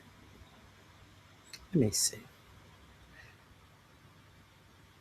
Let me see. Okay, here it is. Okay. Okay. Let's see. Bondi orders U.S. law enforcement to investigate extremist groups. That is what Rutgers wrote about it, and talked about the tax investigations that the FBI were doing. Memo targets Antifa and similar groups. Who is Antifa? Who is Antifa? FBI to develop strategies to disrupt criminal networks. DOJ calls for prosecuting extremist group for tax crimes. Again, literally every one of these bullet points describe what the Trump administration has been doing for months. Not what's new or news, but it gets worse. I'll let you read that. I want to get to what I don't care how Rutgers is not reporting it properly. That goes into that. I want to tell you what this MSPM means for you.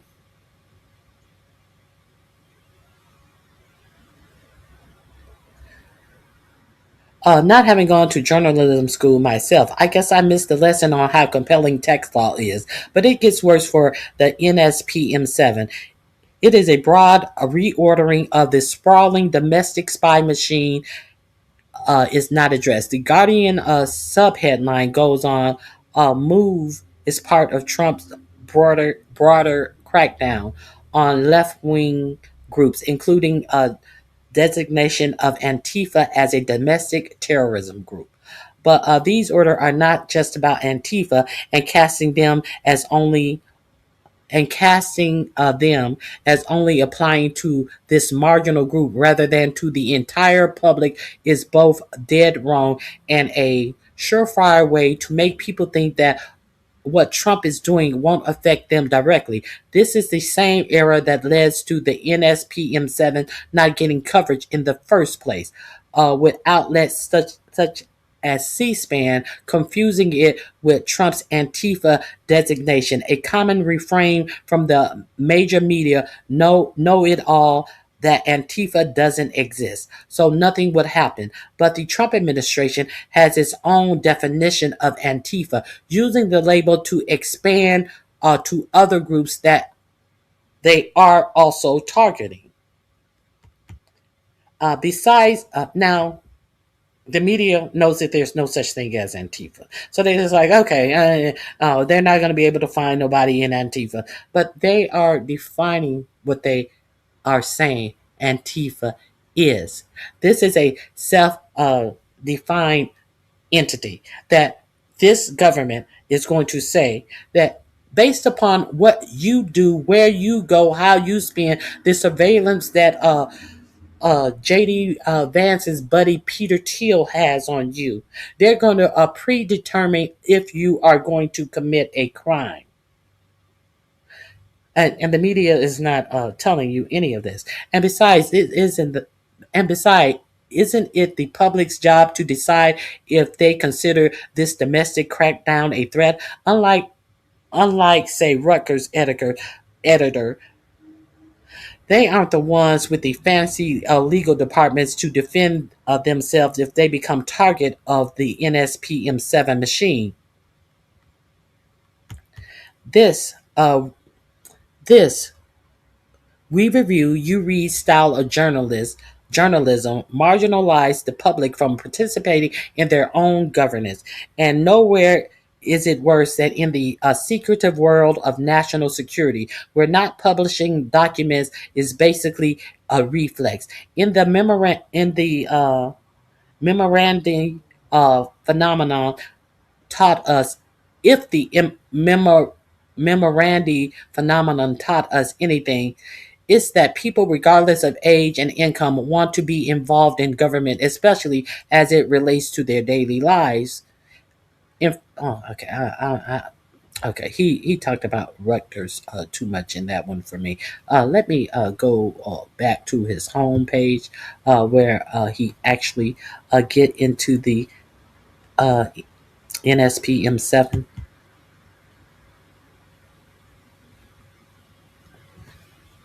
Here it is. I picked up the wrong one. FBI making a list of American extremists. Leaked memo reveals. Attorney General Pam Bimbo has ordered the FBI to compile a list of groups or entities engaged in acts that may constitute domestic terrorism, according to a Justice Department memo published here exclusively. The target of those expressing opposition to law and immigration enforcement, extreme views in favor of mass migration and open borders, adherence to radical gender ideology, as well as anti-Americanism, anti-capitalism, and anti-Christianity. These are the parameters that your Justice Department has told the FBI to compile a list on. What is anti-Christianity? What is anti-capitalism? What is anti-Americanism? I'm pretty sure every one of you can define it a different way. But this is going to be defined by the Justice Department. You know, the Justice Department that are hiding these Epstein's files? But they are supposed to make these decisions about you being put on a terrorist watch list based on being in favor of mass migration and open borders, adherence to radical gender ideology. You're going to be put on a list by your government. Did you know this? Did you know this? What does isn't that all of this vague talking and talking about putting American citizens on lists? And you actually think that they are going to be paying income to people who have been put out of the job for AI, when they already are setting up these vague lists to put American citizens on, saying that you are a threat to America. And you think that you're going to be around to collect money because AI took your job, because you sat down and didn't say a motherfucking word when 4547 said that no state can interfere and make any rules against AI in all 50 states. What the fuck you think is going on? You think that somebody's going to do something for you as you sit up here and don't do nothing for your motherfucking selves? Do you think that the states are going to do something for you? You think the government's going to do something for you? They're making lists. They're giving out phone numbers so you can be reported for anti-Americanism, anti-capitalism. What the fuck you think that's going on? Okay, this is your government.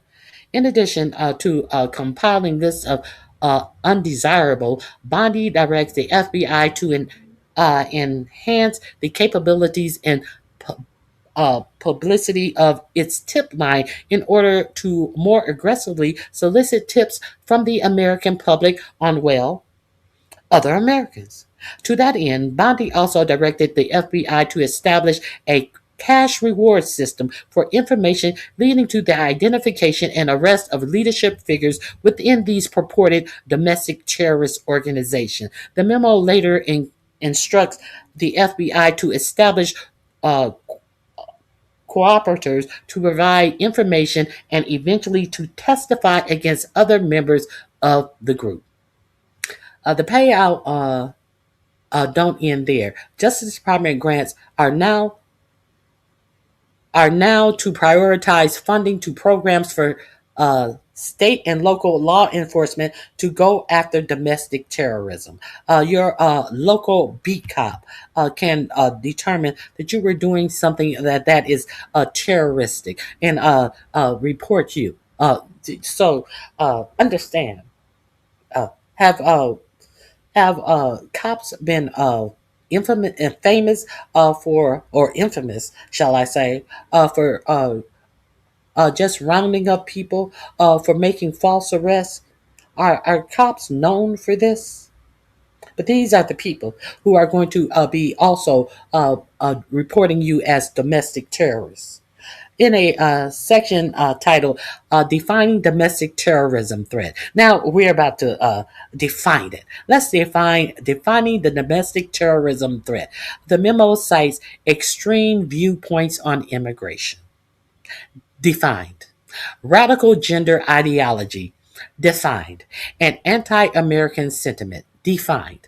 Indicators, not facts that you have done any of this.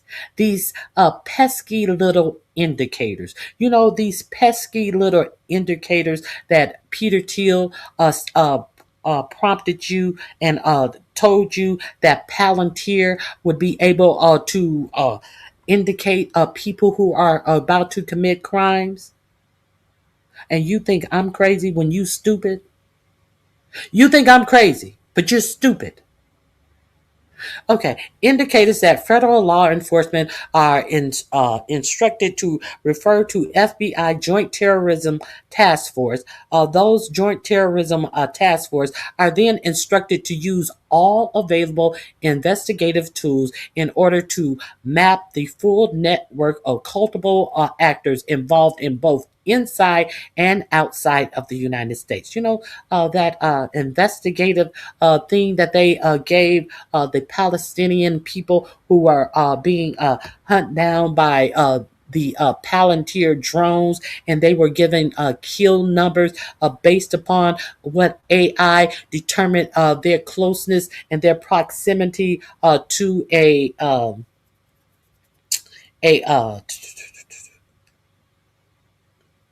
I want to say Shia, a militia group in Palestine. What is it? What is it? What is that group in Palestine? Oh my God, I'm having a brain fart. So you, based upon this investigation, are going to be examined, and your proximity to these alleged domestic terrorist group is going to be figured out based upon something that they're getting from AI.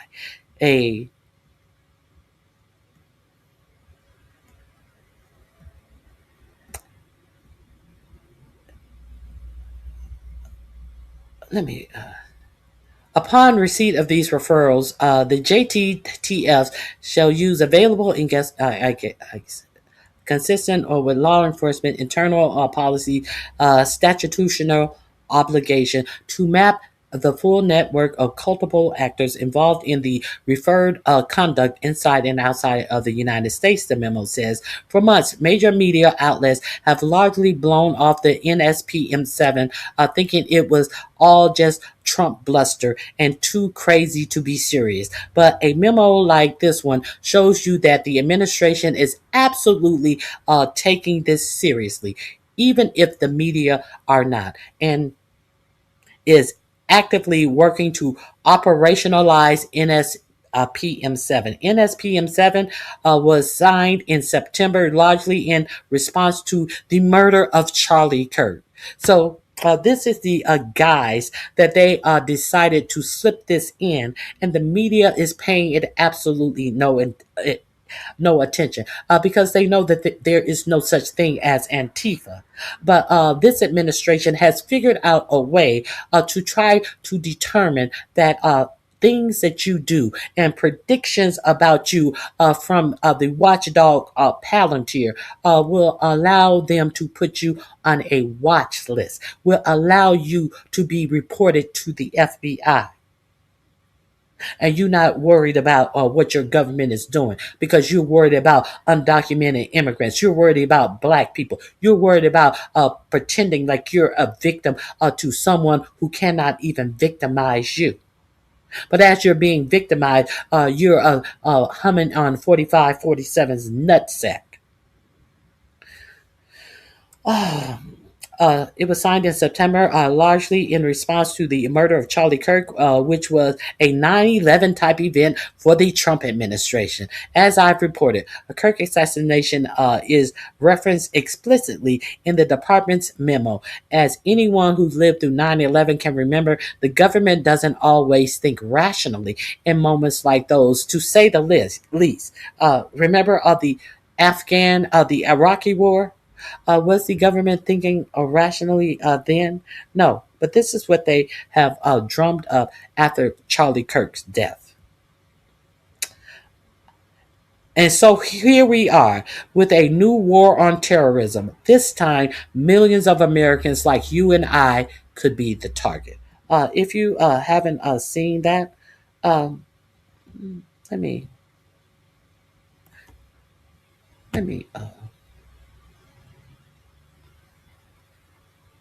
NSPM7 labels common belief as terrorism indicators.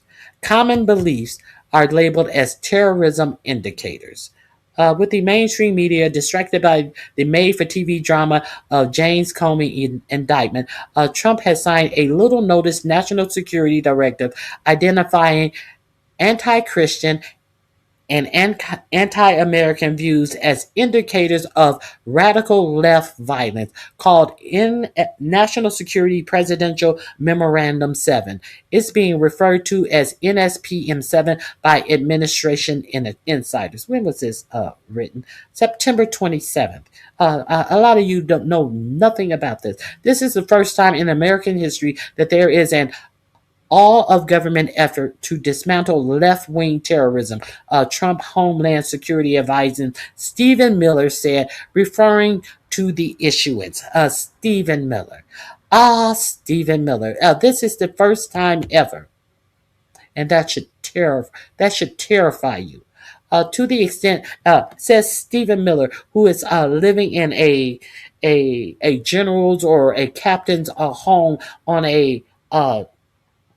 a secure military base, because he can spew out all of this hatred, but he's afraid to live amongst the people. You notice that this administration doesn't want to live amongst the people? Why is that? Why is that? To the extent that the major media noticed the directive at all, even C-SPAN incorrectly labeled it an executive order, like this week's designation of Antifa as a domestic terrorism organization. Okay. It's hard to overstate how much different the NSPM7 is from the over 200 Executive Order 4547 has frenetically signed since coming back into office. An executive order publicly lays out the course of day-to-day federal government operation, whereas a national security directive is sweeping policy decree for the defense, foreign policy, intelligence, and law enforcement apparatus. National security directives are often secret, but in this case, the administration chose to publish the NSPM7 only the seventh since he has come into office. Previous national security directives have been controversial, even politically earth-shattering. In 1980, for example, Jimmy Carter signed a top-secret presidential directive, PD 59, directing new nuclear warfighting policies that persist until the end of the Cold War. When revealed, the PD 59 caused a public furor. But the public has no problem with this. George W. Bush signed a series of classified national security directives after 9/11, the most famous of which authorized NSA unlawful domestic intercepts and directive that wasn't publicly revealed until 4 years later. In NSPM 7, Countering Domestic Terrorism and Organized Political Violence, President 4547 directs the Justice Department, the FBI, and other national security agents and departments to fight his version of political violence in America. Understand, this has happened after their big 9/11, which is Charlie Kirk. So, was Charlie Kirk death a big a 9/11 for you? How did Charlie Kirk death affect you and how you lived your life? But we are to believe that this was some big, huge event that disrupted the American way of life. So therefore, this must be instilled because of what happened to Charlie Kirk under the guise of left-leaning violence. And none of this shit has been proven. None of the many changed clothing of the alleged shooter can be proven. None of he took his weapon apart and he put it together here, and then he jumped down off of the roof here, and he left the screwdriver up here, so we know this is how he put the weapon back together out of his big bike, out of his book bag. However, the weapon, the screwdriver was left on the roof, and we found the weapon reassembled in the woods. But how did he reassemble it in the wood if he left his screwdriver on the roof when he assembled it after he got on the roof to make the shot? None of this, all of this bullshit behind Charlie Kirk. Now, if you want to talk about false flags, what is more likely a false flag? That we are pretending that the killing of Charlie Kirk has disrupted American life to the point that you have directives out here saying that you must report people who are un-American, who promote sexual ideologies that this government don't agree with, that are unchristian like. From a whole bunch of motherfuckers. Let's not forget that every time that the Republicans have a convention, the Grinder app freezes up because there's so many dick lickers out here to hook up with strangers at these conventions, much like they did at Turning Point's event this past weekend. The Grinder app, the hookup app, the come get some strange dick app froze up once again, like it did when they had the memorial in Arizona for Charlie Kirk, much like it did at the Republican National Convention. The Grinder app froze up because it was being used so much from all of these alleged Christians who are trying to tell you that there's something wrong with you and you are going to be put on a list about believing in certain sexual ideologies. So they want to talk about false flags all the time. And look what the death of Charlie Kirk that did not impact your life or my life in the slightest. That did not change your way of living. That did not take money out of your pocket. Well, but they are diverting the people who are taking money out of your pockets. The people who are getting rich on this technology. The people who are scamming into your data, predicting your next move. To say that you're a criminal, that's putting money in someone's pocket. Okay, let me drop this right here.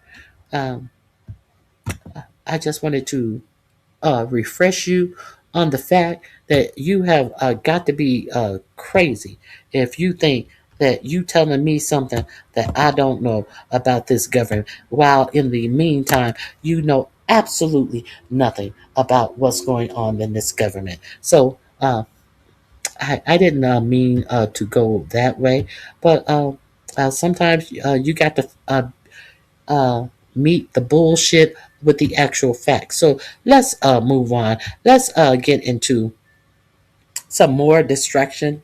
Um, Now, this is new. I haven't seen this one. I'm going to share this with you. We're going to learn about this together. Let me share this with you.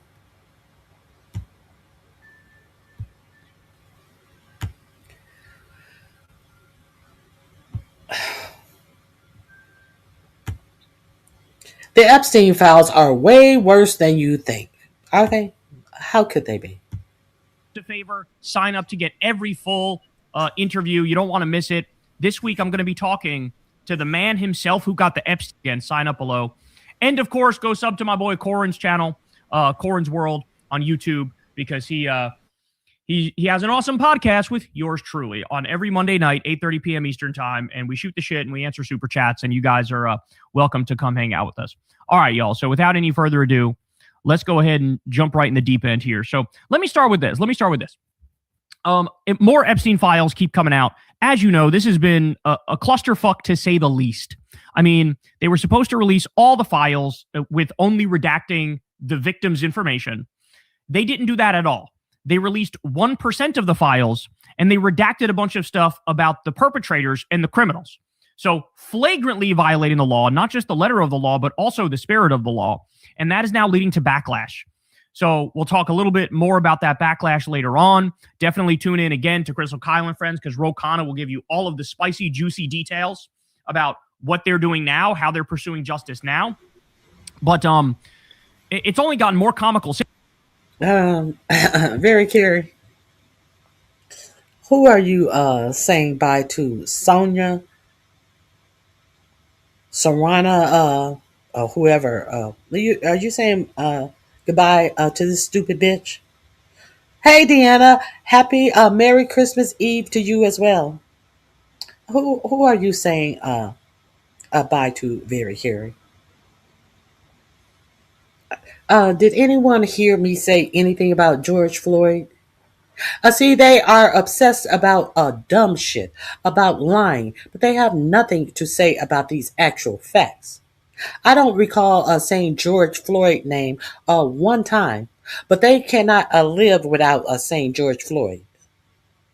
Meanwhile, the person that killed George Floyd is in prison for doing so. Period. Let's move on.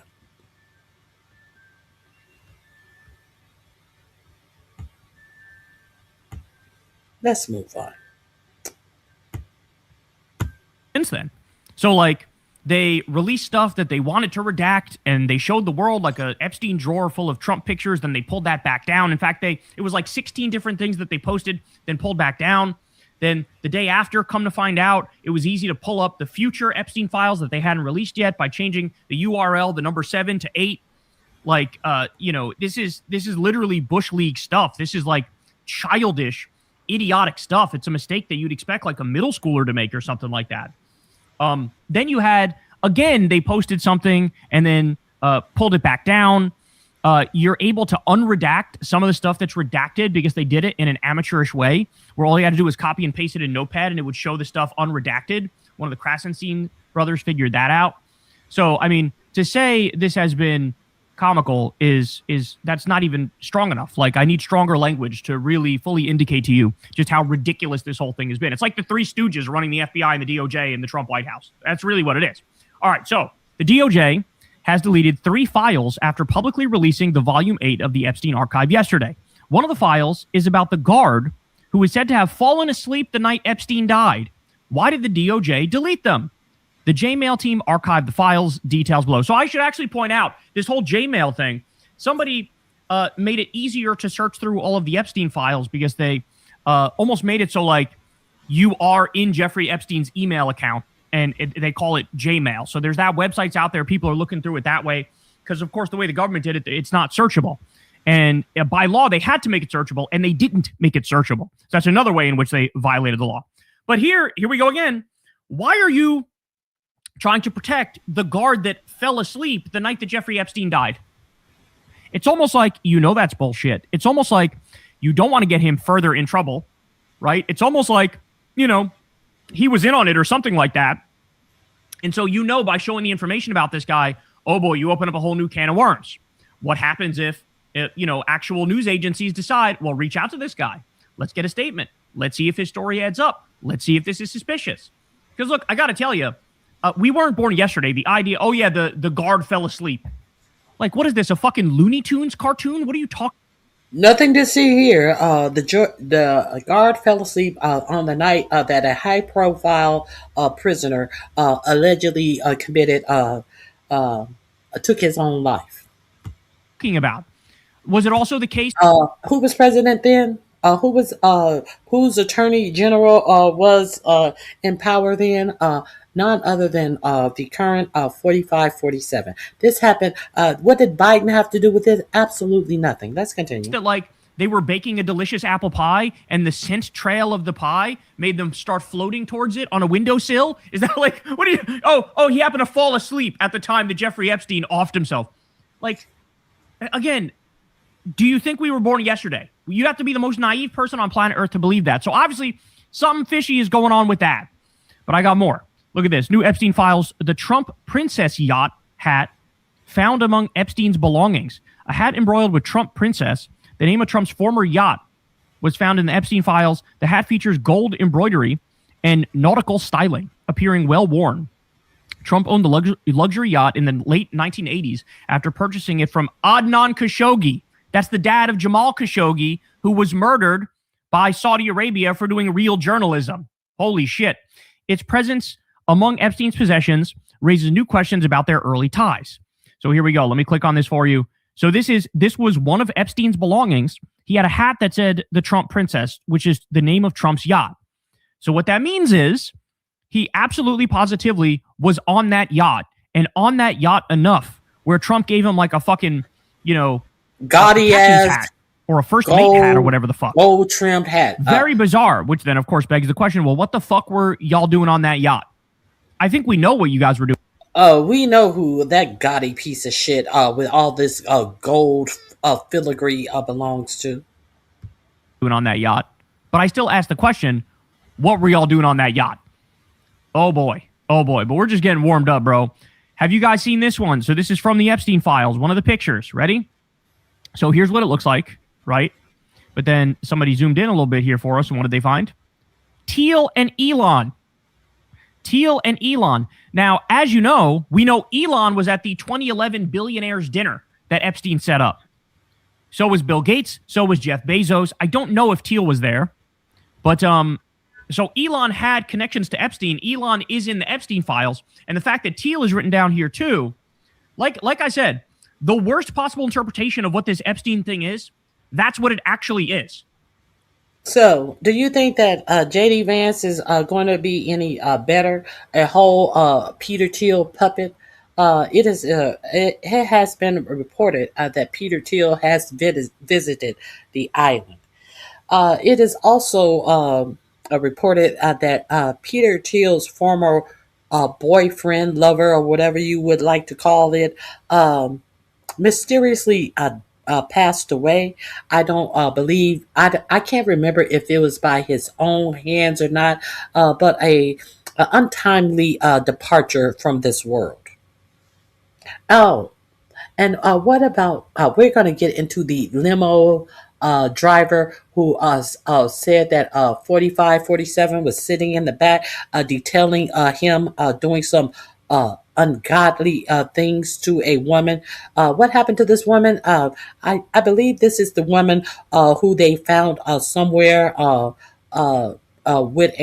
with her head pow-powed open. Let's continue. All of this. And they want to talk to me about what, bitch? Bye. Right? Talk like about it that. actually Talk is about that. Talk about this shit. A billionaire cabal, a secret cabal of billionaire elites. that are committing the most heinous crimes and getting away with it, and they keep blackmail on everybody, and they run the world. That's what this is. So Teal and Elon, written down in the Epstein files when he was doodling, when he was, what is this like when, you know, when you're in like 6th grade and you're scribbling and like you write the name of your crush? Is that what this is? All right, more, here we go. The 28th victim of a Trump assault testifies Epstein paid beauty pageant girls to attend parties at Mar-a-Lago that he organized with Donald. Trump wanted private meetings with me, started grabbing and touching my body everywhere. I think my height was the only reason I escaped. She's 6'1". Quote, I was in a foreign country. I was scared that I could not go home or I couldn't come back. I was scared of everything. And when you're scared, you do whatever it takes to save yourself. This is Beatrice Kuehl. She has the receipt. She recently discovered Trump's invitation, airline tickets, and other documents while preparing to move. So here we go. Let me play this for you here. We have a video of it. Entered the suite and looked around. And when I turned, in absolutely no time, he jumped on me, kissed me all over, wrapped me all over, and I was totally perplexed and blocked first. And then I tried to tell him that this is absolutely not the way it works in Europe, and that it's not one thing. She was trying to fight him off, she said, and he only stopped when she told him, let's talk first. So they talked for another few minutes, with Trump still kissing and holding her hand, before she found an excuse to leave, Beatrice told me. And there's another really worrying part to this story too. Beatrice said that Jeffrey Epstein was at the pageant. Yes, that's late pedophile billionaire Jeffrey Epstein.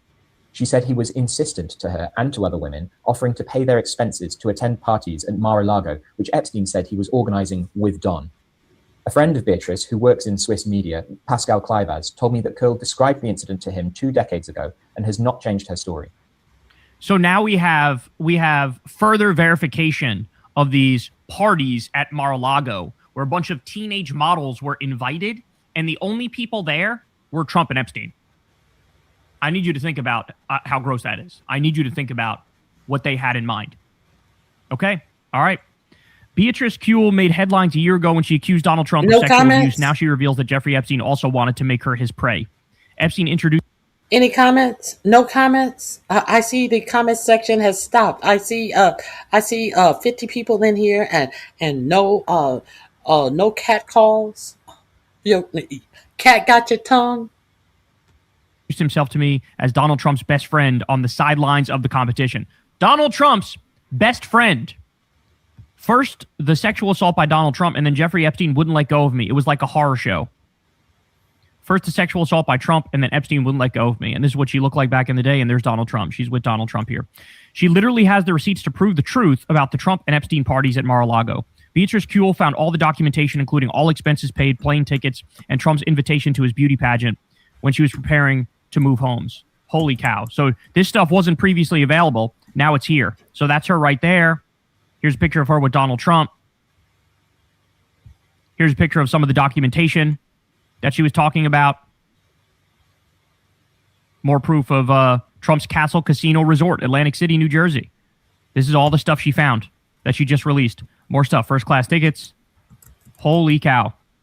Wow. But again, I'm just getting started. So here we go. We talked about this a little bit the other day. Ed Krasenstein claims to have unredacted Trump's Epstein file redactions and found evidence of mass bribery of witnesses and victims. Hold on 1 second. Let me tell you something, Polly Young. Don't come in my chat cursing. I understand you're mad because you support someone who does this, but what you are not going to do, you're not going to put curse words in my chat. So I suggest you get your fucking fucked up attitude together and you write in my chat and don't write curse words in my chat ever again. Let's continue. And talked about this a little bit the other day. Ed Krasenstein claims to have unredacted Trump's Epstein file redactions and found evidence of mass bribery of witnesses and victims.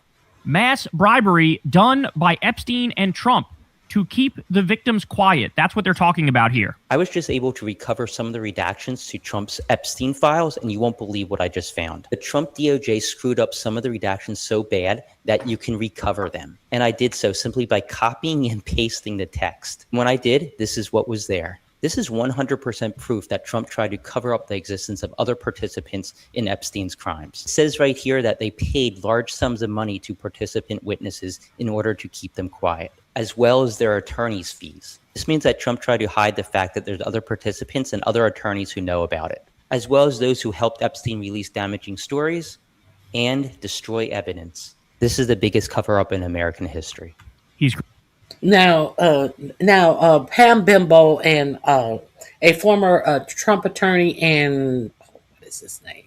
The one who got Ghislaine Maxwell off, a former failed Trump attorney, are the 1 and 2. Oh God, I see his face, but these are the 1 and 2 at the Department of Justice.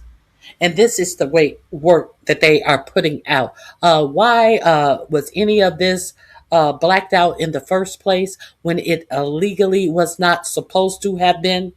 Because they're covering for their clients' name and the activity that is found in these files. And who is, these are not his personal attorneys.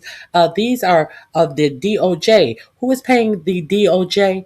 You are. This is what your tax dollar is paying for. While you're talking about lies about undocumented immigrants being on welfare, while you have nothing to say about food stamps and healthcare being cut from millions and millions of America. But this is what your tax dollar is paying for. But you don't have shit to say about that.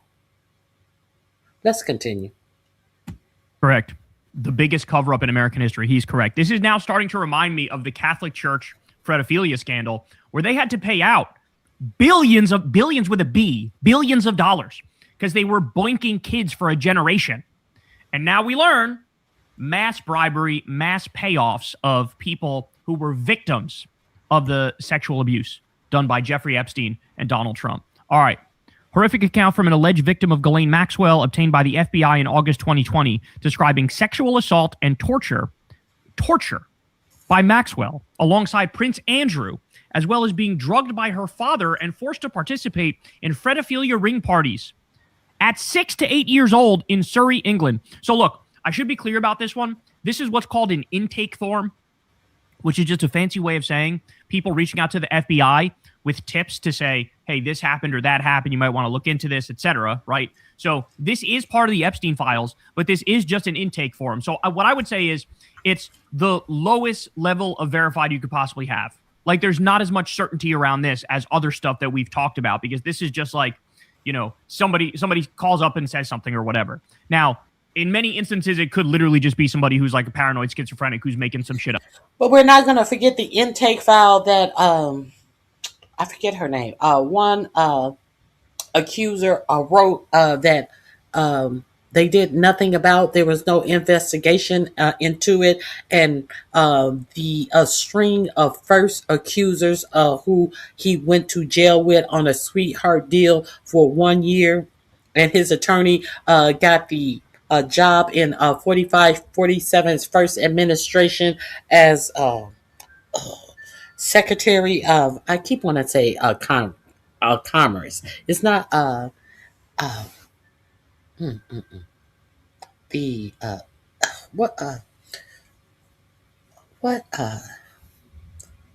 the Labor Secretary.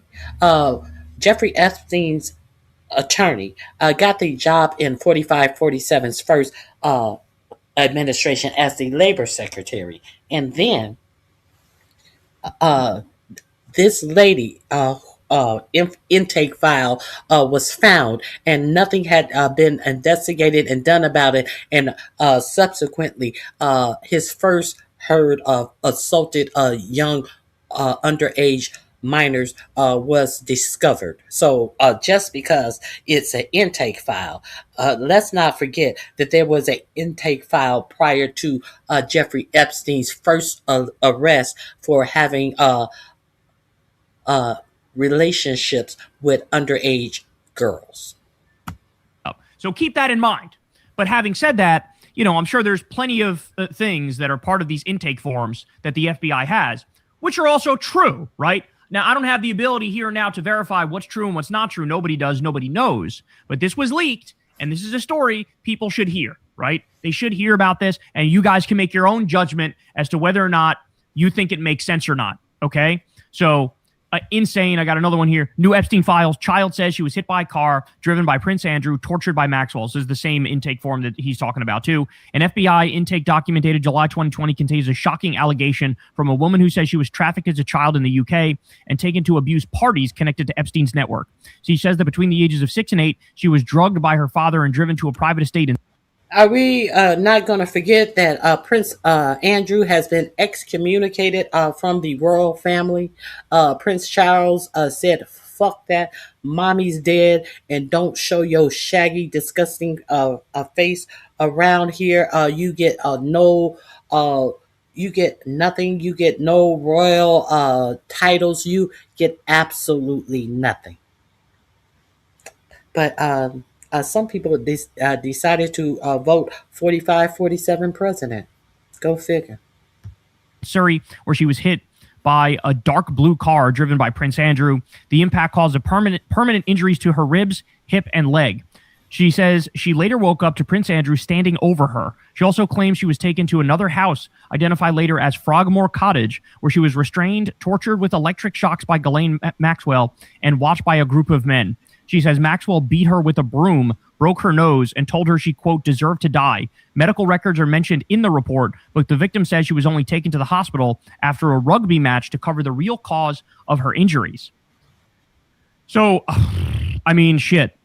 I hope there's some journalist out there who's going to do the digging on this and going to do the reporting and try to figure out how much of this is true, because this is a horrific nightmare type story. Weird temple on his island, and nobody knows the exact reason why he has it. And there's like zodiac sign stuff in there. It's like occult stuff in there. So they might actually be in to some very weird stuff that includes, like, I don't know, ritual sacrifice and stuff. Here's stuff on bail application. Author's name redacted. It's the stuff of nightmares. All right, here we go. Interesting letter regarding support of the Maxwell bail application. Author's name redacted, although tiny piece of signature remains unredacted.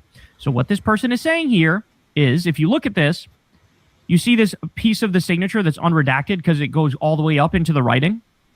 Well, if you do a handwriting analysis with Donald Trump, what you'll find is he always signs his name like that. The D in his name, here you go. Here you go, right here. See the way he does the D there? He makes the D go way up. Okay. That's not the right phrasing for this segment, if you know what I'm saying. But this is how he writes his name. And you can see it's very performatively large with certain letters, right? You could see the first letter here, okay? And then I'll scroll back for you. And you can see here's the first letter.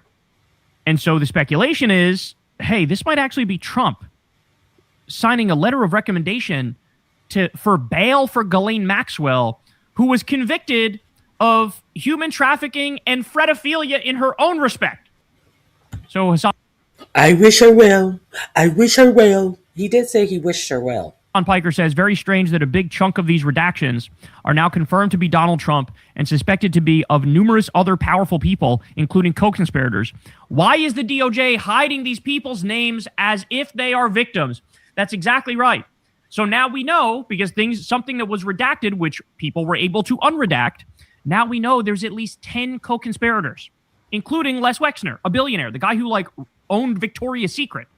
Lex Wexner of Ohio, who I gave you that big story, who is buying up all those mansions in Ohio to create data centers. Yeah, I talked to you about Lex Wexner. And why is that important? Because when Epstein turned himself in, he was living in the guest house of who? Lex Wexner. That's whose guest house. Jeffrey Epstein, who has his own private island, who has a penthouse, I think it's an actual brownstone in New York City, was living in the guest house of billionaire Lex Wexner. Let's continue. I told you about that. got these billionaires and these super powerful people involved in a human trafficking pedophilia ring, and the government is protecting them? No. And you wonder why people don't trust the government at all. Well, this is why right here. You wonder why MAGA's collapsing. This is why right here. Or how about this one? Epstein record is an FBI intake report. So another one of these intake reports. So this is a tip given to the FBI. Dated in 2020. An unidentified woman / victim reports Epstein trafficked her at age 13 and that she was raped by Trump. And Trump later witnessed her newborn daughter be murdered and disposed of from a yacht. And it's like her uncle that does the murder and disposes the baby from the yacht. Again, I hope there's some journalists out there digging into this stuff, bro. That's all I can say is I hope there's some journalists out there digging into this stuff. So here we have Jeffrey Epstein's brother, Mark Epstein. And here, look, he just comes out and says it. And he just comes out and admits it to Chris Cuomo. This is something that it was reported he said it, but now he's saying it again. Listen to this. You really believe that Donald Trump is capable of having your brother murdered to spare himself embarrassment? Absolutely. Based on what? From meeting him years ago and just watching his performance the last 20 years. Seeing he doesn't seem to have a limit on what he would do to help himself. What experience did you ever have with him personally that made you think that he could be that cruel? I think everybody, or most people, could be very cruel if it comes to protecting themselves. So I don't think that's a shocking answer. So Jeffrey Epstein's brother, Mark Epstein, is on the record as saying, I think Trump killed my brother. That is a huge deal. That is a huge deal. You know, it makes me think of all these goofy right-wingers. It's like, all come up, still come out. This all came out. This was all an official FBI document. She was telling the FBI, you got to investigate this guy. And what did they do? They fucking sat on their ass for years and years this is and the years. the intake report that I was talking about. New statement from Epstein survivor Maria Farmer. We now all know that the FBI ignored my 1996 reports of Jeffrey Epstein and Ghislaine Maxwell S.A. of minors and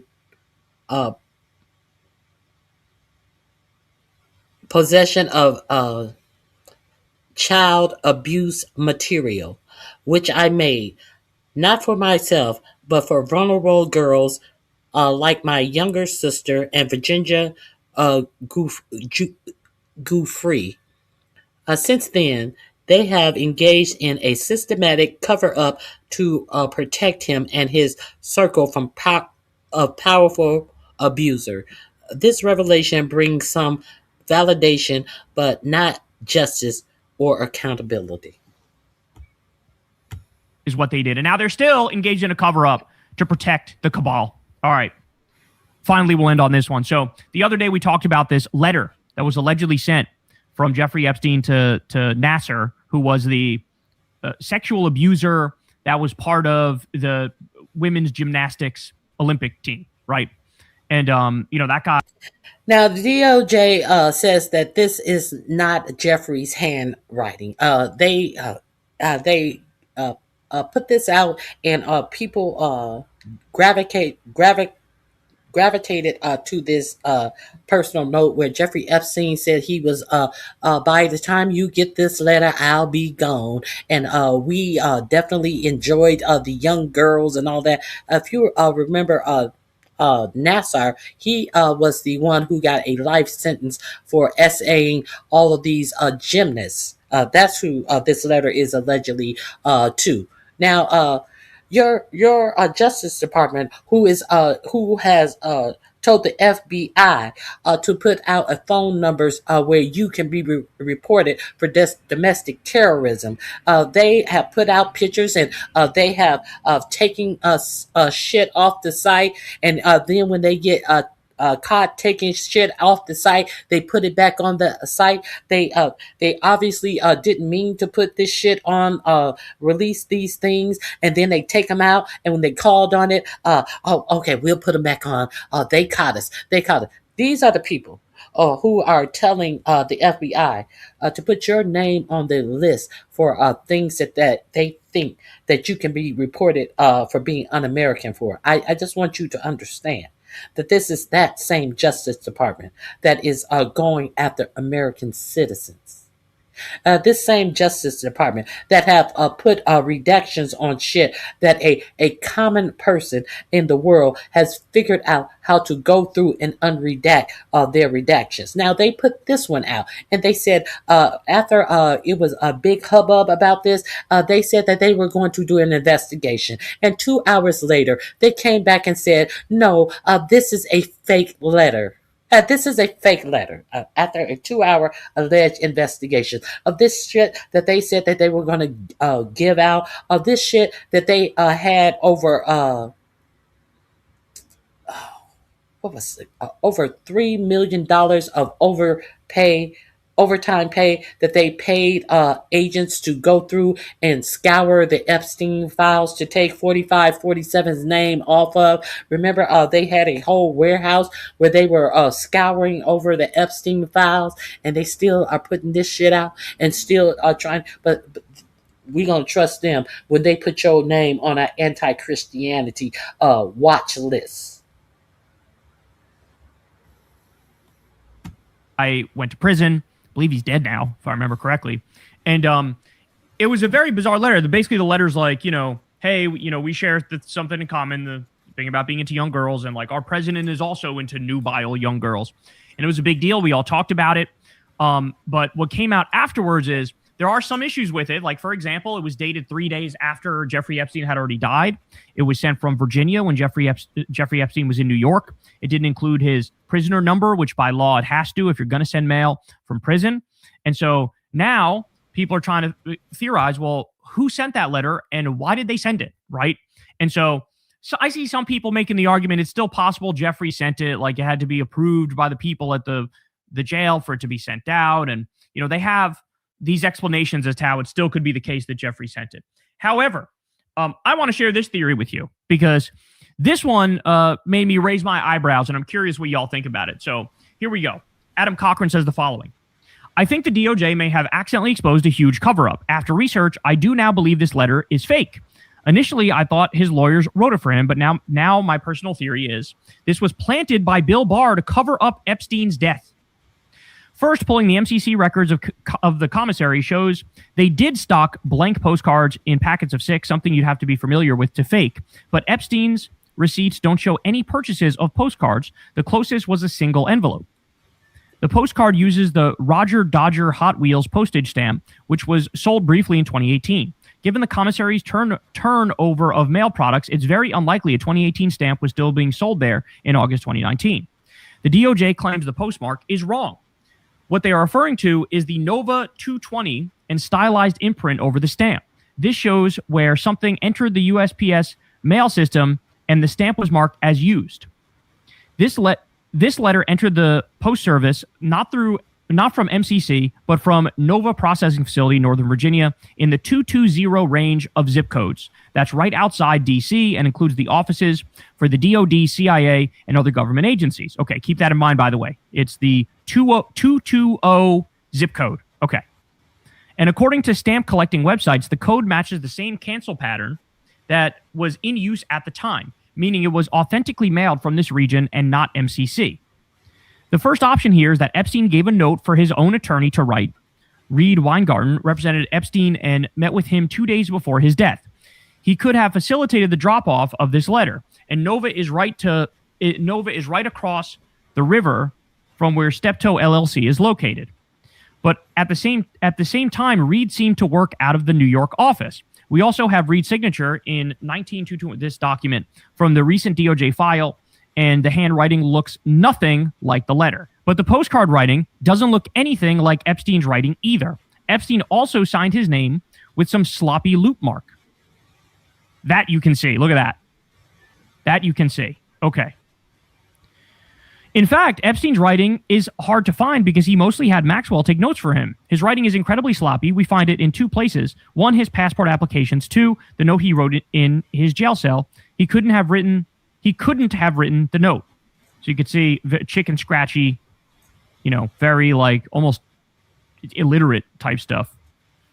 The note was also posted on Tuesday, August 13th, 3 days after Epstein died. Post in North Virginia takes one processing day after pickup and is not collected on a Sunday, meaning it was likely posted sometime between August 10th at 3:01 p.m.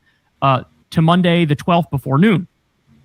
This was 3 days after his last lawyer visit, and on the same day he died, making it deeply unlikely it would be his lawyer, as it took ages to mail. So that leaves us with a set of criteria. So this needed to be someone in Northern Virginia / DC area that knew prisons use blank postcards, who knew Epstein was dead right away, who wanted a note that looked like a suicide note, who had access to earlier Epstein files to know his language about nubiles, who knew Nasser was moved, who had similar penmanship, who had connection to Epstein. Okay, this is getting spicy. Ready? And it just so happens that Bill Barr, the son of Epstein's first boss, was the attorney general under Trump at the time. He was in charge of the case. He was alerted to Epstein's death. He had insider access to the case. He knew about the birthday book. And where did Barr live at the time? A custom-built home in McLean, Virginia, in the Nova processing region, with zip codes starting with 220. Okay, he continues. Now, this theory is crazy, right? The attorney general planting a letter to look like a suicide note in the Epstein case is crazy. His handwriting would also need to match the rather unique handwriting in the latter. Oh, and then you see here, the handwriting does kind of match with Bill Barr. That handwriting does kind of match.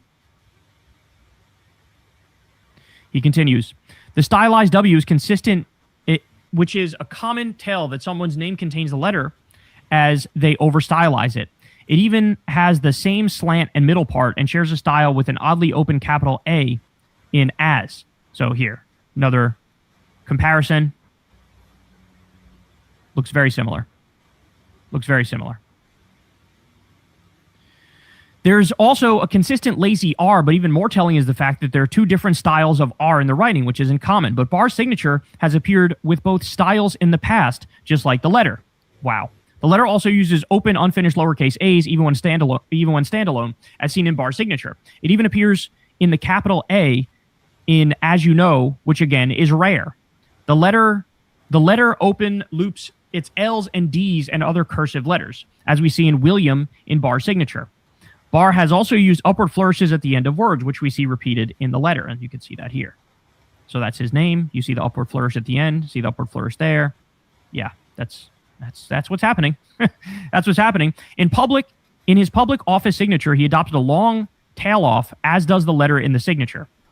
And for an initial, he uses a flared letter with a sharp point, notably spaced from the letter. The single dot is clean with no motion. The letter does this as well. Lastly, is the fact that letters are darker on the ends. This is a straight of high-end pens like rollerball or fountain pen, where the ink is continuous, not a Bic ballpoint pen. And in 2019, when photographed for New York Mag, what did Barr have? Some variety of either Park Sonnet or this other kind of pen that is exactly what we're referring to here. Look. If you zoom in on that, you can see it. You can see it. Okay. So what would this mean if the theory is accurate, that Bill Barr would be part of a cover-up to hide details about Epstein's death by writing a fake letter he knew would be found? The timeline matches, the insider knowledge of the Epstein case matches, the location mailed from matches his home, the handwriting matches, the motive matches, even the content matches. The note conveniently starts off with Epstein alluding to killing himself to someone he's never met. That's true. That's what that letter did to Nasser. Then mentioned something about Trump's interest in young women, something that no one would ever expect was part of a cover-up. They'd simply then, in the future, claim that the letter was a plant without examining who or why. But if the letter were taken at face value, I'd give Bill Barr, the DOJ, and the BOP the cover they need for whatever actually happened in the prison that night. Whether it was negligence, encouraged suicide, or murder, something was covered up.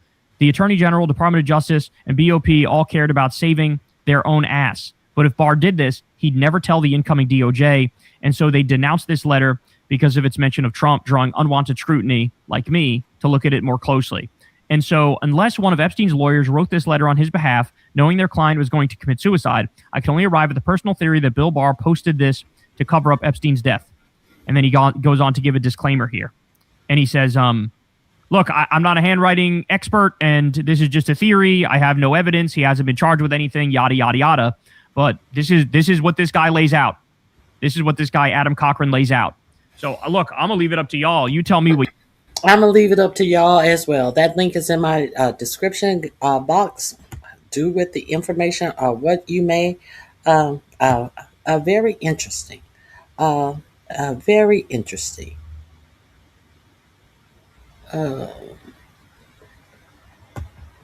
Let me see what else. I do have a couple of more things about this Epstein debacle.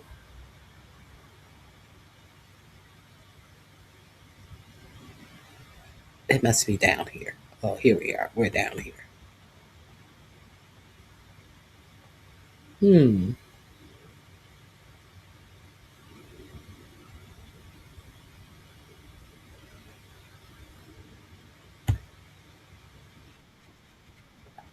Let me share this with you. This link will be in my description box under Epstein file disclosures. Trump threatens to resign. I told you a little bit about that.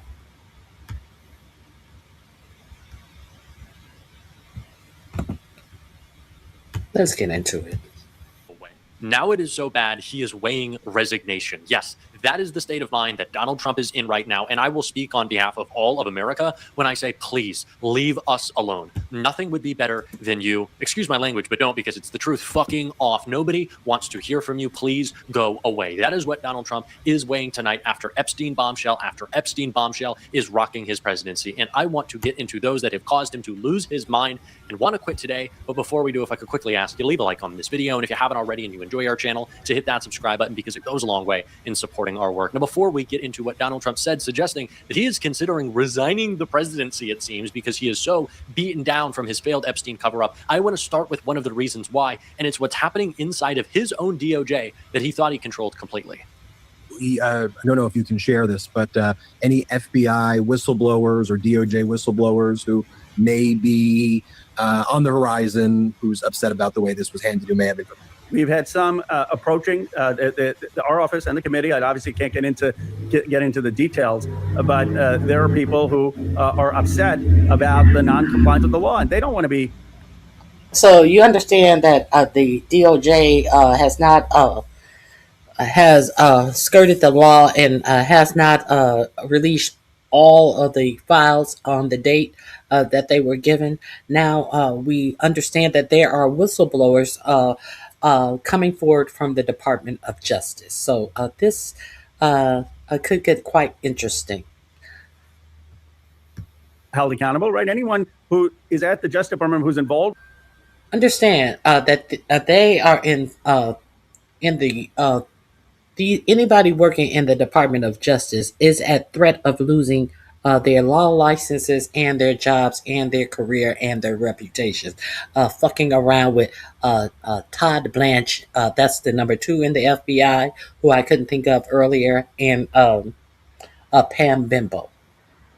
This who's not complying could be prosecuted for obstruction of justice. Now, Pam are upset about the non-compliance of the law, and they don't want to be held accountable, right? Anyone who is at the Justice Department who's involved with this, who's not complying, could be prosecuted for obstruction of justice. Now, Pam Bondi's not going to prosecute them, and Donald Trump isn't going to have an attorney general who prosecutes them. But, you know, in 2029, we're going to have a Democratic president, and that Democratic president is going to have an attorney general, and that attorney general is going to prosecute the law, not out of vindictiveness, out of just saying that you can't commit crimes and get away with it. By the way, I think that should apply to crimes, not just in violating the Epstein Transparency Act. I think it should apply to crimes with ICE, crimes in terms of the strikes in the Caribbean. We need accountability before reconciliation. So if you're at the Justice Department and you know that you're violating the law, you probably don't want obstruction of justice charges brought against you. And that's why I think more and more people are speaking up. Donald Trump made one thing clear to all of his MAGA sycophants on day one of his administration. If you commit violence on his behalf, if you commit crimes on his behalf, he will back you up with a pardon.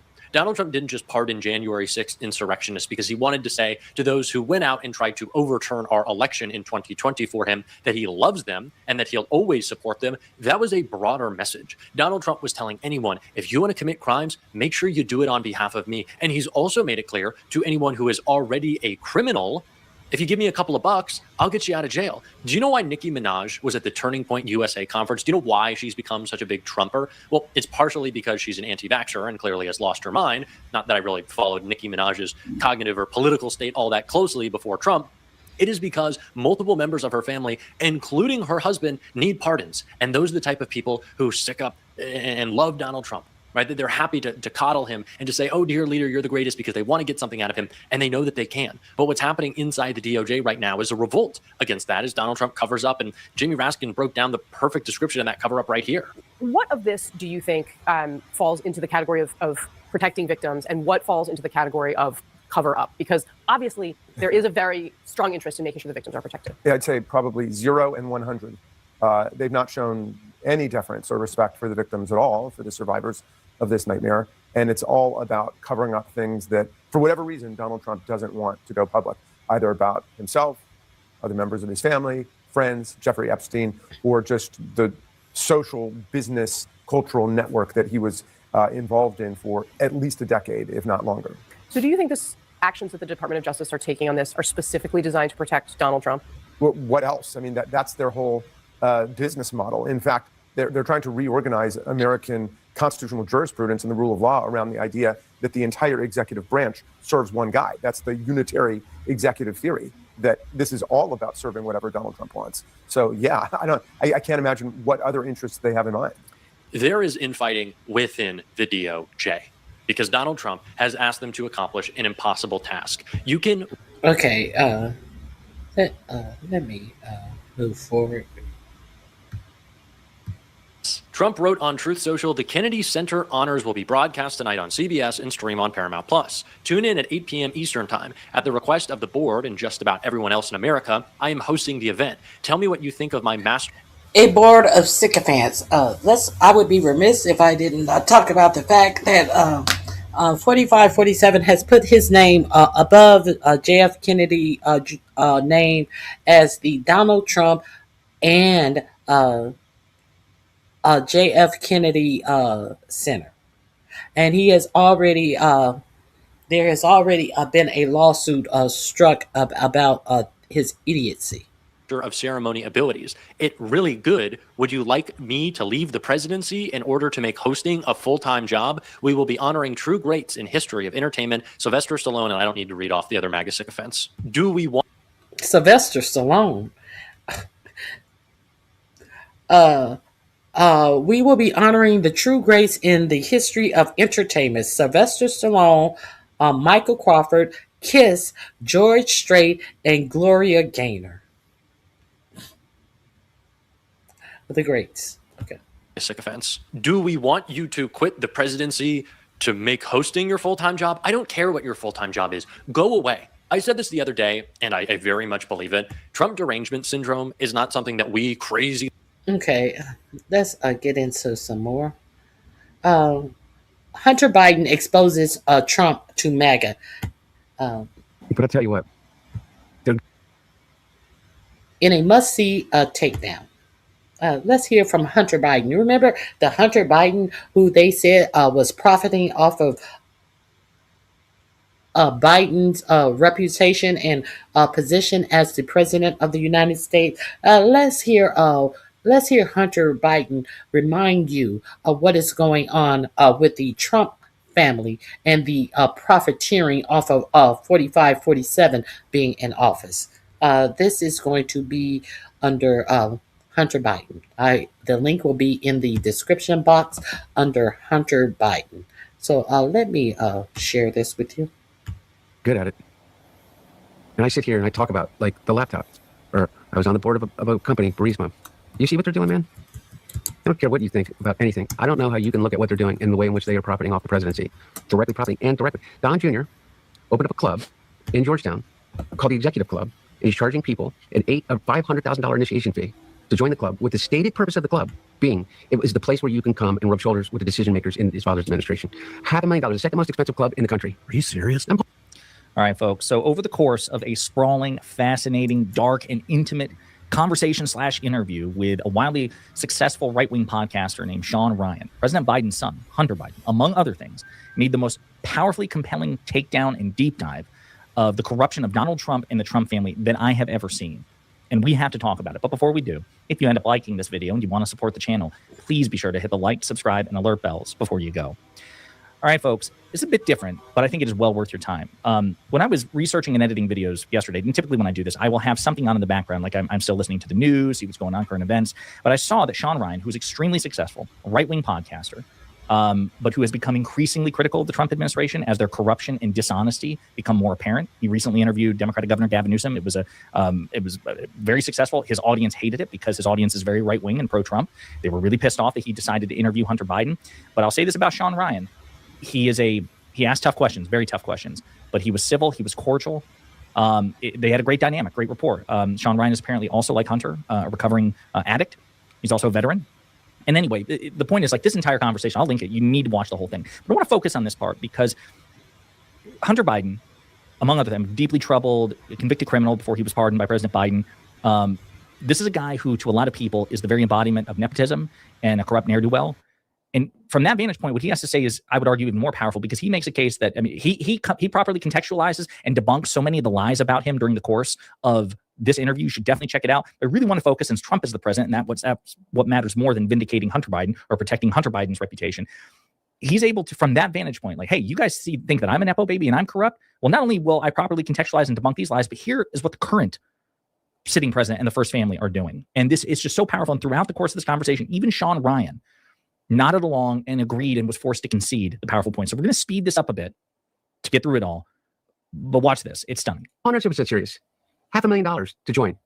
So they opened the club. They opened a club, and on opening night of the club, they had half the cabinet there. Of the club, $500,000 initiation fee for a private club run and owned by Don Jr. called the Executive Club. And they state the purpose. It's the place to go to be able to be with the people that are the greatest influence within the administration, cabinet members. He has a private equity company.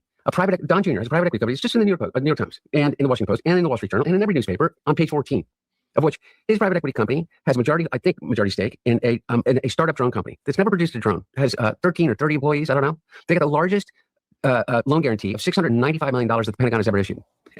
And that was reported. I mean, there's so much corruption going on with the Trump administration that even this channel, even though I try really hard to shine a light on Trump corruption, because I think we all need to give a damn, and I think too few of us do, particularly on the right, but arguably even on the center and the left. That is the case. Don Jr. is benefiting directly in so many ways from his father's administration in ways that Hunter Biden just objectively never did. And that's just one of the companies in which he has his private equity firm is invested that has contracts with the Pentagon. Just one. You want to talk about, they talk about me doing foreign business? What fucking foreign business are you talking about? I had a partner who was Chinese, who was part of a private equity company, and we were going to invest in natural gas in the United States and in industries that I knew of.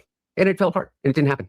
And I worked on board of a Ukrainian gas company. And as a lawyer, I represented a guy that was from Romania for a 3-month period of time. There's my foreign business. I never had any business with any foreign government, ever.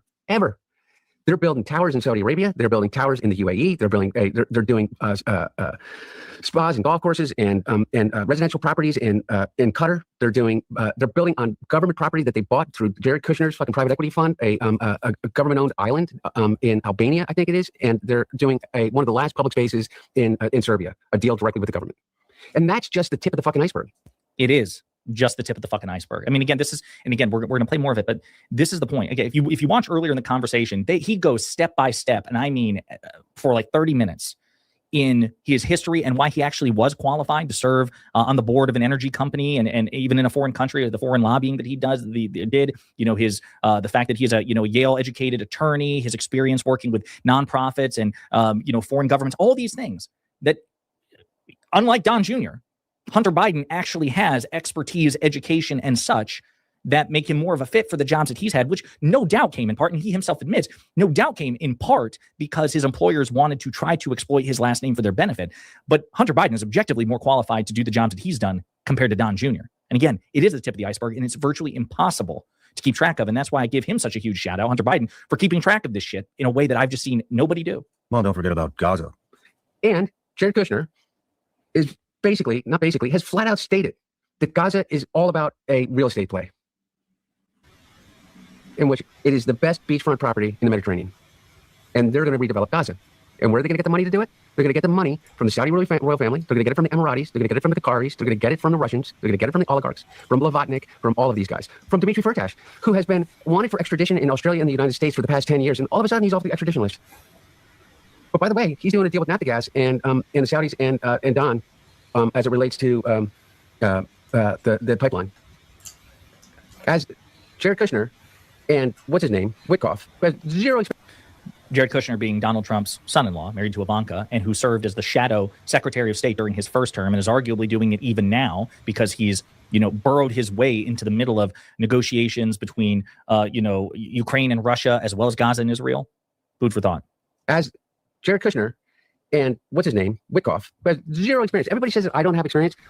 I was a fucking adjunct professor at Georgetown University School of Foreign fucking Service. I served on 19 different boards. I was the chairman of the board of the largest the largest support group for the largest humanitarian organization in the world. I had traveled the world. I had been to all the places that you were jumping from. I've been, not with a gun, but there in the refugee camps and everywhere else.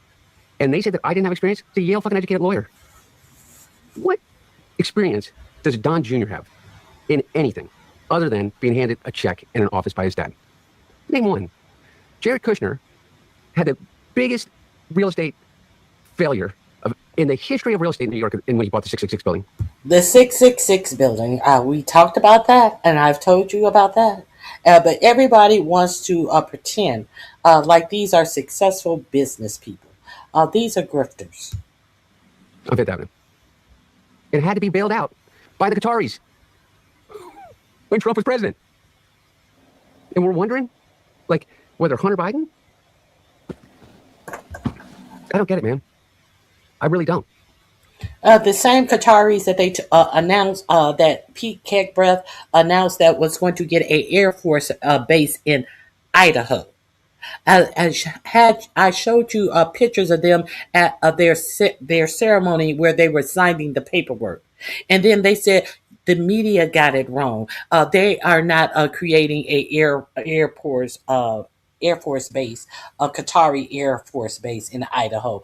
They are just allowing them to fly planes in and out of there because of the uproar.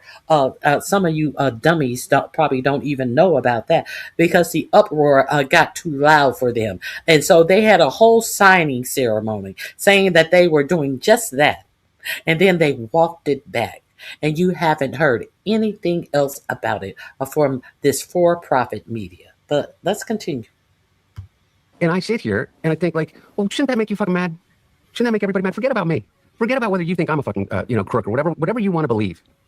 They're doing it right in front of our face. I mean, the New Yorker, assessment of how much money that they've made over in the first 10 months, it's $3.4 billion. We covered that. We covered that story. And again, this is the frustrating thing because a president's corruption matters. It just objectively does, and it should matter to the American people. It should matter to you. You guys should have been obsessively watching that video, sharing it with friends. I am deeply passionate about this stuff because it's not just what it does in the short. It's not just the fact that while we have all these foreign domestic crises going on, Trump is looting the treasury to enrich himself and his family, and he's doing it in broad daylight, and we're just like, oh, whatever you want. It's stunning, and we're indulging in this false equivalence. I cannot stress enough. The most maximal interpretation of this man's corruption, Hunter Biden's corruption, Joe Biden's corruption, give the Republicans the most maximal interpretation. It is still a fraction of a rounding error compared to the corruption of the Trump family. Even with the most generous interpretation, Trump is objectively far more corrupt by orders of magnitude. And we don't care. We just don't care. And all that's going to do is further corrupt and corrode the presidency because that's Trump. What's going to happen when J.D. Vance gets in there or somebody who's as corrupt as Trump, but cleverer than Trump, or perhaps even more nefarious than Trump? It matters. $3.4 billion, orders of magnitude more than the most generous interpretation of how wealthy Hunter Biden allegedly got off his last name. Well, let's continue. They can identify in the increase in the wealth of the Trump family in 9 months. And by the way, it's not like they're not directly telling us this. And I don't understand.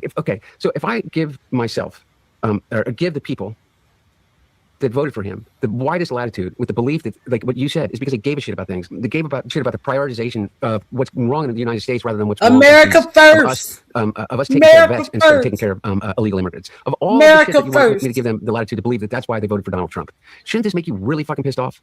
America first. For a long fucking time. Yeah, I know, but I mean, I'm not just talking about you, and I don't want to get you in trouble, but I can almost feel the resistance from your audience of this message coming from me. But let me give you this one. He's in the fucking Epstein files, man. Yeah. And that's the reason we're not getting him. Folks, I will link this in the description in the comments. You need to watch this entire interview. You definitely need to watch that entire interview. I definitely went over there and I watched that entire interview. Um, that's there is a couple of things that let me I'm gonna This is what people, I think, and I sit and I listen to I these. actually have the entire interview. I am going to drop a copy of the link for that entire interview. I'm going to drop it in my description box. It is going to be under Hunter Biden. The entire interview. Um, I think you will enjoy it if you go over there and check it out. I am also going to drop the link to that entire interview right here in the chat box. Go over there and check out that entire interview. So let's move on.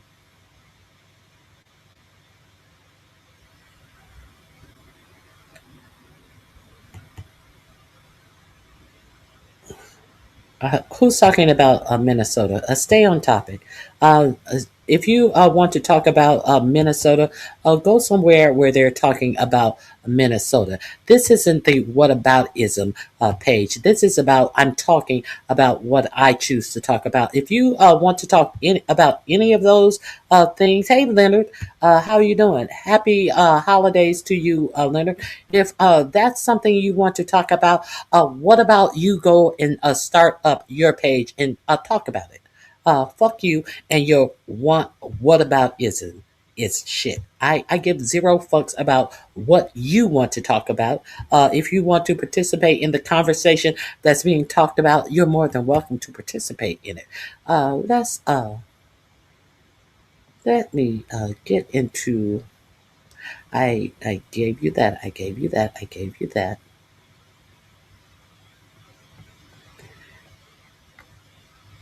Here is the one. Redacted noted Trump continuously stated the name Jeffrey while on the phone and made reference. Hold on.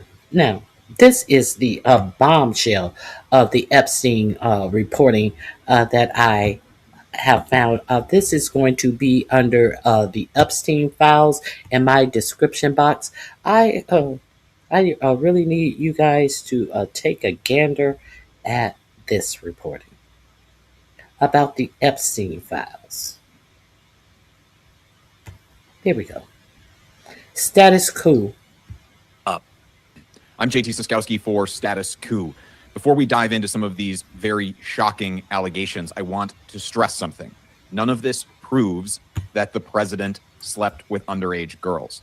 All they are is allegations, some of which have some questionable timing surrounding them, but we'll get into that. Let's start with the first document I want to highlight is one that is allegedly a letter that Jeffrey Epstein sent to Larry Nassar. Larry Nassar being the longtime doctor for the U.S. gymnastics team, who was also a serial. Okay, we went into depth about that. I'm gonna get to the next piece.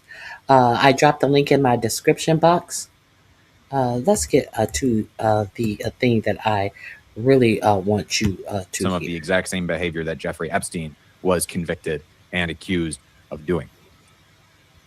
It's a lot to digest. It's also rather disturbing to think about, and I apologize for some of the language that is used in that letter, but I wanted to give it to you whole cloth, exactly as it's presented in these documents. This one is the most shocking to me personally out of all of the revelations that we have seen so far come out of these 30,000 pages, that a convicted sex offender is alleging, and former friend of the president is alleging that the president, Donald Trump, engaged in some of the same activity. But this is not the only. Hold on. Might as well call it the Hollywood files because they're all in it. For example, I know Kevin Spacey. For example, since we want to MJ Oren's wrath. For example, be specific about since we may as well call it the Hollywood files, and you know they are all in it. For example, I said Kevin Spacey. You're next. Be specific.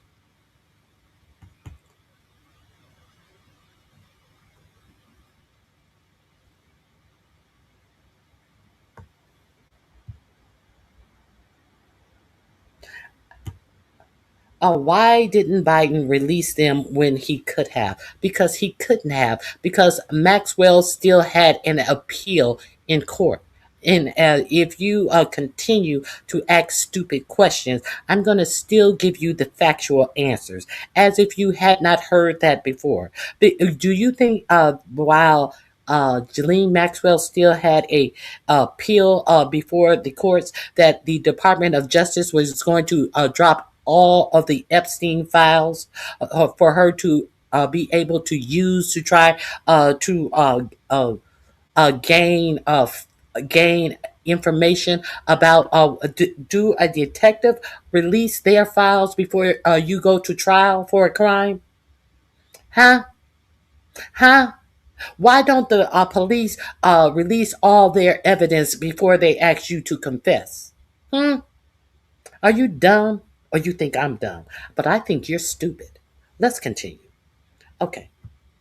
Let me see if we have any more Hollywood names. No Hollywood names, since they are all in it. I get so sick of them talking about how come Biden didn't release the files, because there was an appeal before the courts. Maxwell. How come Maxwell got put in a cushy prison? How come you don't ask that question? Allegation that's made in these documents. Let's get into this next one here. This is a report taken by the FBI. I want to start by noting the date here in the upper right-hand corner. This is taken on October 27th, 2020, which is just a few days before the presidential election of 2020, where Joe Biden defeated Donald Trump. So the timing of this allegation is directly before that election. It's not to say that this is not true, but just keep in mind this is an unsubstantiated allegation. This is a 3-page document. I'll skip some of it, only to note that there is it seems to be a man. There's a lot of redactions here, so trying to keep straight exactly who's talking is a little difficult. But it seems like a man is talking to a woman who had some close associations to, it seems like, Donald Trump and Jeffrey Epstein. Specifically, this man is apparently a limo driver. So Redacted asked Redacted about his time driving a limousine for 2 years in the Dallas-Fort Worth area. During Redacted time as a driver, he met Donald Trump. Redacted noted he picked the president up in 1995 and took him to the DFW airport. Redacted reported some of the things President Trump had spoken about during the ride while on his cell phone were very concerning. Redacted reported he was a few seconds from pulling the limousine over on the median and within a few seconds of pulling him out of the car and hurting him due to some of the things he was saying, as caller chose not to. Redacted noted Trump continuously stated the name Jeffrey while on the phone and made references to, quote, abusing some girl, unquote. Redacted was unsure who he was talking to, nor who he was referencing. Especially members of Congress, but be specific in those names as well. But you just said that you may as well call it the Hollywood files because they are all in them. And then you come back and say, especially members of Congress. Be specific there as well. What about 45, 47? What about him? Since you want to call it the Hollywood files and Congress is all in it, but I see you have nothing to say about 45, 47. Let's continue. This stupid motherfucker. As Redacted talked about his time meeting Donald Trump, Redacted, this is one of the girls referenced earlier in this document who he's talking to, Redacted immediately, or Redacted demeanor, went, quote, stone cold, unquote. As Redacted stated, quote, he raped me. Redacted said, what? As Redacted replied, Donald J. Trump had raped her along with Jeffrey Epstein, unquote. Redacted noted some girl with a funny name, quote, took me into a fancy hotel or building. That's how it happened, unquote. And this letter goes on to note that, Redacted advised Redacted to call the police regarding the incident, but that the girl said, quote, I can't, they will kill me, unquote. And on Christmas Day, Redacted contacted another person, or contacted that person again, and she stated that she had, in fact, called the police about what they had talked about. Redacted told Redacted she had done good, but Redacted did not hear from her until several days later when Redacted reached out to Redacted stating Redacted was dead and noted she was found with her, quote unquote, head blown off in Kiefer, Oklahoma. Officers on the scene and Redacted stated there was no way this was a suicide, but the coroner ruled it was a suicide. So this is, again, something that I want to point out. So the allegations made in these documents, not necessarily true. I cannot stress that enough. The timing is a little suspicious, and it would bear further investigation. We would hope that more of these documents might shed some light, or the FBI might say something about what work it did to run down some of these leads, to try and vest the public with a little bit more confidence in the safety of, or in the sanctity of, these investigations. I want to call out one more document here. This one is called out by Sarah Longwell from The Bulwark. It's another report given to the FBI in October of 2020, so that same time period. This one's from a few weeks earlier. This is relating a group of people who met and went to a party that was allegedly hosted hosted by Ghislaine Maxwell. Villanueva, this is one of the people who went into this party, took Redacted inside. Villanueva told Redacted to stay close and not go into any of the rooms. Villanueva took Redacted to meet a man, and when Villanueva and Redacted approached him, he asked Villanueva if Redacted was cool. Redacted stated she was cool. Villanueva said, no, he means cool to have sex. Redacted, then the man said, no, he meant cocaine. Villanueva took Redacted back inside, and someone told the party that Donald Trump had invited them all to a party at Mar-a-Lago. Redacted told Villanueva she wanted to go, but Villanueva told Redacted it wasn't that kind of party. It was for prostitutes. So there you have an allegation that President Donald Trump is essentially running a prostitution ring out of Mar-a-Lago, or at least facilitating that kind of work. Again, this is just a report. This is not necessarily, verified fact. But again, this information coming out helps shed light on the shadowy world of the elites, who are seemingly running and doing some pretty disgusting things if these allegations are to be believed. You have the Department of Justice, though, acting as President Donald Trump's personal lawyers here, and not really maintaining that separation that is usually the norm in U.S. conduct of our justice system, because the Department of Justice released this statement. The Department of Justice has officially released nearly 30,000 pages of documents related to Jeffrey Epstein. Some of these documents contain untrue and sensationalist claims made against President Trump that were submitted to the FBI right before the 2020 election. To be clear, so that I want to stop. I want to pause right there to note it's calling out some claims that were made right before the 2020 election.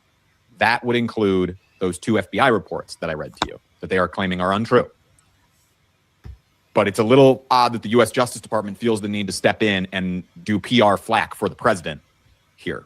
And what I will note is that would not necessarily include that letter supposedly sent from Jeffrey Epstein to Larry Nassar. Let's return to this statement here.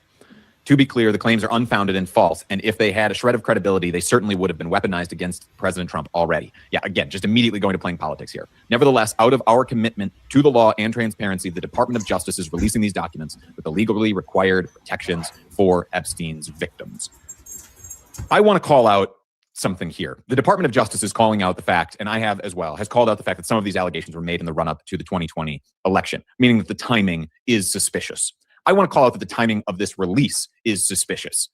The law that was passed by Congress mandating that these documents be released, mandated that they be released several days ago. So the fact that the Department of Justice is still now releasing them now is already in violation of that law. I want to point out the timing. This is the day before Christmas Eve. If you've ever worked in media, you're familiar with the idea of the Friday news dump. And if you're not familiar, the Friday news dump is the idea that no one watches the Friday night news or reads the Saturday morning paper. No one's consuming news on Friday night or Saturday because they're out, having fun with friends, etc. So you release all of your most damaging stories to the media on Friday evenings. That is the Friday night news dump. This is a very similar situation where right before a holiday, before an extended holiday, for a lot of people, their time off or their time away from the news will be extending from perhaps already today or yesterday even, or maybe even this past weekend, all the way through the weekend after New Year's Eve. So the timing of this release of information is in itself suspicious. The Department of Justice doesn't call any attention to that. Pay no mind that we are releasing all of these documents. We were fine to release all those documents that implicated other people a few days ago, back when people were paying more attention. Pay no attention to the fact that we are now releasing these documents right here on the eve of Christmas Eve. That should also raise suspicions and might merit some more transparency from the federal government on its motivations for doing so, and the Department of Justice running flack for the DOJ. But this is just a set of the documents that have come out. It's it's nearly 30,000 pages, as the Department of Justice noted. So there's likely going to be time to report and go meticulously through these. And we are still expecting more document releases on top of these. So if you're not, get subscribed so that you can continue to see all of our analysis and our reporting on these documents as they come out. And if you value a truly independent voice in all of this, we are not beholden to any corporate influence or any political influence, unlike a lot of media in this country. Please get subscribed. Go to statuscoup.com/join for as long.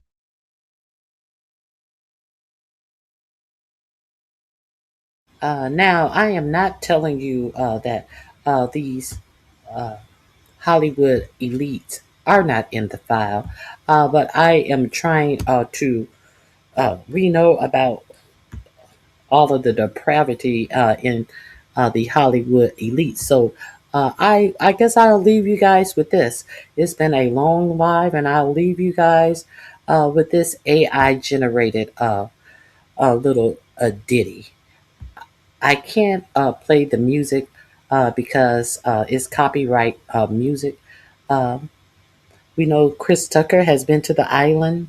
We saw Charlie Sheen, Hugh Hefner. A couple of these people I don't recognize. Who is that? Who is 45?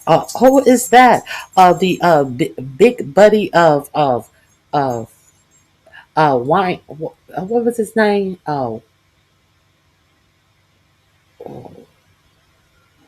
The other old guy who is in jail. Roman Polanski. Oh yes, oh yes. Kevin Spacey. Oh yes, oh yes. I don't know who that is.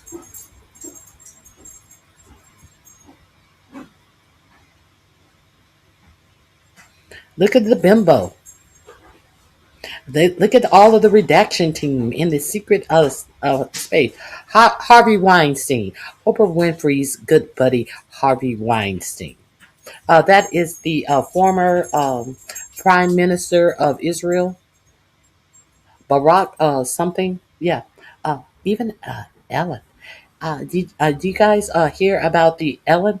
Why Ellen is underground?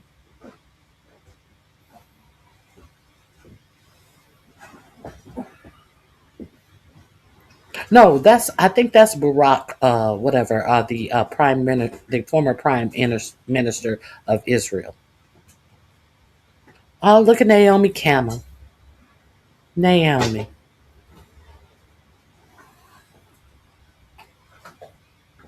Of course, Woody Allen. Of course. I don't know who these other two people represent. I don't know. Who is that with them dirty feet? I don't know. Including his pilots. His pilots should be able to give you all of the information, but you haven't heard anything from his pilots.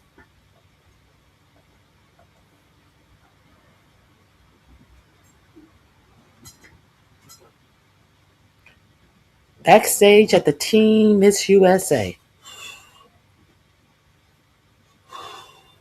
There you go. There go all of your Congress right there. And the only person who's in a jail cell.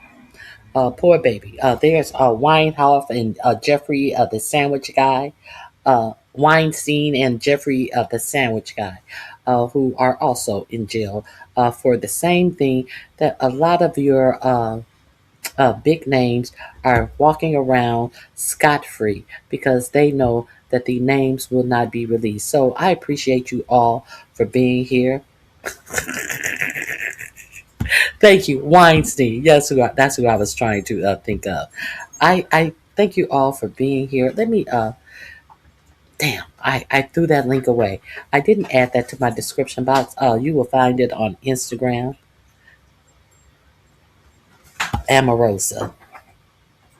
Okay. Exactly. So I hope you guys have a great remainder of your Christmas Eve. I hope you have a very Merry Christmas. And I just wanted to stop by and do a little news with you. So I hope that's going to be it for me. And I'm out of here.